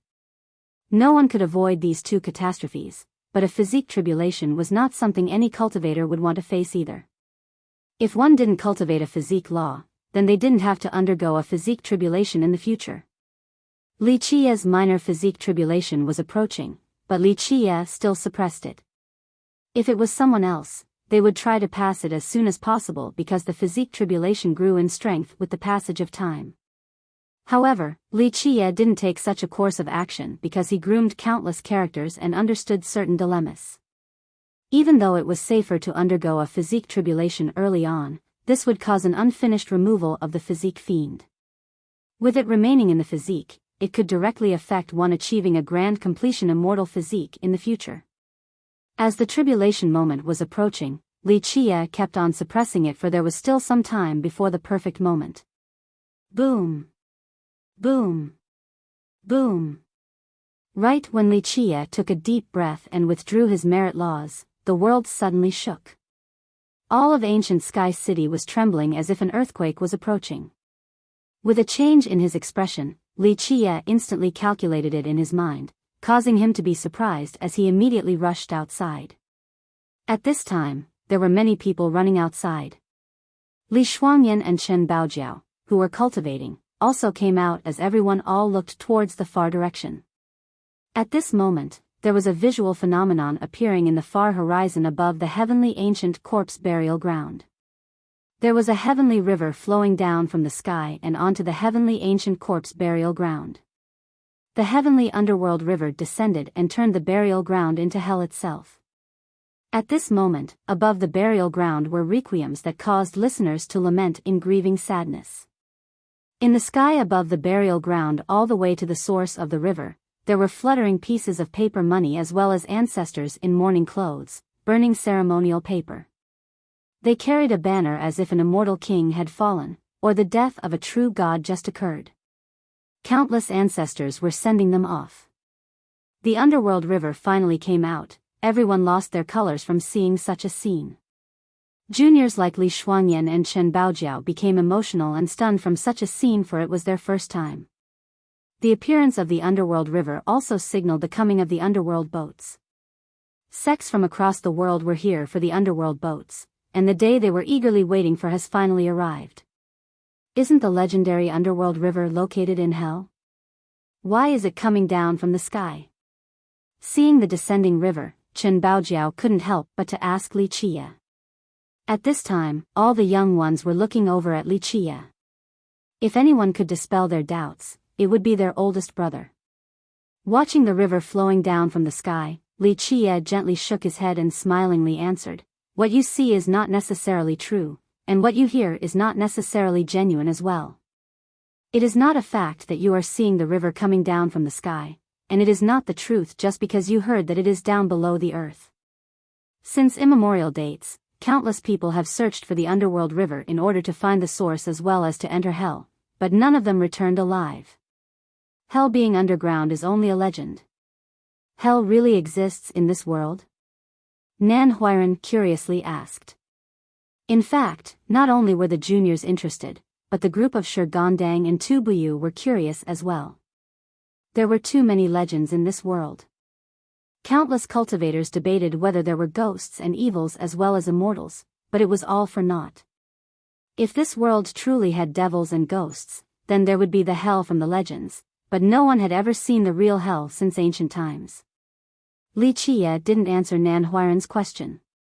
He simply stared at the sky towards the end of the river where countless ancestors were attending the funeral. This phenomenon was very fuzzy, but it was extremely clear in Li Chia's eyes. Who are the ancestors mourning for? In the end, Li Shuangyan gently asked out of curiosity. Seeing the solemn and indistinct scene in the sky where countless ancestors were burning ceremonial paper while carrying battle banners with such sadness, Li Chia could only gently sigh in the end as he said, "No one knows, this has always been a mystery." At this very second, everyone in ancient Sky City were watching this amazing scene in astonishment, especially the undying old men in the coffins. Underworld River finally appeared. Seeing the river floating down from the sky, countless undying old men excitedly murmured. In reality, at this very moment, countless eyes opened inside the heavenly ancient corpse burial ground. It didn't matter whether it was the Feng Shui treasure earth or earth immortal dragon veins, every pair of opening eyes flashed terrifying bloody rays outward. Inside the dragon dens, there were even invincible existences with eyes like oceans of blood, gazing towards the end of the underworld river as if they wanted to see the truth behind this vision. The appearance of the underworld river was enough to excite both the living and the dead inside the burial ground. By being buried at a Feng Shui treasure earth or dragon vein, there was a chance at rebirth, but this was simply a chance. Countless people were buried there for millions of years without an opportunity to leave the burial ground. However, with the appearance of the river, to both the dead and the dying, this was a chance. Being buried on an underworld boat would at least give them dozens of years of lifespan, and the best-case scenario would be a rebirth for another generation. Then, they could truly escape from the burial ground and re-enter the world. Even the non-sentient earth corpses also stared at the phenomenon over the horizon. Although they were without any intelligence, they still knew that this was an opportunity for rebirth. Overnight, countless earth corpses crawled out from their hiding places and started to head north towards the underworld river's ferry. Even without any wisdom, their instincts told them to head towards the ferry. As numerous earth corpses went on their journey, the sky became covered with an endless amount of corpse poisons. These thick corpse poisons reached the heavens itself and would turn anyone who got infected into an earth corpse. At the same time, countless once invincible characters opened their ancient coffins and stood up to look at the ferry in the Feng Shui treasure earths and dragon veins. If anyone was inside the burial ground at this moment and witnessed this scene, they would absolutely be creeped out, while the more cowardly ones would faint from the horror. In this moment inside the burial ground, no matter whether it was deep inside the valleys, high peaks, or the rivers, countless beings left their ancient coffins and headed towards the ferry. Such a situation could only be described as a corpse riot. Anyone who saw such a scene would have to get away as fast as possible. On a peak that reached the clouds, there was an unparalleled beauty standing at the top under the moonlight. Her appearance was hazy and indistinct, but it still contained a peerless charm. She opened her beautiful eyes to look over to the faraway ferry and remained silent for a long time. On a stiff precipice, a hanging wooden coffin opened at this time. A middle-aged man sat up and also looked at the ferry. Some time later, he finally gently sighed and went back inside his coffin. Some treasure lords and earth immortals decided to head towards the ferry, but even more of them chose to go back inside their coffins as they, once again, sank into the ground. Even though the rumors indicated that the underworld boats allowed for one's lifespan to be prolonged once one gets buried inside, this chance was extremely trivial.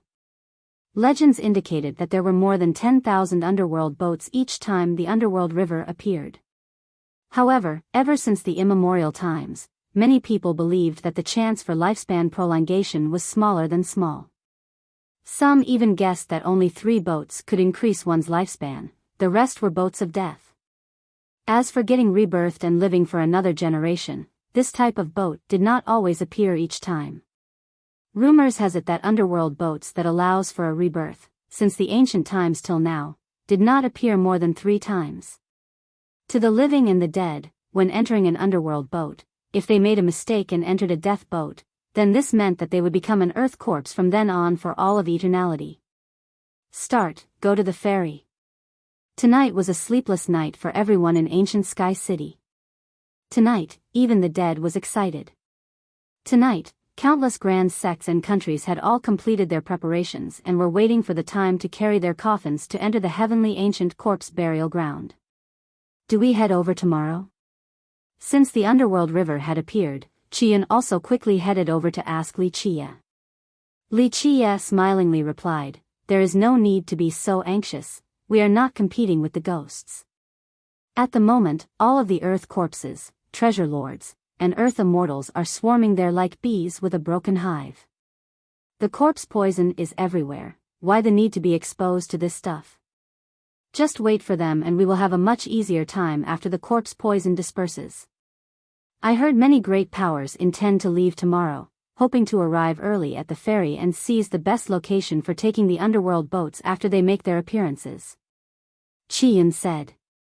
Li Qie couldn't help but burst out in laughter. Then he said, "There will be more than 10,000 underworld boats coming out along with the underworld river. At that time, everything will be chaotic.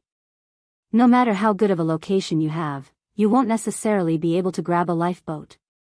Here, Li Qie glanced at Qian a bit and continued, "If the war god temple wants to go there first, then let them do so. Qian doesn't need to worry about me, I will go to the ferry at that point." Qian then gently sighed and didn't say anything. Li Qie had his own ways and it was not something he could control. Sure enough, on the second day, Li Shuangyan brought news to Li Qie and said, "The war god temple has entered the heavenly ancient corpse burial ground.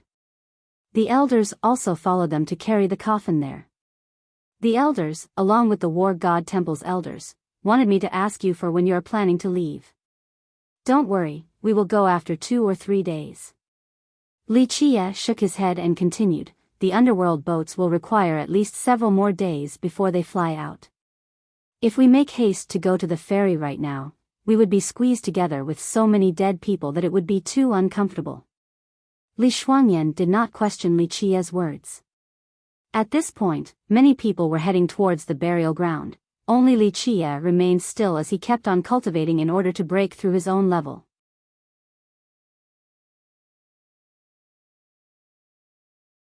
Chapter 213, Thousand Emperor's Gate, 1. On the next day, countless ancient coffins were carried out from the city as the great powers started their journeys into the burial ground.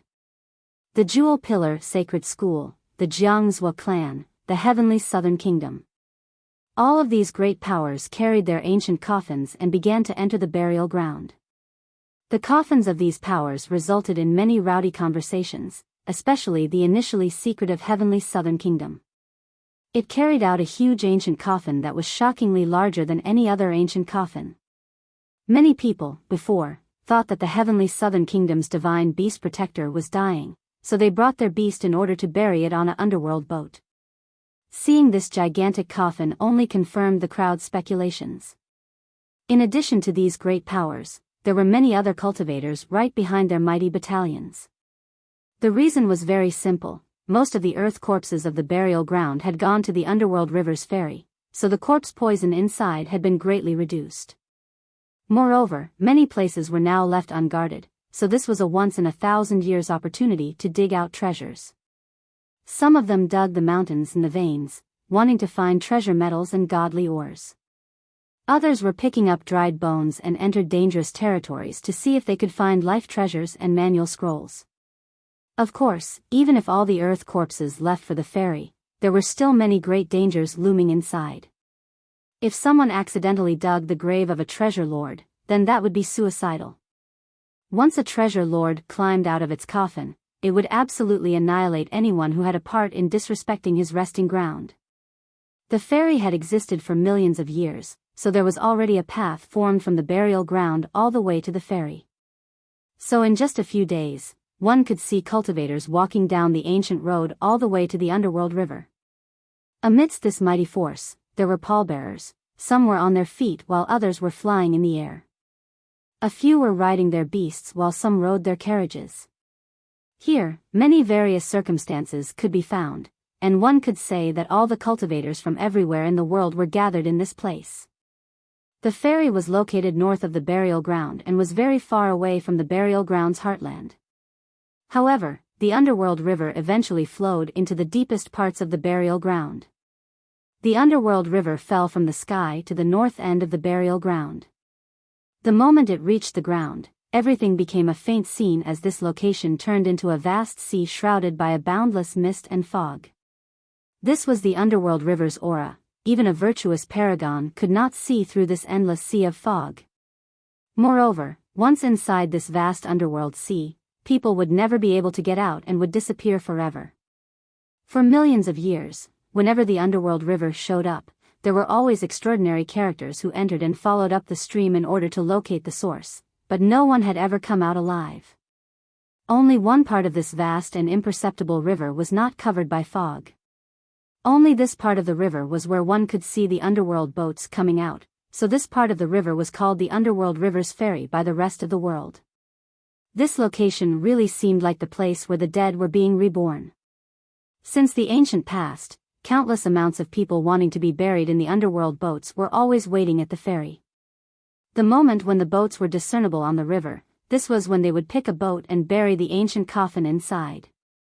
After the ancient coffin was inside, the underworld boat would drift along the river into the deepest part of the heavenly ancient corpse burial ground.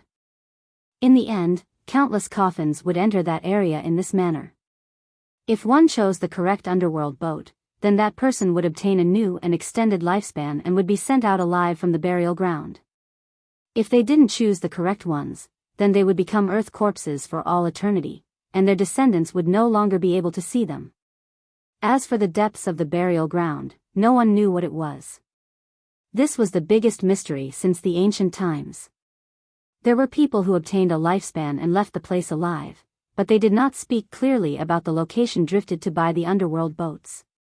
Even if they had experienced it themselves, they still couldn't speak about this matter with clarity.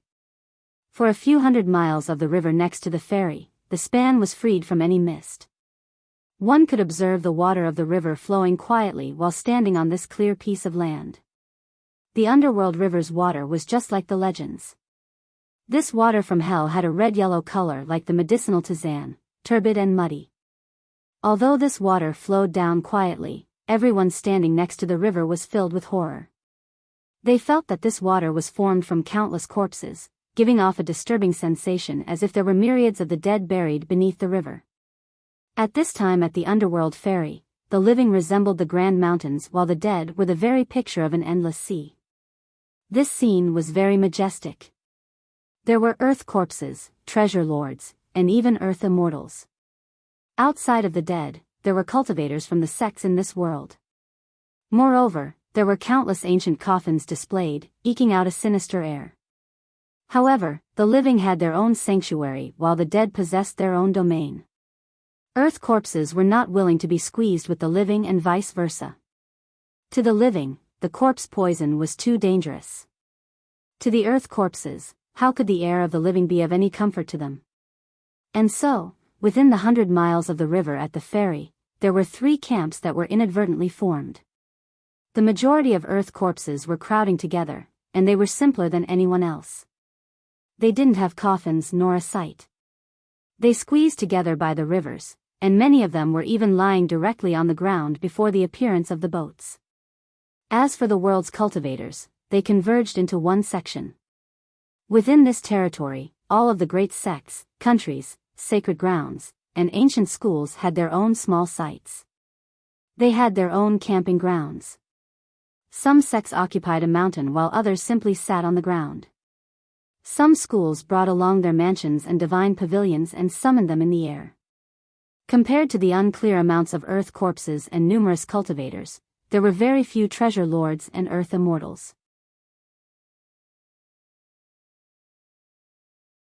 Chapter 214, Thousand Emperors Gate. 2. Is there really no other way to become close with their ancestors again? A cultivator couldn't help but ask. Regarding this question, many old elders of the great powers were unable to answer. Finally, the old turtle monarch of the Flying Dragon Lake stated a method with soft words. There is a way to meet one's ancestor. It is to perform the honoring ceremony in the legends. How does one perform this honoring ceremony? The demons right next to the old turtle monarch quickly inquired. I don't know. The turtle monarch shook his head and continued, I have lived for many years, but I have only heard about this method and have never seen it before. I'm afraid there is no longer anyone in this world who knows of this ceremony. At the ferry, other cultivators also recognized the few treasure lords and earth immortals appearing at this place. Over there, isn't he the last gate master of the Thousand Emperors Gate? An old ancient saint of the heavenly devil race from the eastern 100 cities asked in extreme astonishment after seeing an emotionless earth immortal standing next to the river. Thousand Emperors Gate. Hearing this name, many grand characters were in awe. Even immortal emperor lineages lost their colors after hearing such a name. It was as if it was a forbidden taboo. Is the Thousand Emperors Gate that frightening? A junior noticed the shock on his master's face and curiously asked. One gate, 4 emperors in a row. The enlightened beings and ancient saints of the previous generation, with dignified expressions, explained to their disciples, Thousand Emperors Gate, 4 immortal emperors originated from this sect. Moreover, these 4 immortal emperors came one after another consecutively. No other sects were able to successfully break through and steal the heavens will from them. For 4 generations in a row, the heavens will was held by the Thousand Emperors Gate. Having heard such a tale, countless younger disciples all lost their colors. Azure mysterious ancient kingdom, one sect with 2 emperors. This was already enough to shake the entire Grand Middle Territory. It was an untouchable existence in contemporary time. One gate, 4 emperors, this was simply unthinkable. The even more horrifying part was that it was a sect with 4 immortal emperors consecutively. This was truly a miracle. A miracle never before seen, and a miracle that would never happen again. One gate, 4 emperors in a row. Such an invincible lineage like this, how come they still met their end? A junior, after hearing such a legend, couldn't help but ask his seniors. A senior lamented with a sigh before gently answering.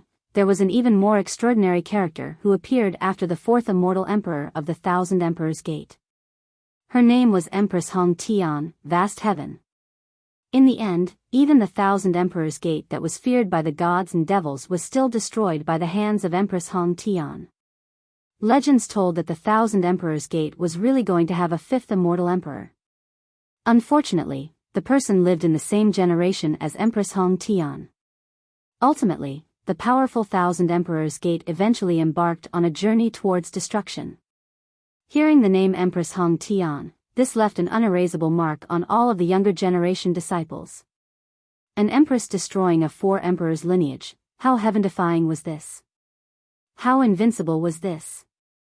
After so many powers had left for the underworld ferry, the calm Li Chia finally started his departure. Everyone, stay back in ancient Sky City. As they entered the burial ground, Li Chia told the juniors. Li Chia, this time, did not want to bring along the juniors, not even the group of 2 Buyu. Only Li Shuangyan and Chen Baojiao came along. In reality, the group of Nanhuiran really wanted to go to the ferry as well, but they could only let go of this thought after hearing Li Chia's command. This time is a bit special. We are not digging treasures. We are simply helping the war god temple bury a coffin. Li Chia continued, this is why everyone shouldn't go this time. In the end, this is not a treasure hunt. At the ferry, if you provoke an earth corpse, I won't be able to help in time. The juniors didn't question it since they didn't want to bother Li Chia. Li Chia eventually set off with Li Shuangyan and Chen Baojiao on top of the Tetrawar bronze chariot towards the ancient road, towards the underworld ferry. Li Shuangyan looked at Li Chia and felt that he had some things on his mind. Ever since the underworld river appeared, Li Qie was in isolated cultivation without coming out for 3 days. And after coming out, he immediately left to the ferry, which puzzled Li Shuangyan. No one understood Li Qie more than her. She could sense the change in his mood when no one else could, so today, she felt that Li Qie had some reservation. "How are you?" After the chariot departed, Li Shuangyan softly and caringly asked the quiet Li Qie. Li Qie looked at the rolling underworld river in the horizon flowing down. He didn't say anything for a long time. After this pause, Li Qie then looked at the two of them and declared, "I intend to go on the underworld boat."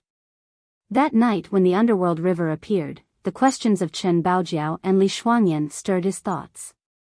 After 3 days of isolation, even though he said he was cultivating, the truth was that he was pondering over a certain item. Go on the underworld boat. Hearing Li Qie's statement, both Li Shuangyan and Chen Baojiao's expressions heavily changed. Everyone knew that only the dead would get on the underworld boats. A living being getting on the underworld boat, wasn't this going to meet one's demise? Young noble, you are still young. You don't need to borrow the underworld boat to prolong your lifespan, and you don't need it to be reborn for another generation. Chen Baojiao busily persuaded Li Qie with a shocked countenance. I'm going on it not to increase my lifespan or obtain a generational rebirth. Li Qie shook his head and explained.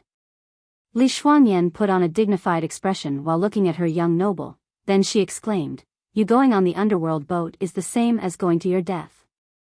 Going to the burial ground this time around, we only need to put the war god temple's ancestor on the boat.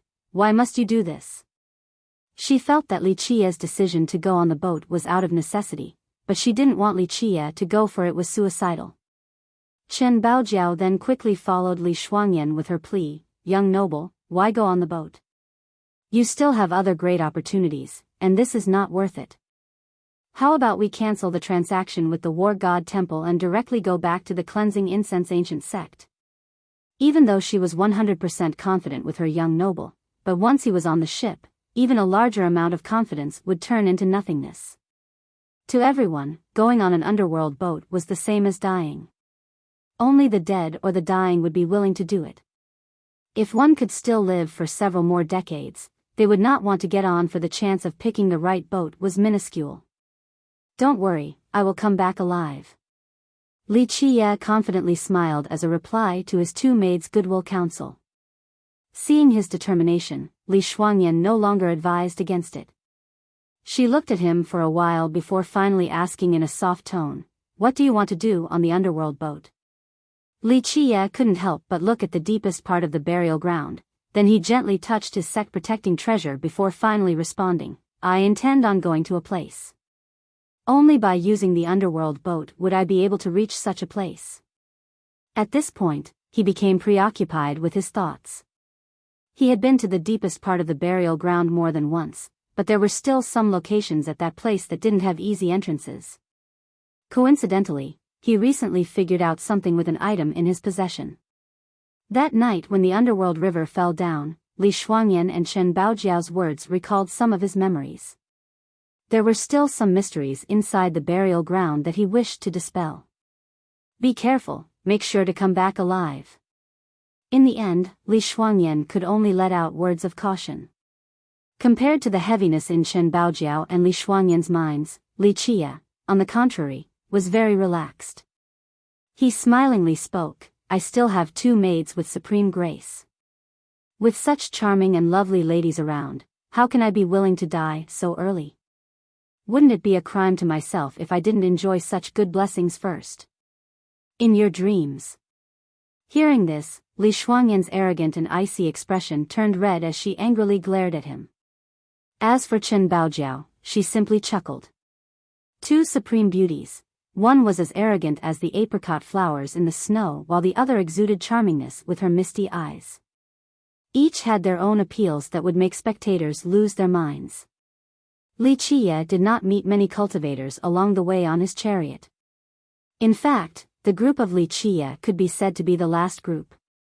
It could be because all of the earth corpses headed to the ferry, or because of the appearance of the underworld river, but the corpse poison along the ancient road was extremely weak to the point of being negligible.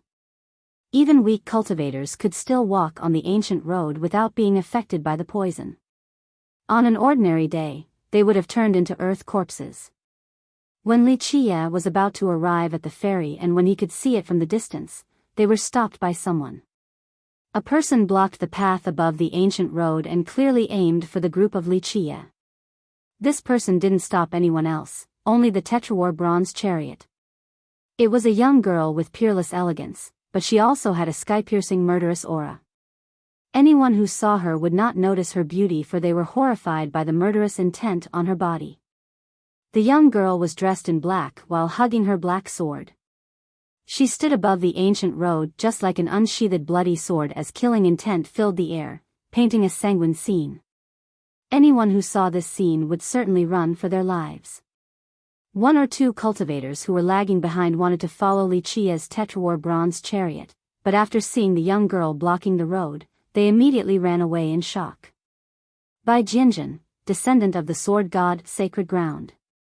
The owner of a peerless and elegant beauty, but no one had ever cared for her looks before. Bai Jinjin suddenly blocking the way of Li Qiye garnered a lot of attention from other people. In just a moment, many cultivators at the ferry suddenly came to watch Bai Jinjin. Seeing the girl dressed in black, the geniuses from the heritages all lost their colors and didn't want to mess with this goddess of death. To many cultivators of the younger generation, Bai Jinjin was not the most powerful genius, but she was absolutely the most terrifying genius. The moment her sword was unsheathed, it must taste blood. Her frightening murderous intent was capable of casting all away.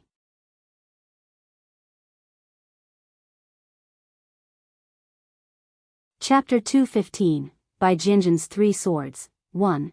Due to Bai Jinjin blocking the path, it suddenly brought a big crowd, especially the younger cultivators. They were excited and secretly glad to see Li Qiye mess with such a death goddess. Recently, Li Qiye's name became too well known. Not only did he humiliate Dao child Xingtian, but he also slayed him. He provoked the azure mysterious ancient kingdoms, so, all of a sudden, his fame was thunderous with a presence comparable to any young genius. How could the great sects and countries not be annoyed by this? At this moment, Jewel Pillar Saint Child, young King Nantian, and Princess Xiao Se, all the famous geniuses in the Grand Middle Territory, were all clamoring to watch in the distance. The descendant of the sword god Sacred Ground found someone to compete with in sword arts. Seeing Bai Jinjin blocking the way, a person murmured. In just a second, many people were whispering because recently, Bai Jinjin had been finding people to test her sword. No matter if it was an ancient saint of the last generation or a young genius, as long as they had some achievement on the sword Dao, she would go to their doors. As for the geniuses who didn't cultivate the sword Dao, she wouldn't even give them a glance. Bai Jinjin was indeed worthy of being the descendant of the sword god. Her sword Dao was invincible and had a merciless offensive style. The majority of her opponents were always wounded or even died under her sword. Very few people could escape unscathed from her terrifying black sword. Li Qiye narrowed his eyes at the Bai Jinjin who was blocking their path. He was all smiles as he said, "There is a really good proverb, a good dog does not block the way. I don't care if you are a giant character or a descendant of whatever. Roll to the side instead of blocking my path." Li Qiye's rude words silenced many of the nearby spectators. This little brat was truly a little devil. He was always arrogant no matter who he was speaking to. Bai Jinjin was the sword god's descendant, but she herself was even more terrifying. A goddess of death whose hands were stained with blood. An emotionless sword along with a merciless offensive style that would make all spectators speak to her with respect for fear of provocation. However, this brat's first words immediately offended Bai Jinjin. "Be more of a gentleman. Your words are too vulgar." Chen Baojiao gently scolded Li Qiye with an enchanting charm. As for Bai Jinjin, she didn't have the slightest bit of reaction. Icy as a sword and cold as steel. Like an unsheathed sword with a chilling murderous intent, she had the intention of devouring humans. She looked at Li Qiye as if he was a dead man, not knowing that she resembled one herself. "Take out your sword." Bai Jianjun coldly said. Her initially pleasant-sounding voice was now as cold as a heartless ice that entered the hearts of others, causing them to shiver. Her beautiful jade-like eyes chillingly glared at Li Qia as she mercilessly spoke. I will let you pass if you can block 3 of my swords. Li Qia glanced over towards her and replied, if I take out my sword when you tell me to, isn't this a loss of face? Who the hell are you? Why would I want to take out my sword? Don't you consider yourself invincible? So, today, you suddenly don't dare to fight? Is it because of your lacking abilities? At this time, young King Nantian, who was observing on the sidelines, sneered and slowly urged. The atmosphere became strange as everyone nearby heard what he said while giving him a glance. Young King Nantian was handsome and elegant with a pressing aura. He originated from a royal family and was truly the proud son of the heavens. Even though he was not as famous as Dao Child Xingtian, he was still renowned within the Grand Middle Territory. The noteworthy part was the rumors that stated that he was a natural-born saint wheel and cultivated an emperor law, resulting in a terrifying battle prowess. With young King Nantian fanning the fire to the side, Li Qia glared at him and said, whether I do anything or not has nothing to do with you. Come out here, if you dare, and see if your father will make mincemeat out of you or not. Just like how I killed Nantian Hao. If other people respect him, he would respect them back 10 times over. This was the style of Li Qia. Young King Nantian dared to provoke him, so he did not give him any face and immediately fired back. Young King Nantian was already antagonistic towards Li Qia, so after hearing those words, his face immediately turned cold. He stepped forward with a vast presence and an endless blood energy while murderously glaring at Li Qia. Then he said, if you wish to die, then I will help you. He is mine. Bai Jinjin's emotionless demeanor, like the frost, did not even give someone like young King Nantian any respect. She essentially didn't even glance at him. Fine, since Goddess Bai wants to kill this brat, I will not compete with you. Young King Nantian was dreary of her frosty murderous intent and stopped in his path. However, his chilling glare still grasped onto Li Qia. Take out your sword. Bai Jinjin's sharp gaze instilled chills into others. Such a pretty girl, yet she, time and time again, made others fearful of her daunting murderous intent. If you want to test your sword, there's no need for our young noble to personally make a move. I will be enough. Li Shuangyan accepted the fight with a domineering attitude. Li Shuangyan accepting the challenge caused many people to be alarmed. No one dared to look down on Li Shuangyan. She was a 5-palace royal noble, a grand Dao noble. This was a heaven's proud daughter with the qualifications to command the heroes of this world. However, Bai Jinjin didn't look at Li Shuangyan. She simply answered with a cold voice, I am not interested in your sword formation. Without a doubt, Bai Jinjin specifically came for Li Qia. That day inside ancient Sky City, Li Qia's devastating sword of the emotionless Dao against Jikong Jian made Bai Jinjin consider him as her next opponent. This was not anything strange. The sword god's sacred ground focused on the sword as the main path. Their progenitor, immortal Emperor Yi Ti, used the sword to prove his Dao and used murder to prove his invincibility. Bai Jinjin was the descendant of the sacred ground and had trained with the supreme murderous sword heart since a young age. Once she noticed a mighty sword cultivator, she would not be able to hold back. You want to compete against my Trinity sword art? Li Qia leisurely stared at Bai Jinjin and continued on, I have never accepted your immortal Emperor Yi Ti's Dao of the murderous sword. Your sacred ground's murderous sword Dao might be invincible, but in my eyes, it isn't any immortal art of the Dao. This brat is crazy, he even dares to make presumptuous comments about the Dao of an immortal emperor. A person quickly murmured. Another young genius sneered with disdain, he's only an ignorant brat who doesn't know the vastness of the sky and the range of the earth. An immortal emperor's Dao, this isn't something that he can comment on. Trinity sword art. Bai Jinjin glared at Li Qia after hearing the name. Her eyes immediately exuded sword intent as glint after glint of blades appeared. She was performing a supreme sword Dao and, in just a flash, there was a sword move of a genius that existed in her eyes. A sword of the heavenly Tao, a sure kill sword. Using her eyes to perform the Tao. Seeing Bai Jianjin's situation, everyone became astonished. She had not seen Li Qia's complete swordplay, yet she was able to envision his sword Tao after just hearing its name. This person was truly frightening. It was as if her eyes were able to deduce all the sword Tao in this heaven and earth. Seeing such a scene within her beautiful eyes, no matter whether it was Jewel Pillar Saint Child or young King Nantian, they couldn't help but become alarmed. It was absolutely courting death to compete with Bai Jianjin on the path of the sword.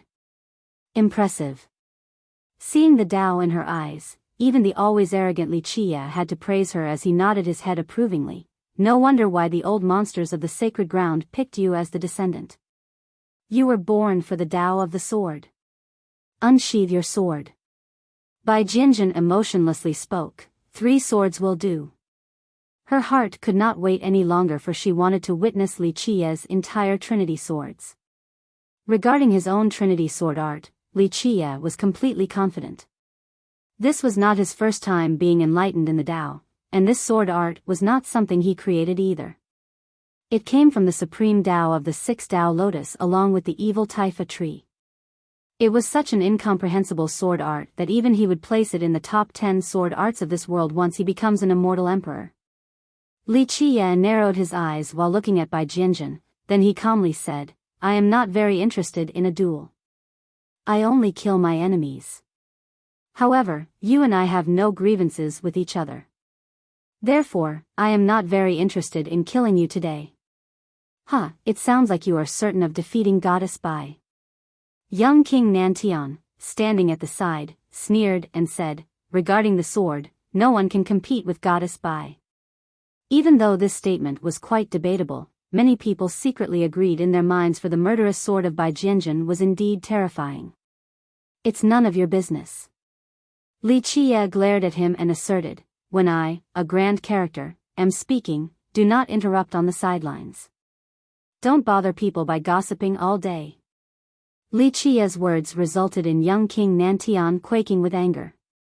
His pale face glared at Li Qia and coldly spat out, Brat, your end is near yet you are still blustering. Li Qia ignored him, then he looked at Bai Jianjin and calmly smiled, since your sacred ground is so confident with your sword Tao. Fine, I will play with you this time.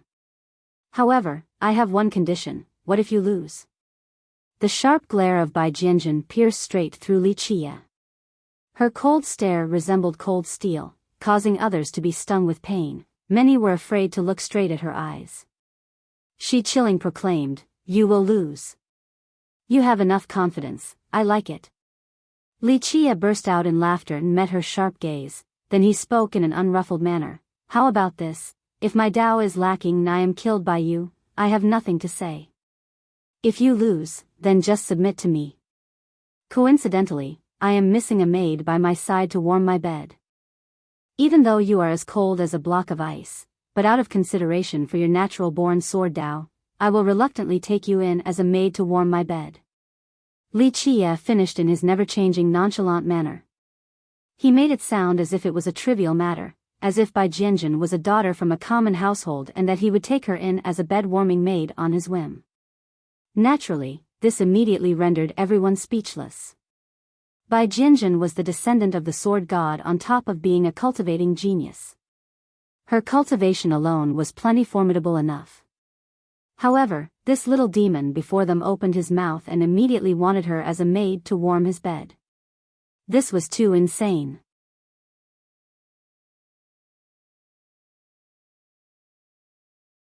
Chapter 216, Bai Jianjin's 3 Swords, 2. A lot of people gave Li Qia strange looks, especially the cultivators from the previous generation.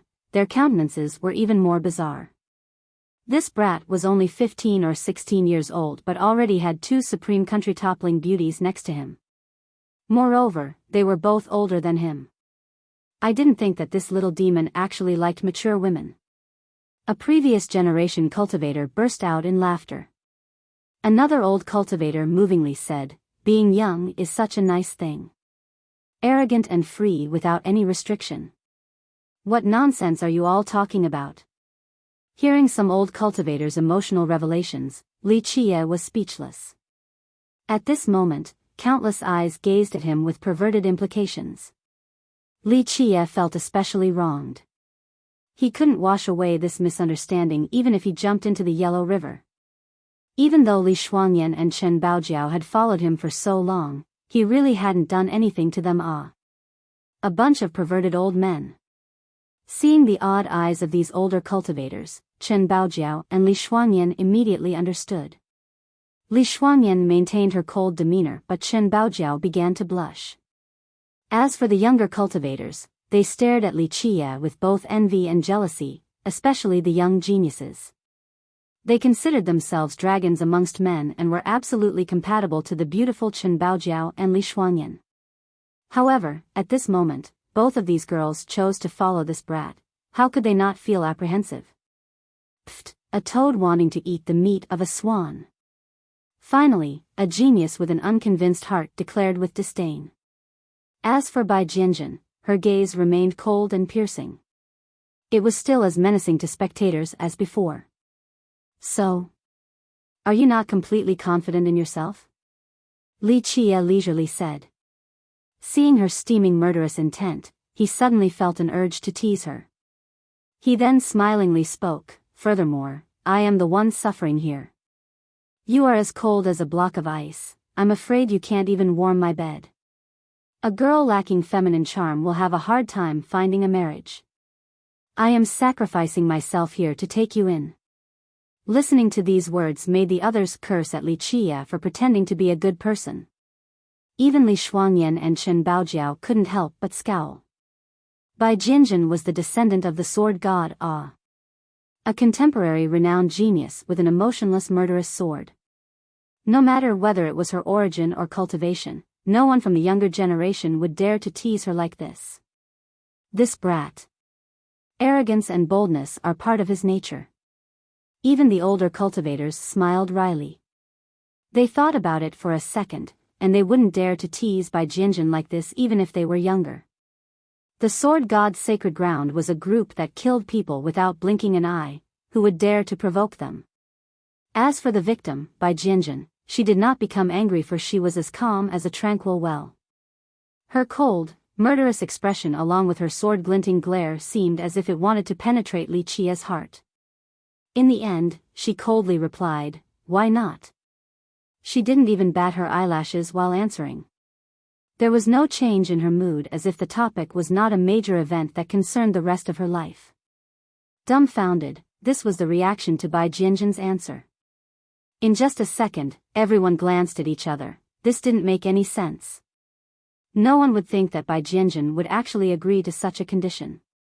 As a toad, my favorite thing to do is to eat swan's meat. At this time, Li Qie lazily looked at the person who sneered at him earlier, and leisurely continued, a dragon or phoenix eating a swan, this is not skillful at all. But a toad eating a swan, this is true ability. Your uncle doesn't have any other skills, but my ability to leech off women is absolutely peerless in this world. So? Not convinced? Come bite me then. The young genius who openly ridiculed Li Qie earlier immediately turned livid with anger and snorted. For the rest of them, they could only stay silent. To cultivators, they all looked down on such shameless leeching, but this brat actually announced his leeching with such pride.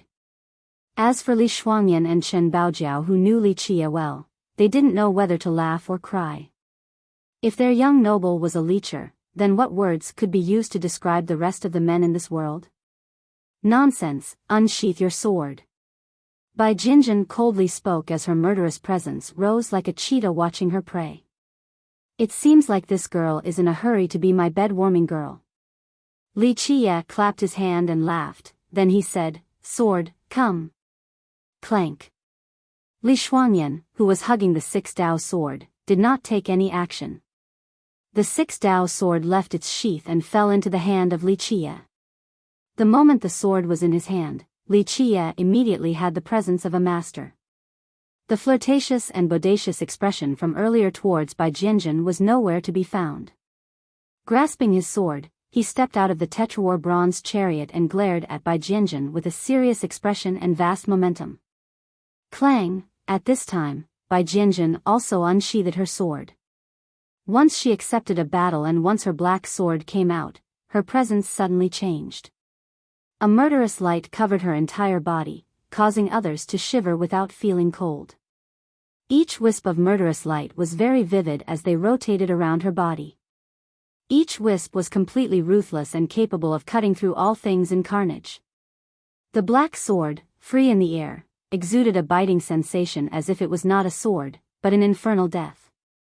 Clasped in her hands, no one was able to discern the sword of Bai Jianjun any longer. It turned into a black glow filled with murderous intent and death. It was as if this sword could harvest all living beings. At this time, it appeared as if she disappeared completely. The only thing left for all to see was a vast and merciless sword intent from hell itself, full of cessation. The sword god Sacred Ground's murderous sword Dao. Seeing this type of sword intent, the previous generation shockingly exclaimed, while the younger generation, such as Jewel Pillar Saint Child, young King Nantian, and Princess Xiao Se, all lost their colors. Worthy of being immortal Emperor Yi Ti's sword during his youth, it is capable of slashing all existences. Seeing the released sword, countless people felt the chills on their spines. This was the terrifying strength of the sword god Sacred Ground. Their murderous sword Dao's aura was so frightening that their opponents would become fearful even before the start of the fight. It truly has a presence just like the old Yi Ti in his younger years. Seeing Bai Jianjun's battle state, Li Qie praised without any reservation. With a buzzing sound, the sixth Dao sword in Li Qie's hand immediately illuminated and encompassed Li Qie with a black and white ray.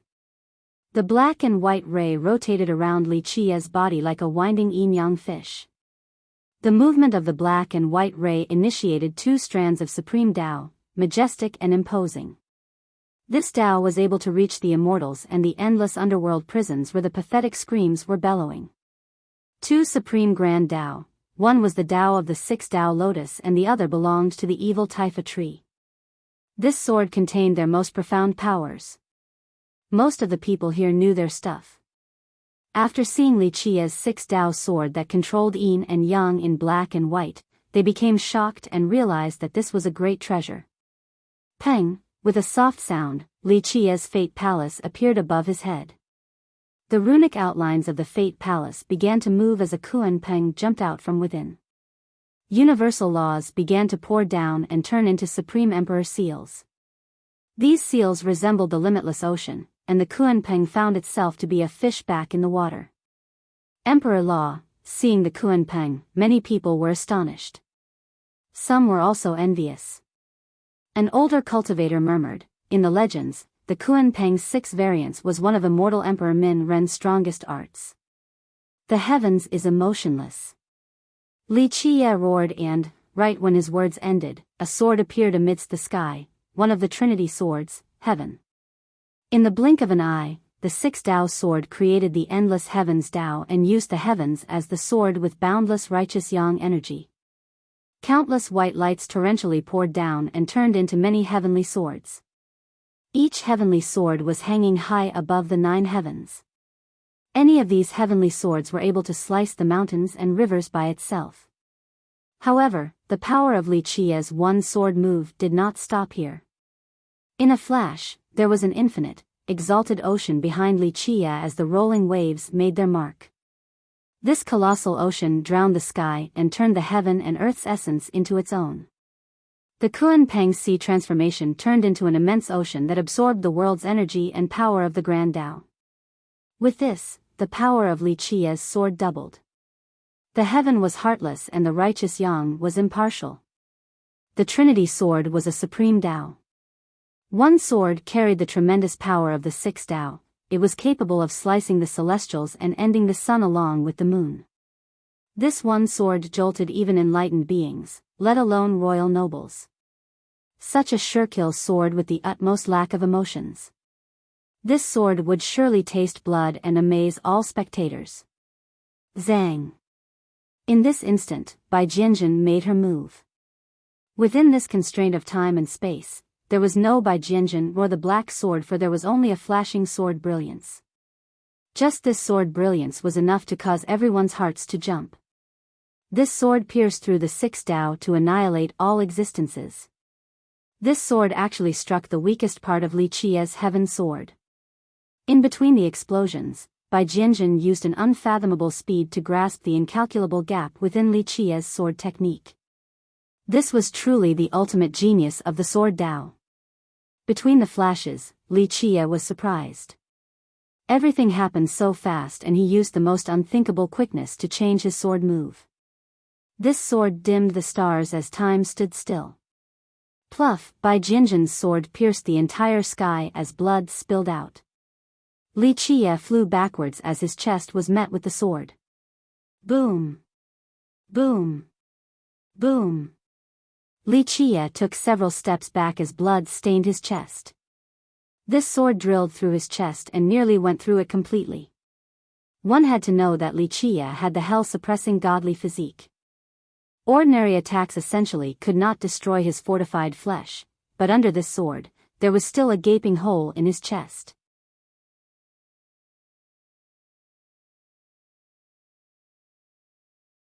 Chapter 217, Sky-Shaking Truncheon, 1. Such a sudden variation greatly changed the expressions of Chen Baojiao and Li Shuangyan. They didn't think that Bai Jianjun's sword was so terrifying. Everyone trembled from the sight of Bai Jianjun's sword piercing through it all, penetrating Li Qia's defenses. It was not because Li Qia's sword art lacked profundity, but because Bai Jianjun's sword was too formidable. They shivered at Bai Jianjun being able to see through the weakness in another person's sword Tao in an instant. Such a person was born for the sword Tao. Everyone witnessed the power of Li Qia's sword. Not to mention ancient saints, even heaven restoration saints and Tao restoration saints would not be able to find Li Qia's weakness amidst all the commotion. This heaven sword was truly peerless and profound with its righteous yang. It was easier said than done to defeat such a sword.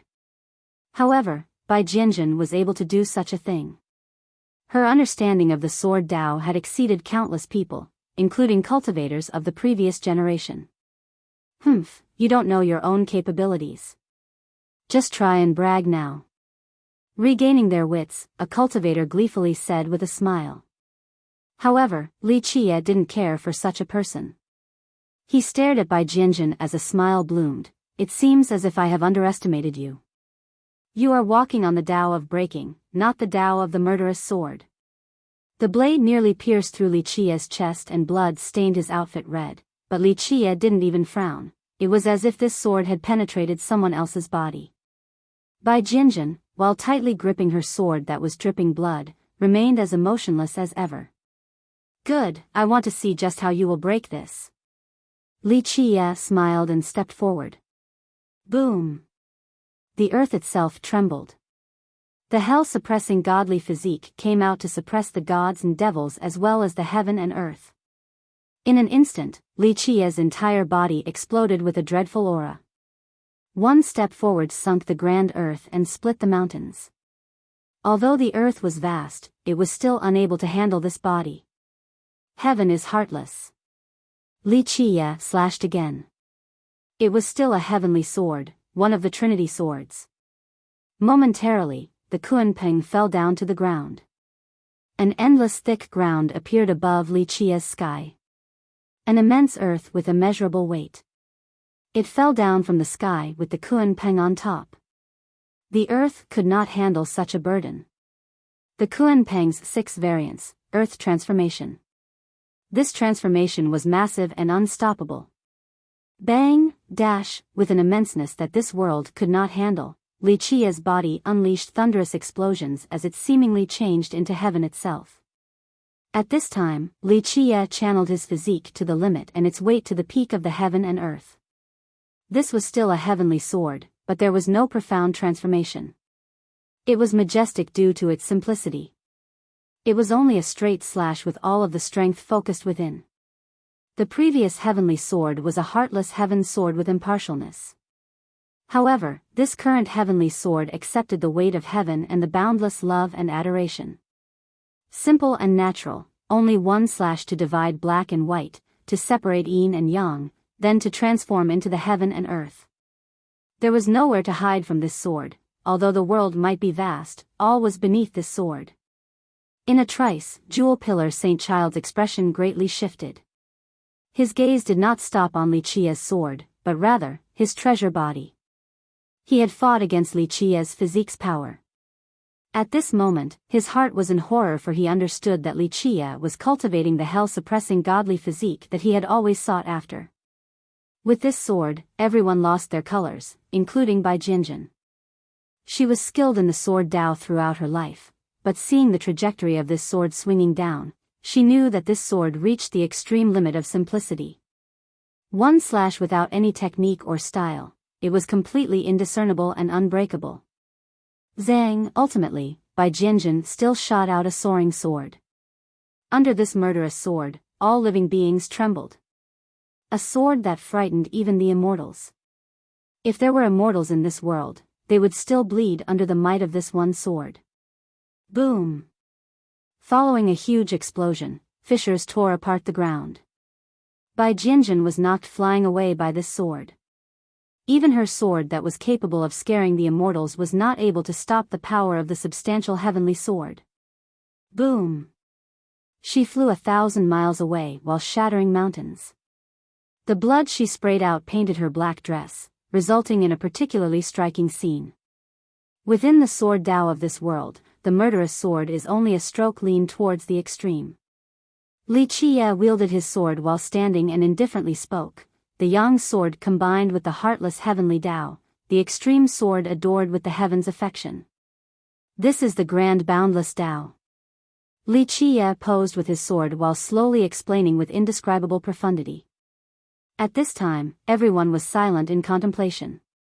Although Li Qia borrowed the hell-suppressing godly physique to defeat Bai Jinjin with his sword, his one heavenly sword, favored by heaven, contained the essentials of the sword Dao. After floating through millions of years, he had learned and created countless amounts of grand Dao. Today, his Trinity heavenly swords qualified him to say such words, let alone commenting on an immortal emperor's sword Dao. But in this very second, Li Qia suddenly felt unease and thus, he shifted his body. However, it was too late.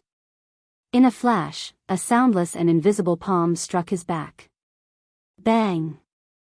One palm that contained 3 strikes. This penetrating and shrouded palm pounded Li Qia's back and knocked him crashing into a mountain, resulting in a deep crater. Grand Yin Destruction Palm. Momentarily after this palm pummeled Li Qia, a person shockingly exclaimed, the heavenly southern kingdom's Grand Yin Destruction Palm. Everything happened so fast.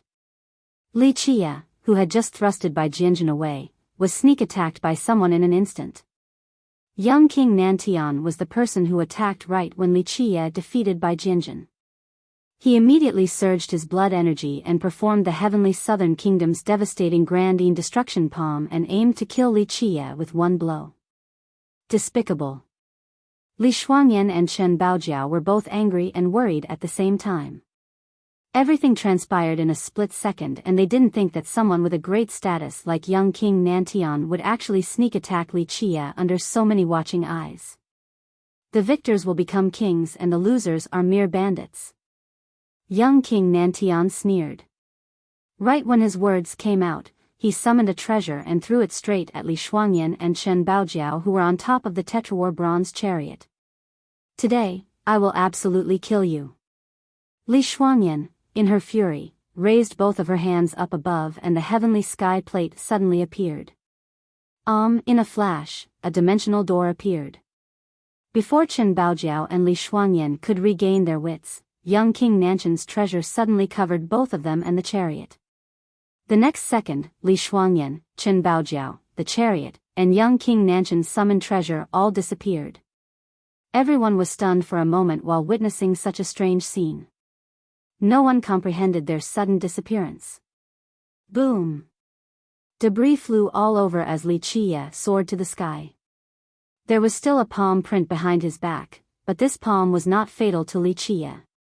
His godly physique was tough enough to withstand this one Grand Yin Destruction Palm. Fragment Realm Spatial Disc. Li Qia's eyes became cold after bursting out of the crater while staring at young King Nantian. He immediately knew the treasure that made the group of Li Shuangyan vanish. Fragment Realm Spatial Disc. The Fragment Realm Spatial Disc in the Legends. A spectating enlightened being from the previous generation shockingly exclaimed in horror after hearing this name.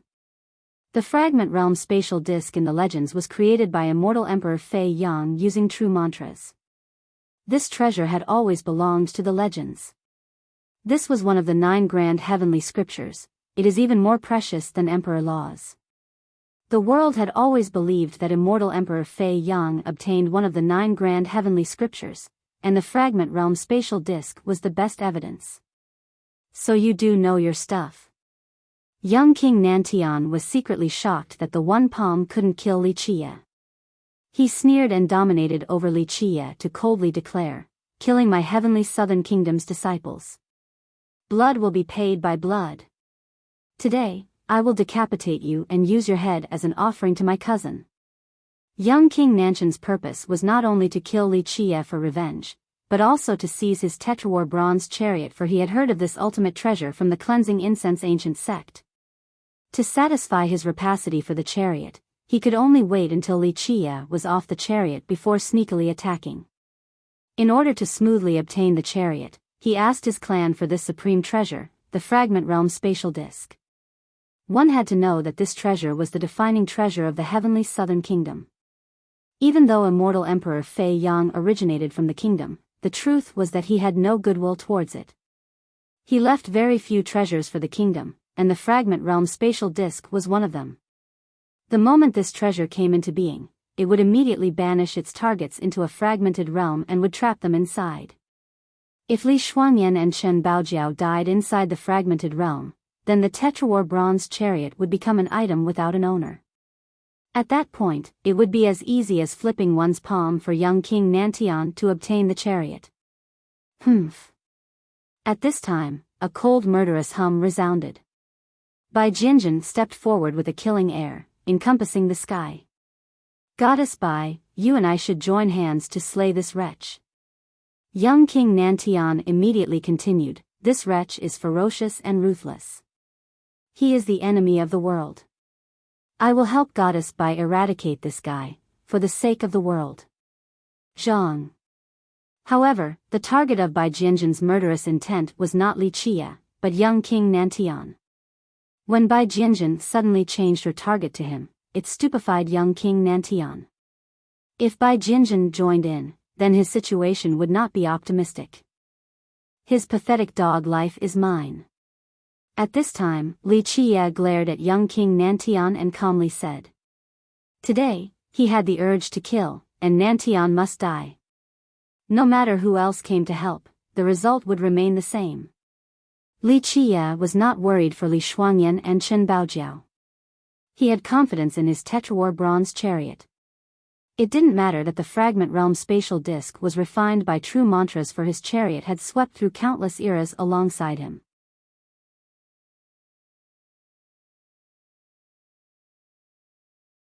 Chapter 218, Sky-Shaking Truncheon, 2. Bai Jinjin glanced at Li Qia once without any emotions, then she went to the side without saying a word. "Make your move, I shall send you to hell to meet your cousin." Li Qia stared at young King Nantian and said. "Since you are courting death, I will help you." Young King Nantian was glad that Bai Jinjin left. He sneered as he took out his weapon. Boom! The moment young King Nantian's weapon fell to the ground, the entire earth trembled. This was a gigantic 1,000 zhang tall bronze truncheon. At this time, Nantian's right hand became huge and easily picked up this gigantic truncheon. At this point, the life wheel appeared behind Nantian as his blood energy towered in the sky. Suddenly, his endless blood energy gushed for miles. It was extremely plentiful. It seemed as if it was boundless, like a flood breaking a dam. It shook the earth, causing others to lose their colors. Nantian was a natural-born saint wheel. His blood energy was too great and no one in the same generation could compare to him. Even though he was a royal noble, he had the endurance of an enlightened being. His blood energy was catching up to ancient saints. This was his formidability. Sky-shaking truncheon. Seeing Nantian wielding such a huge bronze truncheon, a previous generation cultivator recognized it and murmured, "A once famous heavenly sovereign true treasure of the heavenly southern kingdom." Heavenly sovereign true treasure? Hearing this, the younger generation cultivators were all stunned for a while. They all felt that a heavenly sovereign weapon was not worthy for someone of young King Nanshan's status. One had to remember that even Tao child Xingtian used a virtuous paragon life treasure. Even though life treasures and true treasures were on the same level, a life treasure was far from being comparable to a true treasure.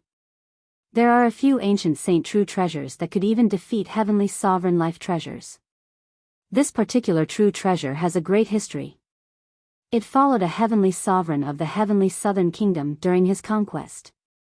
An older cultivator explained after seeing the weapon. There was a genius in the heavenly southern kingdom who was also a natural saint fate. He coincidentally obtained a true fate godly organ. This type of ore was the essence of heaviness, and after it was crafted into the bronze truncheon, it carried 1,000,000 pounds of weight. Not everyone could use such a true treasure. Only those with powerful blood energy could wield it freely. This was the reason why this sky-shaking truncheon was passed down to young King Nantian. Even an enlightened being would exert all of his strength just to carry it, but it appeared to be nothing in young King Nanshan's hand. It goes to show just how exuberant his vitality was. "Eat this!" Nantian shouted with the sky-shaking truncheon in his hand. This truncheon struck down with an unparalleled speed. Although there was no technique behind it, the weight, along with the speed, created thunderous roars and crackling lightning. "Open!" Li Qiye screamed and swung his hands powerfully to meet the striking truncheon. "Ignorant fool!" Seeing Li Qiye using his bare hands to stop the truncheon, Nantian sneered. The truncheon weighed 1,000,000 pounds. His one strike was more than enough to destroy mountains and rivers. An explosive boom reverberated. The area Li Qiye was standing on immediately sank as the earth shattered, resulting in a crack as Li Qiye's body was smashed down into the earth. This power opened everyone's eyes wide. Such a weight would strike anyone into a pulp. Even an ancient saint would not dare to use his body to block such a strike. This little brat was too arrogant. He was only seeking his own death. A spectator sneered after seeing the exchange. Even the earth turned into small pieces, so everyone here assumed that Li Qiye was dead for sure this time. Rumble. However, at the same time, debris flew everywhere. Li Qiye got up from the pit. At this time, his hair was dusty while his arm was bloodied. Without a doubt, he was wounded by the sky-shaking truncheon. Impossible. Seeing that only Li Qiye's arm was bloodied, young King Nanshan's expression greatly changed. He knew, very clearly, the strength of his earlier attack. Even an enlightened being blocking it with his flesh would be rendered into mincemeat, but Li Qiye only had a bloodied arm. Even his hand remained attached. What kind of unthinkable body was this? Seeing such a scene left many people breathless. What kind of physique must this be in order to be able to block the strength of millions and millions of pounds? This physique was too abnormal. Jewel Pillar Saint Child, who had fought Li Qiye before, couldn't stop staring. Even though he tried to suppress it, he could not hide his deep jealousy. At this moment, he understood that Li Qiye was absolutely cultivating the hell-suppressing godly physique. This was his goal, his pursuit in life. "My turn," Li Qiye resoundingly shouted. He spread out his arms that spanned to 1,000 miles and clung onto a towering mountain peak. He used all of his power to clench it and, after a snapping sound, the heaven and earth spun. The entire lofty peak was carried by Li Qiye's gigantic hands. Go! In a flash, the giant mountain was thrown by Li Qiye with the most dominating momentum. It was not a difficult matter to throw a mountain with his godly physique. "Arg!" With a shocked expression, young King Nantian shouted and powerfully swung his heavy truncheon. Boom! Mud and rocks cascaded down from the sky like a waterfall. Young King Nantian got knocked away like a fly for a very long distance. He heavily hit the ground and created a pit where the bottom was nowhere in sight. Everyone became dumbfounded. This was a little too ridiculous. Young King Nantian used a truncheon as his weapon, but Li Qie was even more tyrannical and used a mountain as his weapon. A while later, Nantian rushed out from the deep pit. He coughed up blood while his battered body was covered in blood. His physique was not as heaven-defying as Li Qie's. Even though his truncheon blocked Li Qie's attack, his body hit the ground and many bones were broken. At this point, young King Nantian's true fate appeared and absorbed the world's energy to shower his injury. He was a royal noble, and his true fate had formed into the heavens' will primal soul. As long as his true fate existed, he would still survive even if his flesh was destroyed. AAA, his advantages were his unparalleled blood energy along with his heavy truncheon. He didn't think that he would be knocked flying away, today, by Li Qie. How could he not go crazy?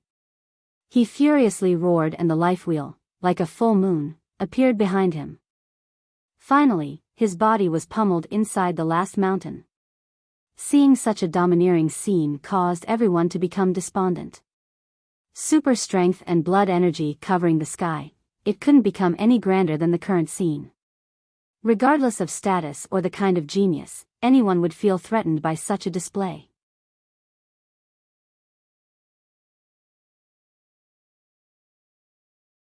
Chapter 219, Grand Dao Saint, 1, You don't know your own limits yet you still dare to fight me.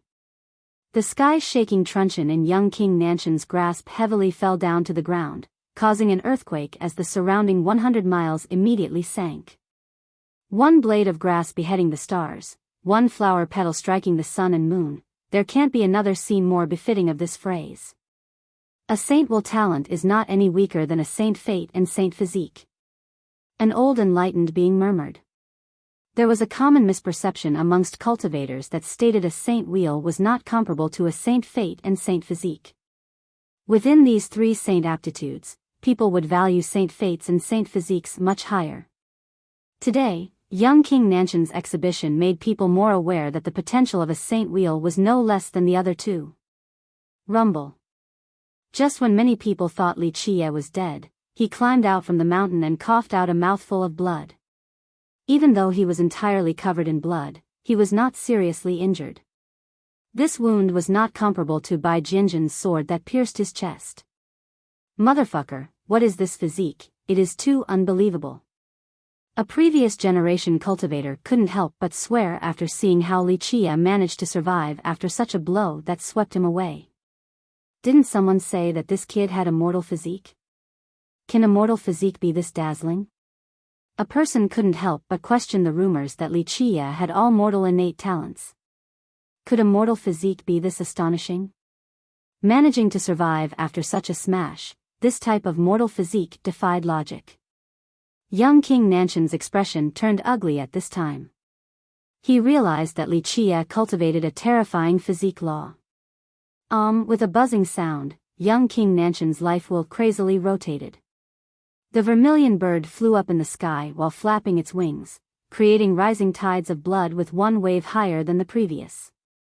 At this moment, young King Nantian exerted his saint wheel's extreme strength as his frightening 1,000,000-year-old longevity treasure fueled his blood energy without stopping. At this point, the vermilion bird soared upward and turned these bloody tides into an endless ocean of blood. Boom boom boom, momentarily, young King Nantian's vitality could even devour the stars up in the 9 firmaments as his boundless blood energy covered half of the heavenly ancient corpse burial ground. At this time, each and every person at the underworld ferry was looking towards this direction, including a few treasure lords and earth immortals. Competing blood energy with me? Li Qie sneered and furiously screamed. Boom! A gigantic explosive noise resonated as the yin-yang sea of blood immediately appeared. In the blink of an eye, this endless sea of blood enveloped the heaven and earth. A bloody moon and bloody sun gradually rose up from the sea of blood. In a split second, Li Qie's life will constantly spun as the revolving crescent sun merit law pulled this endless vitality and exerted a frightening power. It did not matter that this sea of blood was endless. the law was still able to pull everything so that this endless blood energy would enter Li Qia's body. Clang clang clank. At this time, Li Qia's entire body issued out clanking noises as chain after chain of substantial universal laws locked up his body. The power of the yin-yang sea of blood was too tyrannical. If it was any other physique, it would absolutely burst into nothingness at this moment. However, Li Qia's hell-suppressing godly physique was capable of withstanding such pressure. Bang! Li Qia then stomped on the ground, and the earth below him shattered. The immediate vicinity turned into ruins as all of the mountains came crashing down. Bang bang bang. Li Qia's energy was endless for, at this time, the yin-yang sea of blood turned into a world of fresh blood as blood energy crazily poured out like a prehistoric fierce beast. In this moment, Li Qia's vitality covered the heaven and earth as his body immersed itself in the sea of blood that had a thick and undissolvable energy. This. What kind of longevity treasure is this? Could this be an immortal emperor longevity treasure? Facing Li Qia's terrorizing vitality, everyone became stupefied. Even ancient saints would not have such a logic-defying vitality like this. However, if this was an immortal emperor longevity treasure, not everyone could accept its boundless vitality and blood energy. Once one bears the burden, the insufficient body could explode, resulting in the life wheel's destruction. Boom! Boom! Boom! Everything was spinning from the two enveloping gigantic seas of blood. Finally, Li Qia's eternal blood energy sent an all-encompassing sweeping momentum towards young King Nanshan's blood sea.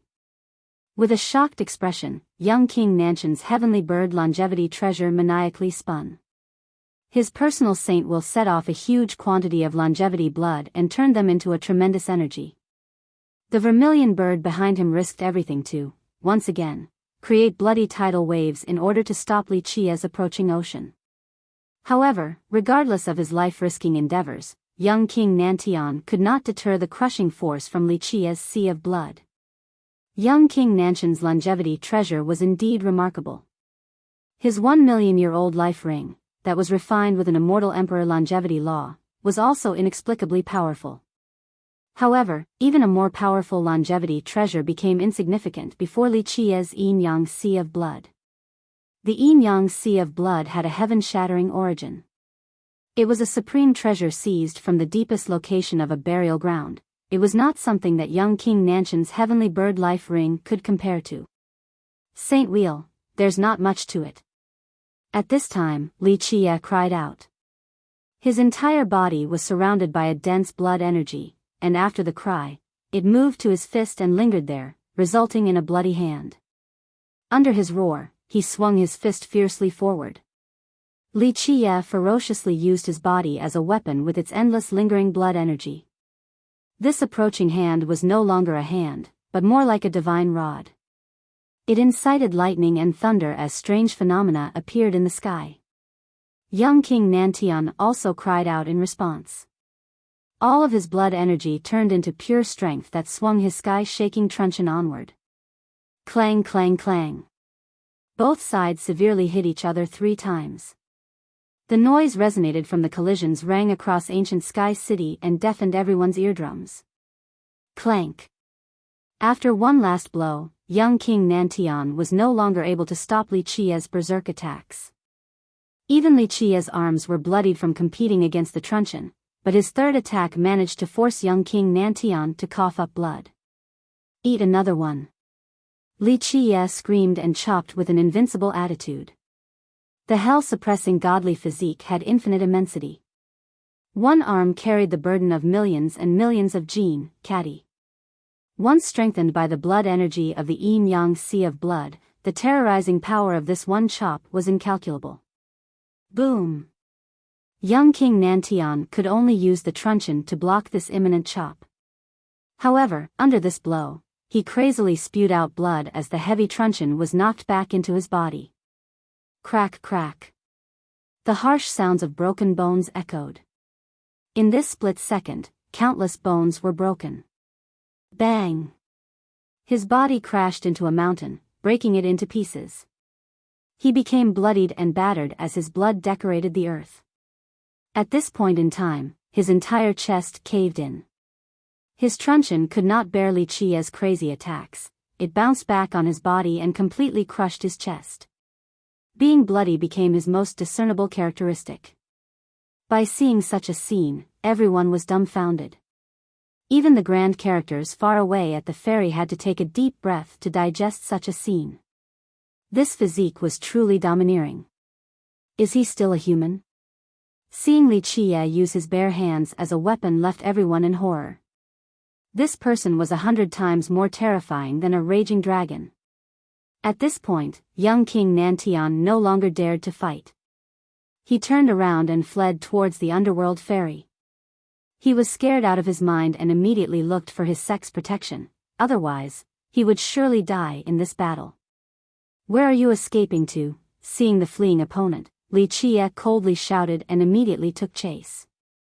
Seeing young King Nantian defeated and having to escape, everyone was in disbelief.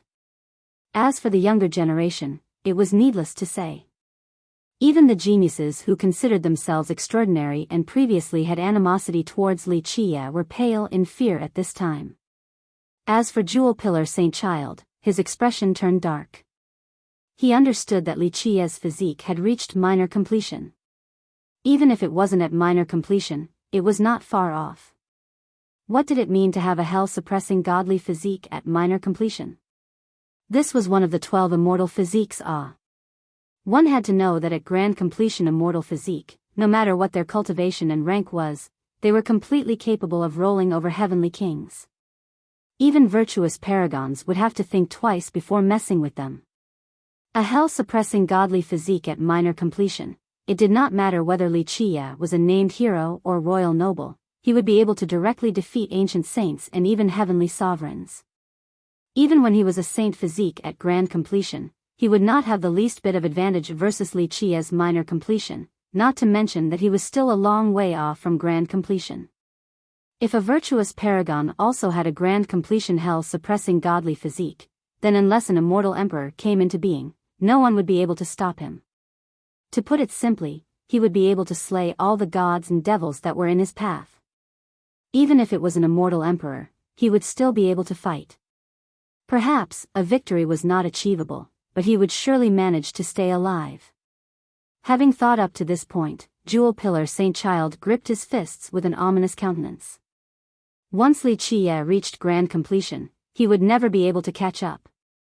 The hell-suppressing godly physique, this kid is surely cultivating the hell-suppressing godly physique, one of the 12 immortal physiques. At this point in time, an older character from the previous generation realized something, and he murmured with a shocked expression. Hell-suppressing godly physique. Hearing this name, countless people were astonished with a disturbance in their minds. One of the 12 immortal physiques, this was something everyone dreamed about. From the immemorial times till now, how many people actually managed to cultivate an immortal physique law? This is not possible. I have never heard about the cleansing incense ancient sect having the hell-suppressing godly physique law.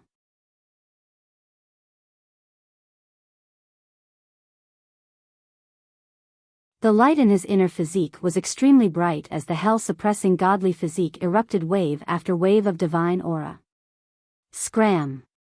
Facing the incoming suppression of the mountain-like pagoda, Li Qie didn't even bat an eyelash as he slammed forward with both hands. Such a domineering gesture attracted many gasps from others.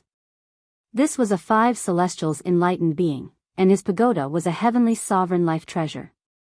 It acted as a prison of the world, something capable of suppressing all royal nobles. Clank!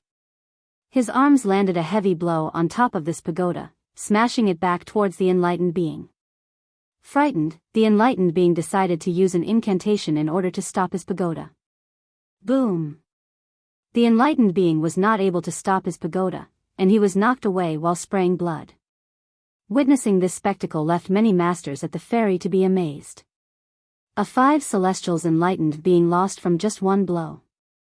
This was too heaven-defying and powerful.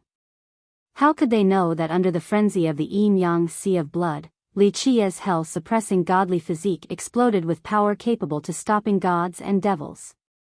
The hell-suppressing godly physique, the knocked-away enlightened being struggled to stabilize himself and screamed in horror. Suffering a great blow after this exchange with Li Qia, this enlightened being immediately knew what Li Qia's physique was. It really is the hell-suppressing godly physique. Earlier, many people had speculated this, but after hearing it, they all took a cold breath.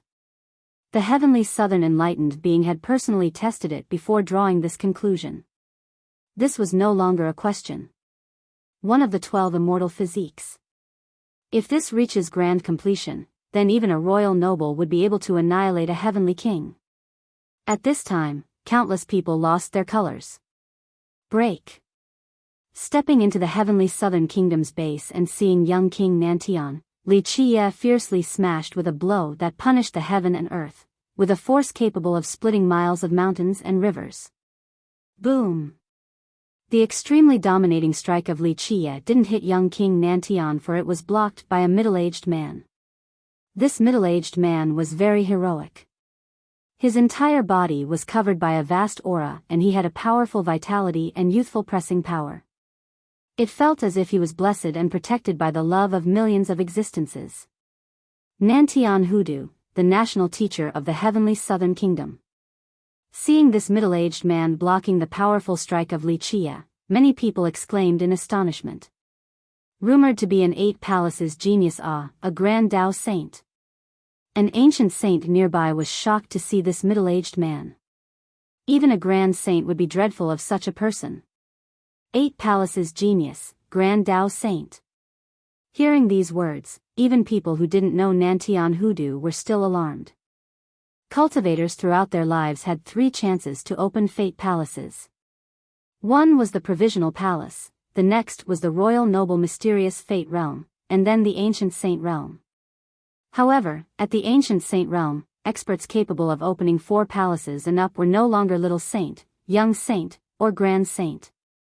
Even if their cultivation was within these 3 realms, ancient saints with 5 palaces were called heaven restoration saints, 6 palaces were called Tao restoration saints, 7 palaces were called heavenly saints, and 8 palaces were called grand Tao saints. 8 fate palaces. Countless people lost their composure after hearing such a thing. It was not an exaggeration to call people with 8 fate palaces a genius within geniuses. There was a saying in the cultivation world, 9 extremes to become a sovereign, 10 completions to reach flawlessness. A 9-palace cultivator will be praised by the world, but with 10 palaces, it was reaching the pinnacle of perfection. This type of cultivator had a stainless Tao foundation for the rest of their lives. Since the start of time, cultivators had 12 fate palaces in principle. However, 9 palaces was the limit of geniuses. 9 palace cultivators could be considered a genius amongst geniuses no matter which era they were in, the kings of geniuses. Since the start of time, cultivators that were able to open 10 fate palaces were fewer than few. This type of cultivator had the opportunity to become an invincible immortal emperor. As for 11 fate palaces, this could be described as a miracle throughout the ages. The people who achieved 11 palaces, since the beginning of all time, could be counted with 5 fingers. 12 fate palaces, this was not something people even thought of. Since the beginning, the world has never heard of anyone capable of opening 12 fate palaces. Its existence had always been a legend. 8 palace cultivators were already extremely exceptional.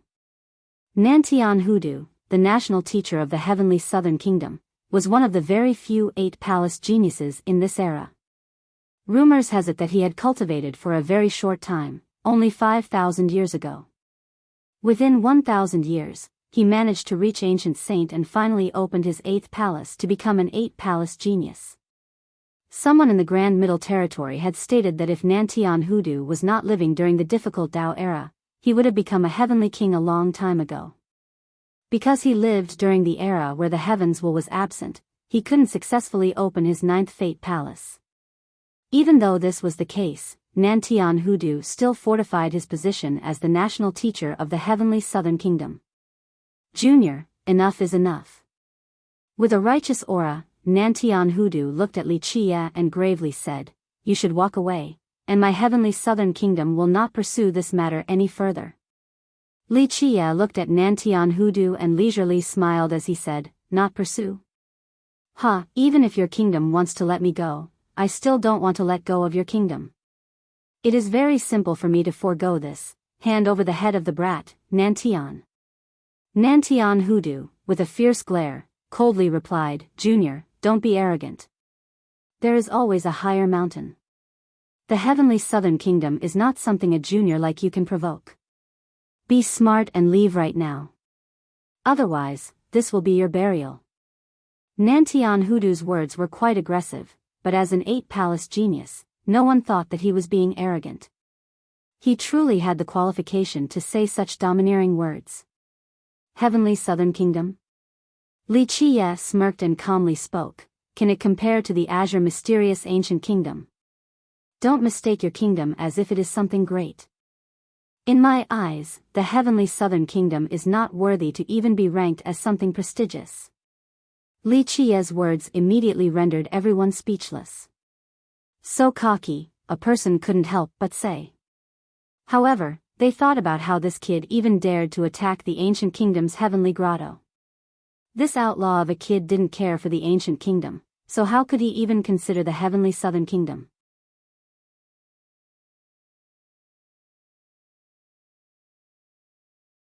Chapter 221, Pishio Treasure Jar, 1, Li Chia coming out with arrogant claptrap left everyone speechless. The heavenly Southern Kingdom was a very ancient existence, and immortal Emperor Fei Yang originated from it. One had to know that immortal Emperor Fei Yun was absolutely one of the greatest immortal emperors throughout the ages. Legend has it that the appearance of his flying banner was capable of refining the world and suppressing a myriad of worlds. This brat is truly lawless, he doesn't not care about a thing. Even an older cultivator couldn't help but murmur. Nantian Hudu, as the national teacher, was definitely not a no-name. An 8-palace ancient saint, a grand Tao saint, how heaven-defying was this? This kid does not know life from death. At this time, a cold scowl emerged. A royal aura ignited as a person chillingly spoke. Do you really think you are invincible just because of a few treasures on your body? At this moment, 6 royal experts void-stepped on the air to arrive, followed by 6 cavalries as smooth as the flowing water. They were completely in sync as if the 6 cavalries were part of the 6 royal experts.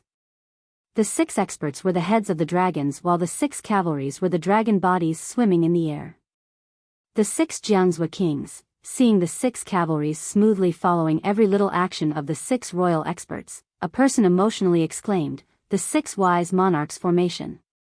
Legend has it that the 6 Jiangzhou kings have the array map left behind by wise monarch Jiangzhou. Seeing these 6 royal experts, a person muttered. Many people turned pale at the sight of the 6 Jiangzhou kings. From an ancient saint's perspective, just one of them was nothing to be fearful of, but the 6 of them together was a different story. It signaled the coming of the 6 wise monarchs formation. This was the clan's defining formation that was created by an invincible wise monarch, extremely heaven-defying. Li Chia had seen Jiangzhou Ho's 6 wise monarchs formation before. Of course, Jiangzhou Ho's formation was not comparable to the 6 kings formation. Jiangzhou Ho's was only a minor formation at best, while the formation of the 6 kings was the real 6 wise monarchs formation. Li Chia glanced at the 6 kings and calmly exclaimed, "This is none of your business." Li Chia's reaction left everyone without words. It seemed as if there was no one in this world that the kid wouldn't bluster against. "Brat, do you want to die?" The 6 kings became livid as their eyes immediately became serious. The 6 royal experts stepped out, and the grand formation also followed with a momentum that wanted to kill Li Chia. It was not strange for the 6 kings to want to kill Li Chia. More than 1,000 disciples, along with Jiangzhou Ho, were buried by Li Chia, and their clan had always wanted vengeance. Today, they naturally would not let him go on this chance meeting. "Junior, for insulting my kingdom, it is not too late to bow your head and apologize right now. Otherwise, don't even dream about leaving this place alive." At this time, Nantian Hudu chillingly glared at Li Chia with an oppressing aura. In his eyes, Li Chia was already a fish caught in a net. Nantian Hudu's words left annoyance in the hearts of many cultivators and small sects, along with criticisms. Young King Nantian clearly backstabbed Li Chia first, but he was not Li Chia's match. Now, Li Chia had to apologize. Even though they were agitated, they couldn't do anything. The big sects and powerful nations had always protected their own. To them, right or wrong did not matter. Death was the only option for their oppositions. Li Chia then smirked and said, "It is not difficult to make me leave. Hand me little brat Nanshan's head, then I will leave without saying a word." Young King Nantian was absolutely livid with anger as he was being treated to the side while his entire body was shaking all over. He was a genius of the Grand Middle Territory, the paragon of the younger generation. He was incomparable to anyone. Today, his life and death sounded like such an insignificant matter from the mouth of Li Chia. How could he not be vomiting blood from anger? "Teacher, why waste words with him, just capture him." Young King Nantian gravely continued, "Let him understand that there is only death for provoking our kingdom's prestige." Nantian Hudu then towered over Li Chia and proclaimed, "It is too late for you to leave now, unless you cripple your arms and legs along with your cultivation. My kingdom will then be benevolent and spare your life. Your bullshit is full of stench." Li Chia uttered a long roar with his surging blood energy. He swung his two hands downward with an incalculable power like the suppression of many sacred mountains. "Cease!" Nantian Hudu also shouted as his palace gate opened wide and moved to cover over Li Chia. Boom! Li Chia's arms disintegrated the surrounding earth as mountains collapsed, but it did not harm Nantian Hudu the tiniest bit. Moreover, the world in front of Li Chia had changed. There was no heavenly ancient corpse burial ground or the underworld river. Before him was a vast world, and his powerful blow earlier struck on top of this endless expanse. And at this time, 8 fate palaces appeared on top of Nantian Hudu's head.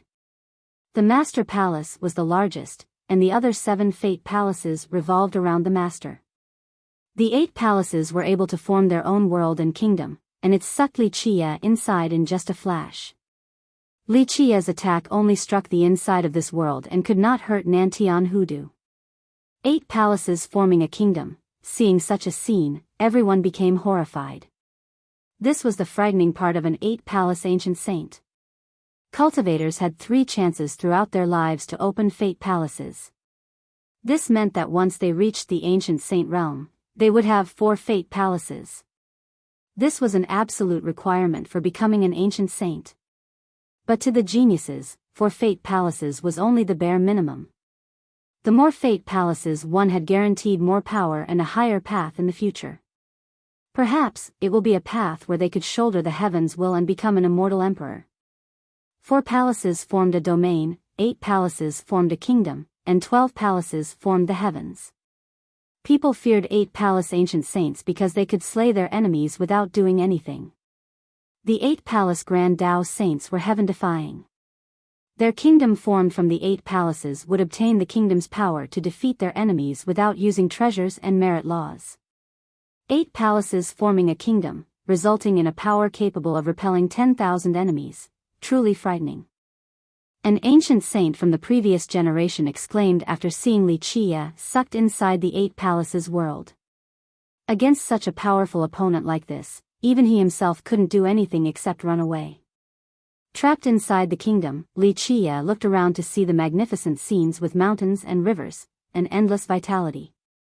It was as if there were countless living beings inhabiting and worshipping this expanse. "Brat, today is your funeral." At this point, the sound of Nantian Hudu echoed from above inside this world. His voice was extremely commanding. Inside this world created by the 8 palaces, he was the supreme existence, a god with unchallengeable authority.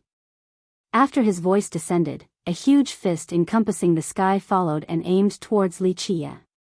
"Break for me."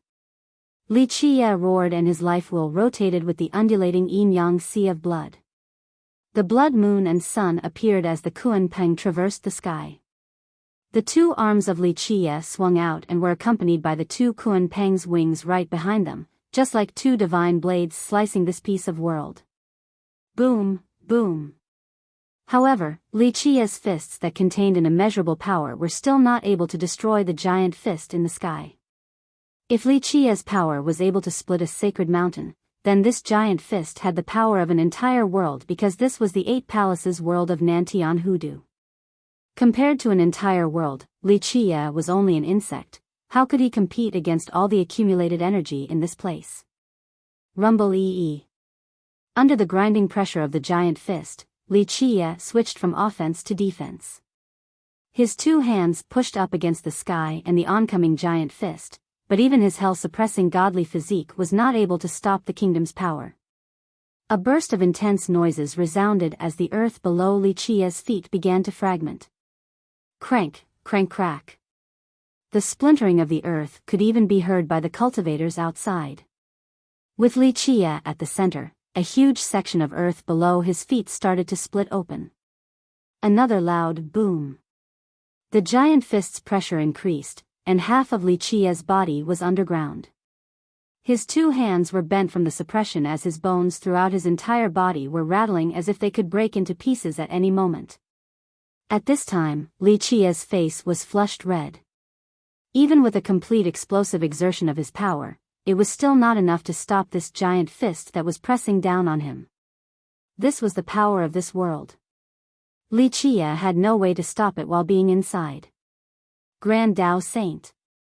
How can anyone resist the power of the 8 palaces kingdom? Seeing such a scene, not to mention enlightened beings, even ancient saints turned pale like a piece of paper. Meeting a Grand Tao Saint, even a grand accomplishment Grand Saint would have to run, for they were not a match. This brat truly cultivated a supreme immortal physique. He's still not dead while under the crushing power of the kingdom. Many cultivators were envious of Li Qie, who was still managing to struggle. A supreme immortal physique, this was a drool-inducing item to countless people. A younger cultivator sneered and commented, so what if it is a supreme immortal physique? He's still dying under the power of an 8-palace ancient saint. This foolish thing tried to oppose a Grand Tao Saint with such a shallow cultivation, truly not knowing the immensity of the heaven and earth. Young King Nantian, after seeing Li Qie's painful struggle, was quite happy. He also sneered and said, supreme immortal physique. He's still only struggling against his death at the moment. Junior, hand over your supreme immortal physique and I will spare your life. Otherwise, I will slowly torture you until you hand it over. At that time, you will come to understand a fate where living is worse than death. Inside the 8 palaces kingdom, Nantian Hoodoo's voice came down like the lord of this territory who reigned over the lives of all existences within. There was no doubt that Nantian Hoodoo was tempted by Li Qie's immortal physique and was not in a rush to kill. He chose to slowly grind down on Li Qie instead. Don't be so arrogant. Li Qie's face turned red. He was still powering his own fists, and he sneered and said, the outcome is still undecided.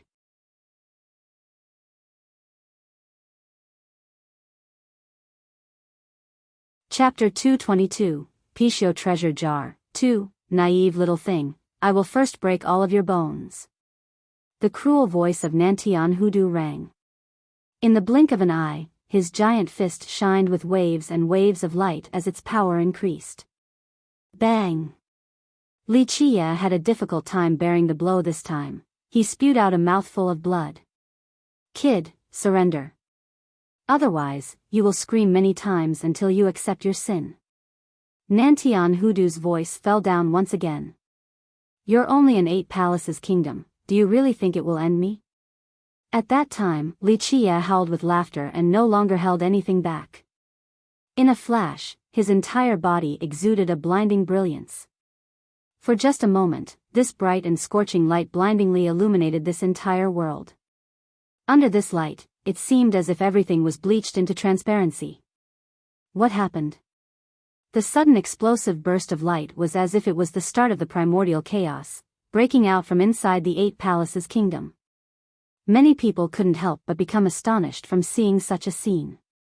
The heavens will is mine. Li Chia let out a loud roar. Not to mention the kingdom, even the world outside suddenly dimmed down. It was as if the stars were falling, as if the supreme heavens was pouring down an endless energy. In a split second, it seemed as if all the lights in this world gathered on Li Chia's body. Boom! A deafening detonation destroyed the world. Finally, a crack was torn from inside the 8 palaces kingdom. Li Chia flew backwards out of the kingdom. Even though there was still a smidge of blood on the corner of his lips as he had a distressed look, at this moment, his body was emitting an endless amount of light. At the present time, stars hovered around Li Chia's body. These stars were around the size of a thumb and floated around him along with an undulating sun and moon. These celestials formed into wisps of silver lights as they ceaselessly revolved. The even more frightening part was that there was a piece of blue sky with a profound and deep shade. The heavens was rooted inside as it was reigning over all the world's laws and the united myriad of Tao. Heavens secret law. Seeing Li Chia's situation, someone drew in a cold breath and exclaimed in amazement, Immortal Emperor Min Ren's daylight sky immortal secret from the legends. Having heard this, everyone turned emotional. Heavens secret law, this represented the highest accomplishment within the life of an invincible immortal emperor.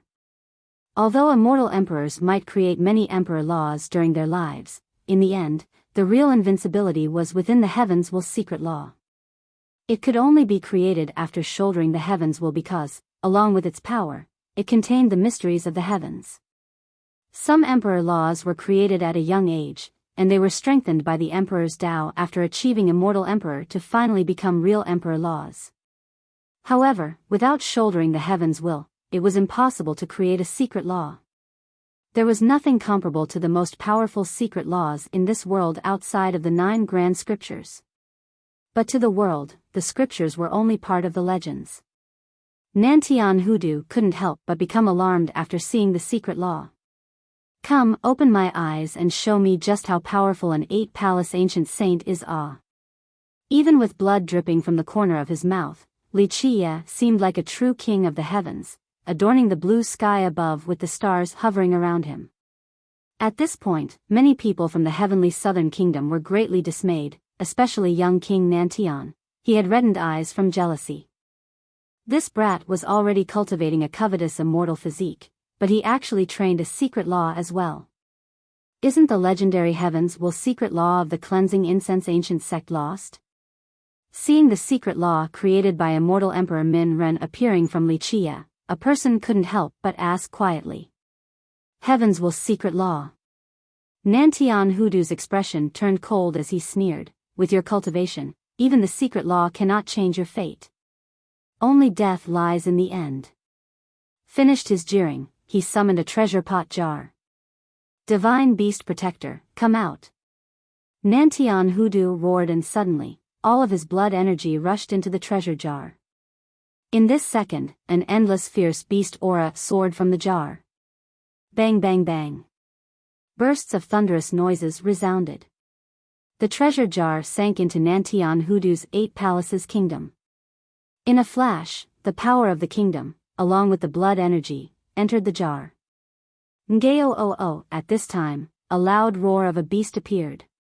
This beast roar not only shocked the nearby cultivators, rendering their legs weak, but it also alarmed many of the tightly packed earth corpses in the far distance.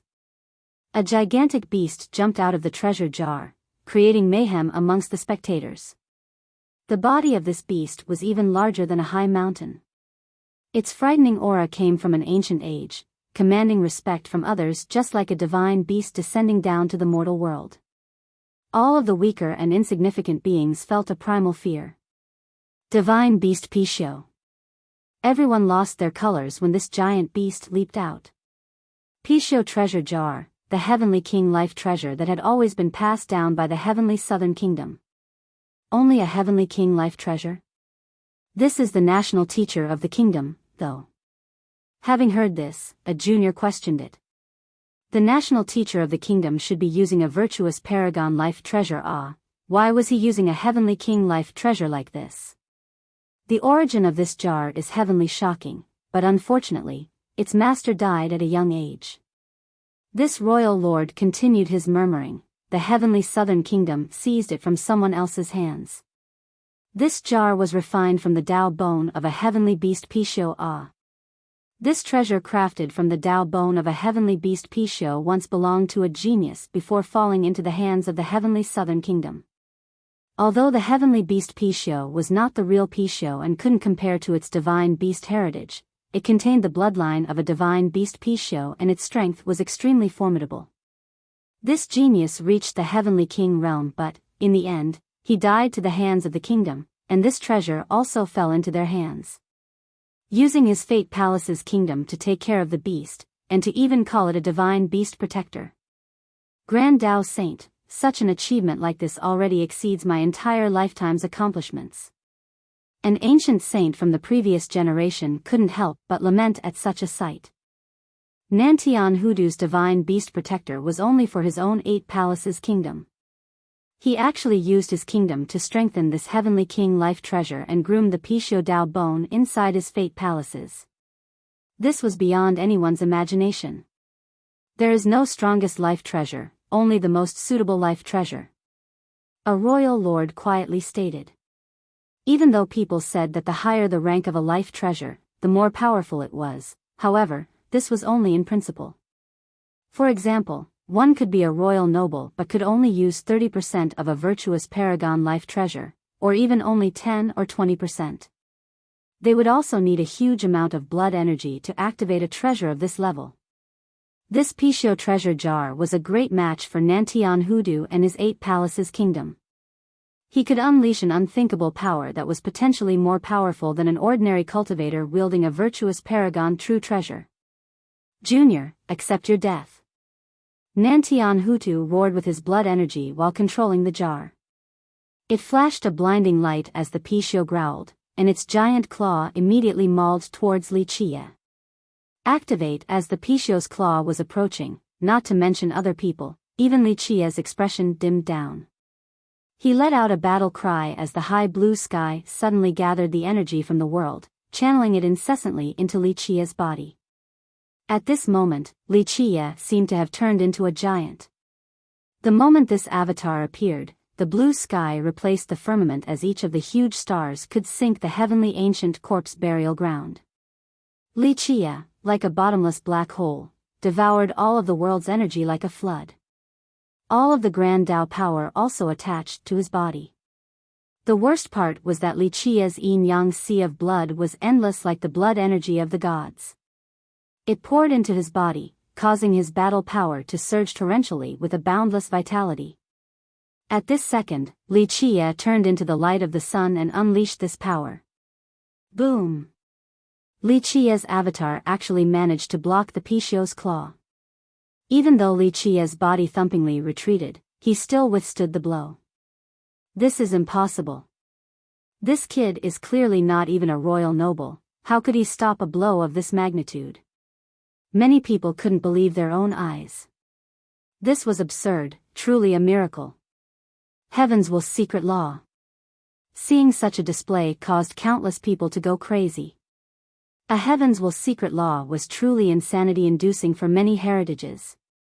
The peerless treasure, the yin-yang sea of blood, along with the secret law, this power was unimaginable. Beast raging against the world. At this time, Nantian Hudu finally revealed his killing blow and used his Emperor Law. In an instant, an Emperor aura encompassed the sky as Emperor runes fell down. Nantian Hudu turned into an immemorial fierce beast and had a sacred presence. In the blink of an eye, the Biyao became even larger as it exuded an emperor's breath. Beast raging against the world. A person was traumatized and emotionally exclaimed, an Emperor Law left behind by immortal Emperor Fei Yang. Didn't people say that immortal Emperor Fei Yang didn't leave any Emperor Laws behind for the heavenly southern kingdom? How come it still has an Emperor Law from Fei Yang? An undying old man murmured at the sight of Nantian Hudu using his killing technique. The heavenly southern kingdom had a secret that it did not want anyone to find out. Immortal Emperor Fei Yang was one of the most powerful and exceptional immortal emperors since the beginning of time. Even though he came from the heavenly southern kingdom, he actually opposed them before. From a young age, he left the kingdom and never returned afterwards. Future generations did not know the reason why. In short, even though he came from the kingdom, he did not admit himself as its disciple. He didn't even leave behind his Tao heritage for the kingdom. Because of this, an ancient nation like the heavenly southern kingdom did not name itself an ancient kingdom, but only a kingdom.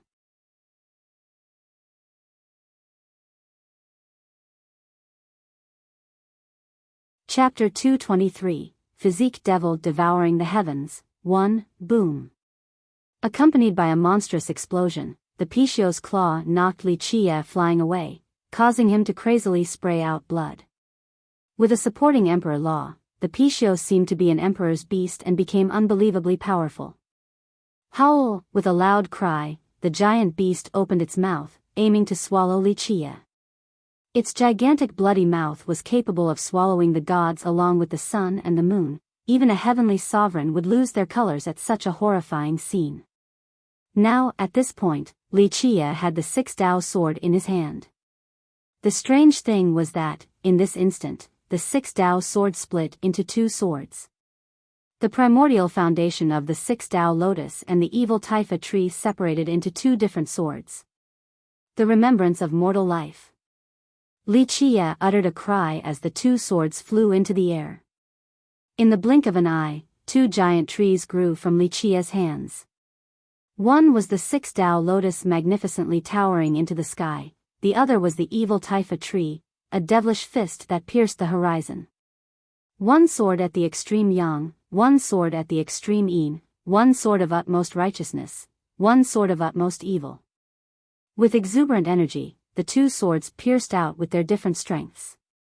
One side gave birth to gods while the other side gave birth to devils.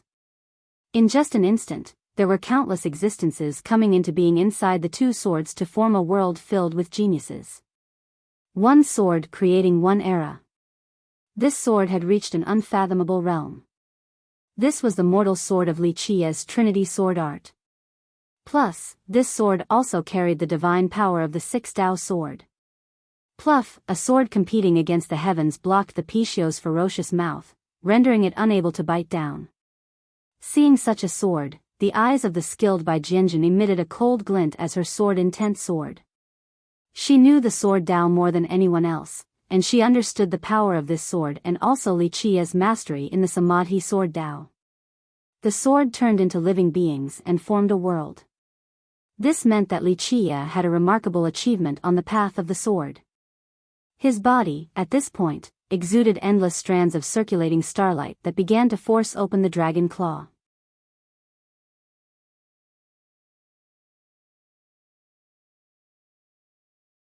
However, the moment Nantian Hudu and the 6 Jiangzhou kings crushed his body, the inner physique could no longer suppress the physique tribulation. Thus, the physique devil was born and Li Qie's tribulation finally came.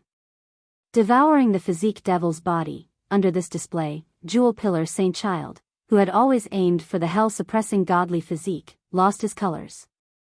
Once a physique devil was born, it would devour the user until there was nothing left of his flesh before disappearing. Moreover, the physique devil was many times stronger than the real user's body. This was why an immortal physique was extremely difficult to achieve for cultivators who were training immortal physiques. Very few people were able to surpass the devouring of their physique devils, and thus, there were fewer than few grand completion immortal physique users since the beginning of time. That's impossible. Such a sight jolted Nantian Hudu and the 6 kings with distress. Li Qie taking over his physique devil was such an unbelievable development. A supreme treasure. Someone noticed Li Qie putting away the stone box and had a faint guess. Right when the physique devil turned around and struck Nantian Hudu and the 6 kings away, a once-in-million chance appeared. Li Qie took this opportunity to use the supreme treasure from the Middle Continent ancient kingdom to control the physique devil as his inner physique possessed the physique devil in a flash. Without Nantian Hudu and the 6 Jiangzhou kings taking action to distract the physique devil, Li Qie wouldn't have been able to successfully take over. This is the feeling of being a devil, truly not a bad sensation. At this time, green hair covered Li Qie's entire body, and he had a pair of black wings that blocked out the sky. At this very second, his appearance truly matched that of a devil. Kill. Feeling unrest, Nantian Hudu and the 6 kings suddenly worked together. Both of their energies erupted and performed their strongest blows. Boom! The azure dragon struck from the sky while the Biyao tore from beneath, causing blinding flashes as their strongest blows were unleashed. Open your eyes and witness the power of a supreme physique devil. At this time, Wuxia burst out in crazy laughter just like a devil. His 2 wings spread out and tore the firmament asunder.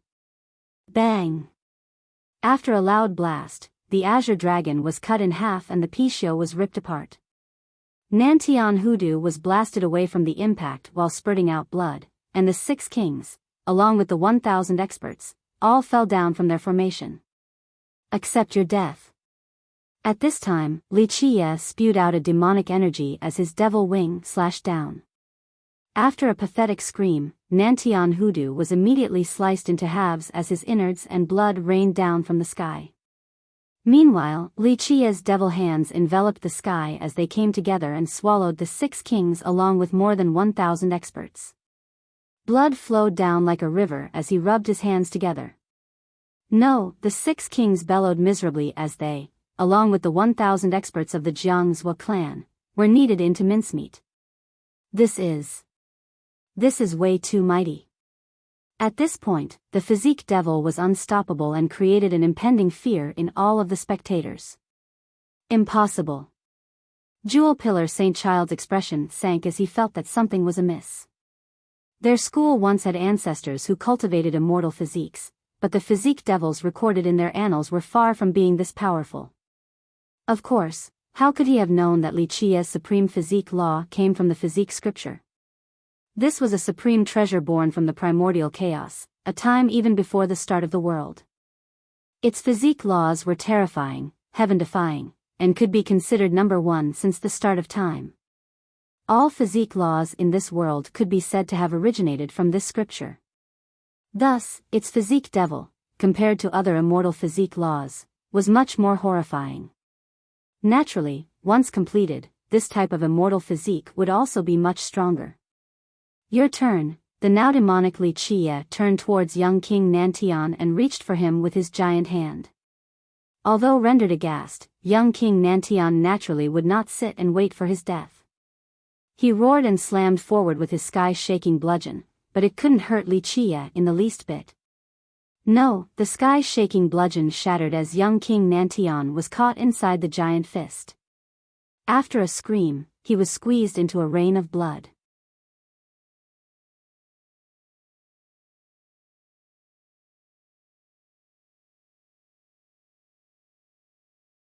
Chapter 225, 1 Physique Surpassing the Great Tribulation. 1. This physique devil is too abnormal. A spectator couldn't help but murmur at such a scene. Legend has it that when a natural mortal physique cultivates an immortal physique, the physique tribulation will be much more powerful. An old undying shockingly exclaimed, there is a legend that states that when a mortal physique tries to cultivate into an immortal physique, it will face a much stronger physique tribulation. This is because it was a violation of the heavens' will. The heavens will not allow for a mortal physique to turn immortal. This was the reason why there are so few mortals capable of achieving immortal physiques since the ancient past. Today, I will massacre both of your sections. At this time, Wuxia's demonic eyes slightly narrowed, instilling fear into all of the spectators. He truly looked like a horrifying, demonic devil at this moment. His words left the disciples in the base of the heavenly southern kingdom and the Jiangzhou clan with dismay. 6 Jiangzhou kings were dead, along with Nantian Hudu. This was a great blow to their sections. His sky-blocking hands immediately reached towards the disciples of the 2 camps. Junior, you dare. In the blink of an eye, a deep roar resounded. This roar blasted the sky, and even the stars in the sky shook. Boom! In an instant, after a huge explosion, 2 coffins flew out from the bases of the Jiangzhou clan and the heavenly southern kingdom. Hands reached out from the coffins and struck Wuxia away. Bang! Li Chia fell into the underworld river. Suddenly, his green hair grew even faster. It was as if they were devil trees, setting their roots into the underworld river. This is too devilish. He has not been washed away even after falling into the underworld river. People took a deep breath to keep their composure after seeing such a scene. Legend has it that no matter how strong a person was, they would be uncontrollably washed away once they've fallen into the underworld river. However, Li Chia took root there without moving. So you two fossils are still alive in the coffins. Li Chia laughed like the devil and continued, climb out, otherwise, you aren't my match. This thing doesn't know life from death. A hand reached out from the Jiangzhou clan's coffin and went straight towards Li Chia. At the same time, another hand came out from the heavenly southern kingdom's coffin, wanting to strangle Li Chia to death. This won't do, you're hiding in the coffins. Li Chia shouted, and the floating Kuan Peng on top of his head opened its mouth and swallowed the endless underworld river's water into his inner body. Boom boom boom. An unbelievable event happened. Once Li Chia swallowed an indiscernible amount of underworld water, his body, all of a sudden, grew from the ground up and turned into a giant. His hands also became as thick as the mountain ranges. This is too insane. Everyone became dumbfounded. One had to know that the underworld water was harmful to any cultivator, but this boy actually swallowed such a huge amount of underworld water like this. Truly insanity. Get out here. Li Chia uttered out a loud scream and met the impending hands, resulting in a heaven-shattering explosion. If the heavenly ancient corpse burial ground wasn't so magical, then the underworld river would have been broken under this impact. The demonic Li Chia managed to stop the two giant hands. Even though he still had to take several steps back, it was still a successful block. Get out here. Otherwise, I will destroy your coffins, today, and drag you out of the era bloodstone. At this time, Li Chia glared intensely at the two ancient coffins from the Jiangzhou clan and the heavenly southern kingdom. At this time, the two ancient coffins opened. Two people stepped out at the same time and exuded an endless divine aura, causing many cultivators to kneel on the spot. A giant with a pair of demon horns, whose body was countless times bigger than an ordinary person, stepped out from the heavenly southern kingdom's coffin while a small skinny old man stepped out from the Jiangzhou clan's coffin. These two elders were completely different aside from one similarity, they were both dying. Their blood energy had dried up and was next to nothingness.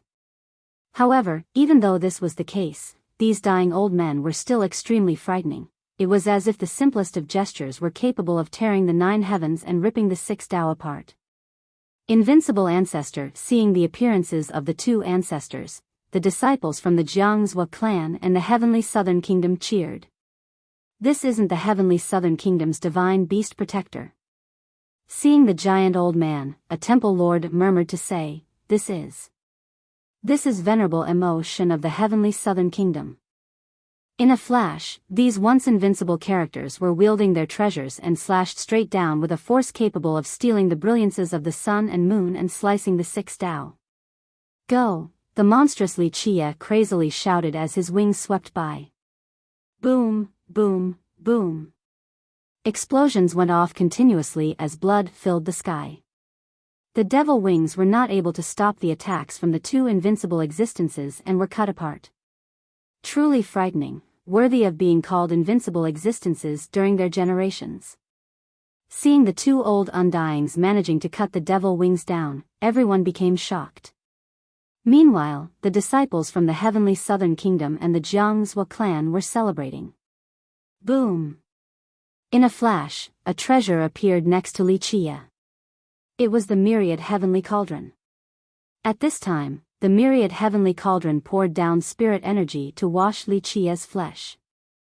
13-13-12, an incredible thing happened as the energy from the myriad heavenly cauldron tempered Li Chia's body. All of the green hair on his body started to fall down. Rumbly. At this time, Li Chia's inner physique emerged. His body appeared to be a giant whale that swallowed the underworld water, and the water flowed endlessly throughout his body. At the same time, the myriad heavenly cauldron poured down an endless amount of refined flame and scorched the underworld water. Once it was completely evaporated, strands of underworld fire went into Li Qia's inner body and frantically refined his physique. With a loud boom, Li Qia's fate palace opened wide above his head as the cauldron of life, tree of life, pillar of life, and spring of life appeared. In an instant, an endless amount of essence of life descended. The unbelievable thing actually occurred as the pillar of life and tree of life suddenly took root in the underworld river and crazily swallowed the underworld water. Splash splash. It felt as if the underworld river existed just for him as the endless energy from the underworld river poured into his body. Pee-pee-paw, with explosive noises of joints crackling, Li Qia's body suddenly sprung up from the ground, becoming increasingly bigger and taller. In the end, his head was as high as the stars, causing everyone to become dizzy. Physique connection, physique cleansing, life advancement. This is the second tempering of the body. This is too insane. The realm of this boy is still only of the purified rebirth realm. An old man was amazed with his eyes wide open. Everyone took in a deep breath to calm down. The purified rebirth realm was when cultivators refined their bodies the second time. Cultivators of this realm were barely considered powerful, but Li Qia at this realm was able to kill royal nobles, defeat enlightened beings, and challenge ancient saints. This type of realm-surpassing battle prowess was completely unfathomable. Surpassing a realm in a flash. Venerable Mo Shen and the wise monarch's descendant coldly scowled. Their life treasures turned into a torrential storm and aimed for Li Qia. There were 3 levels in the purified rebirth realm, but today, Li Qia wanted to complete the 3 levels along with the physique tribulation in one breath, rendering everyone dumbfounded. Pluff pluff pluff. The 2 life treasures slashed Li Qia's body, causing blood and flesh to fly everywhere.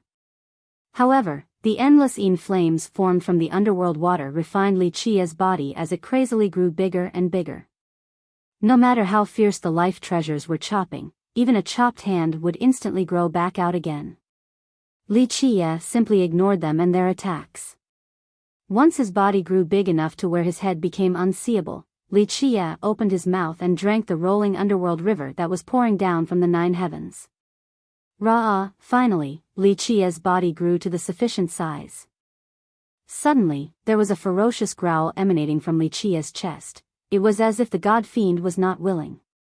His inner physique became extremely bright. It seemed as if Li Qia was about to turn into a god and ascend into an immortal. Universal laws began to descend along with majestic hymns. Not good, he wants to steal the heaven's fortune.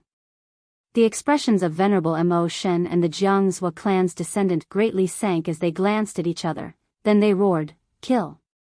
In an instant, drop after drop of longevity blood gently fell into their life wheels that had just appeared.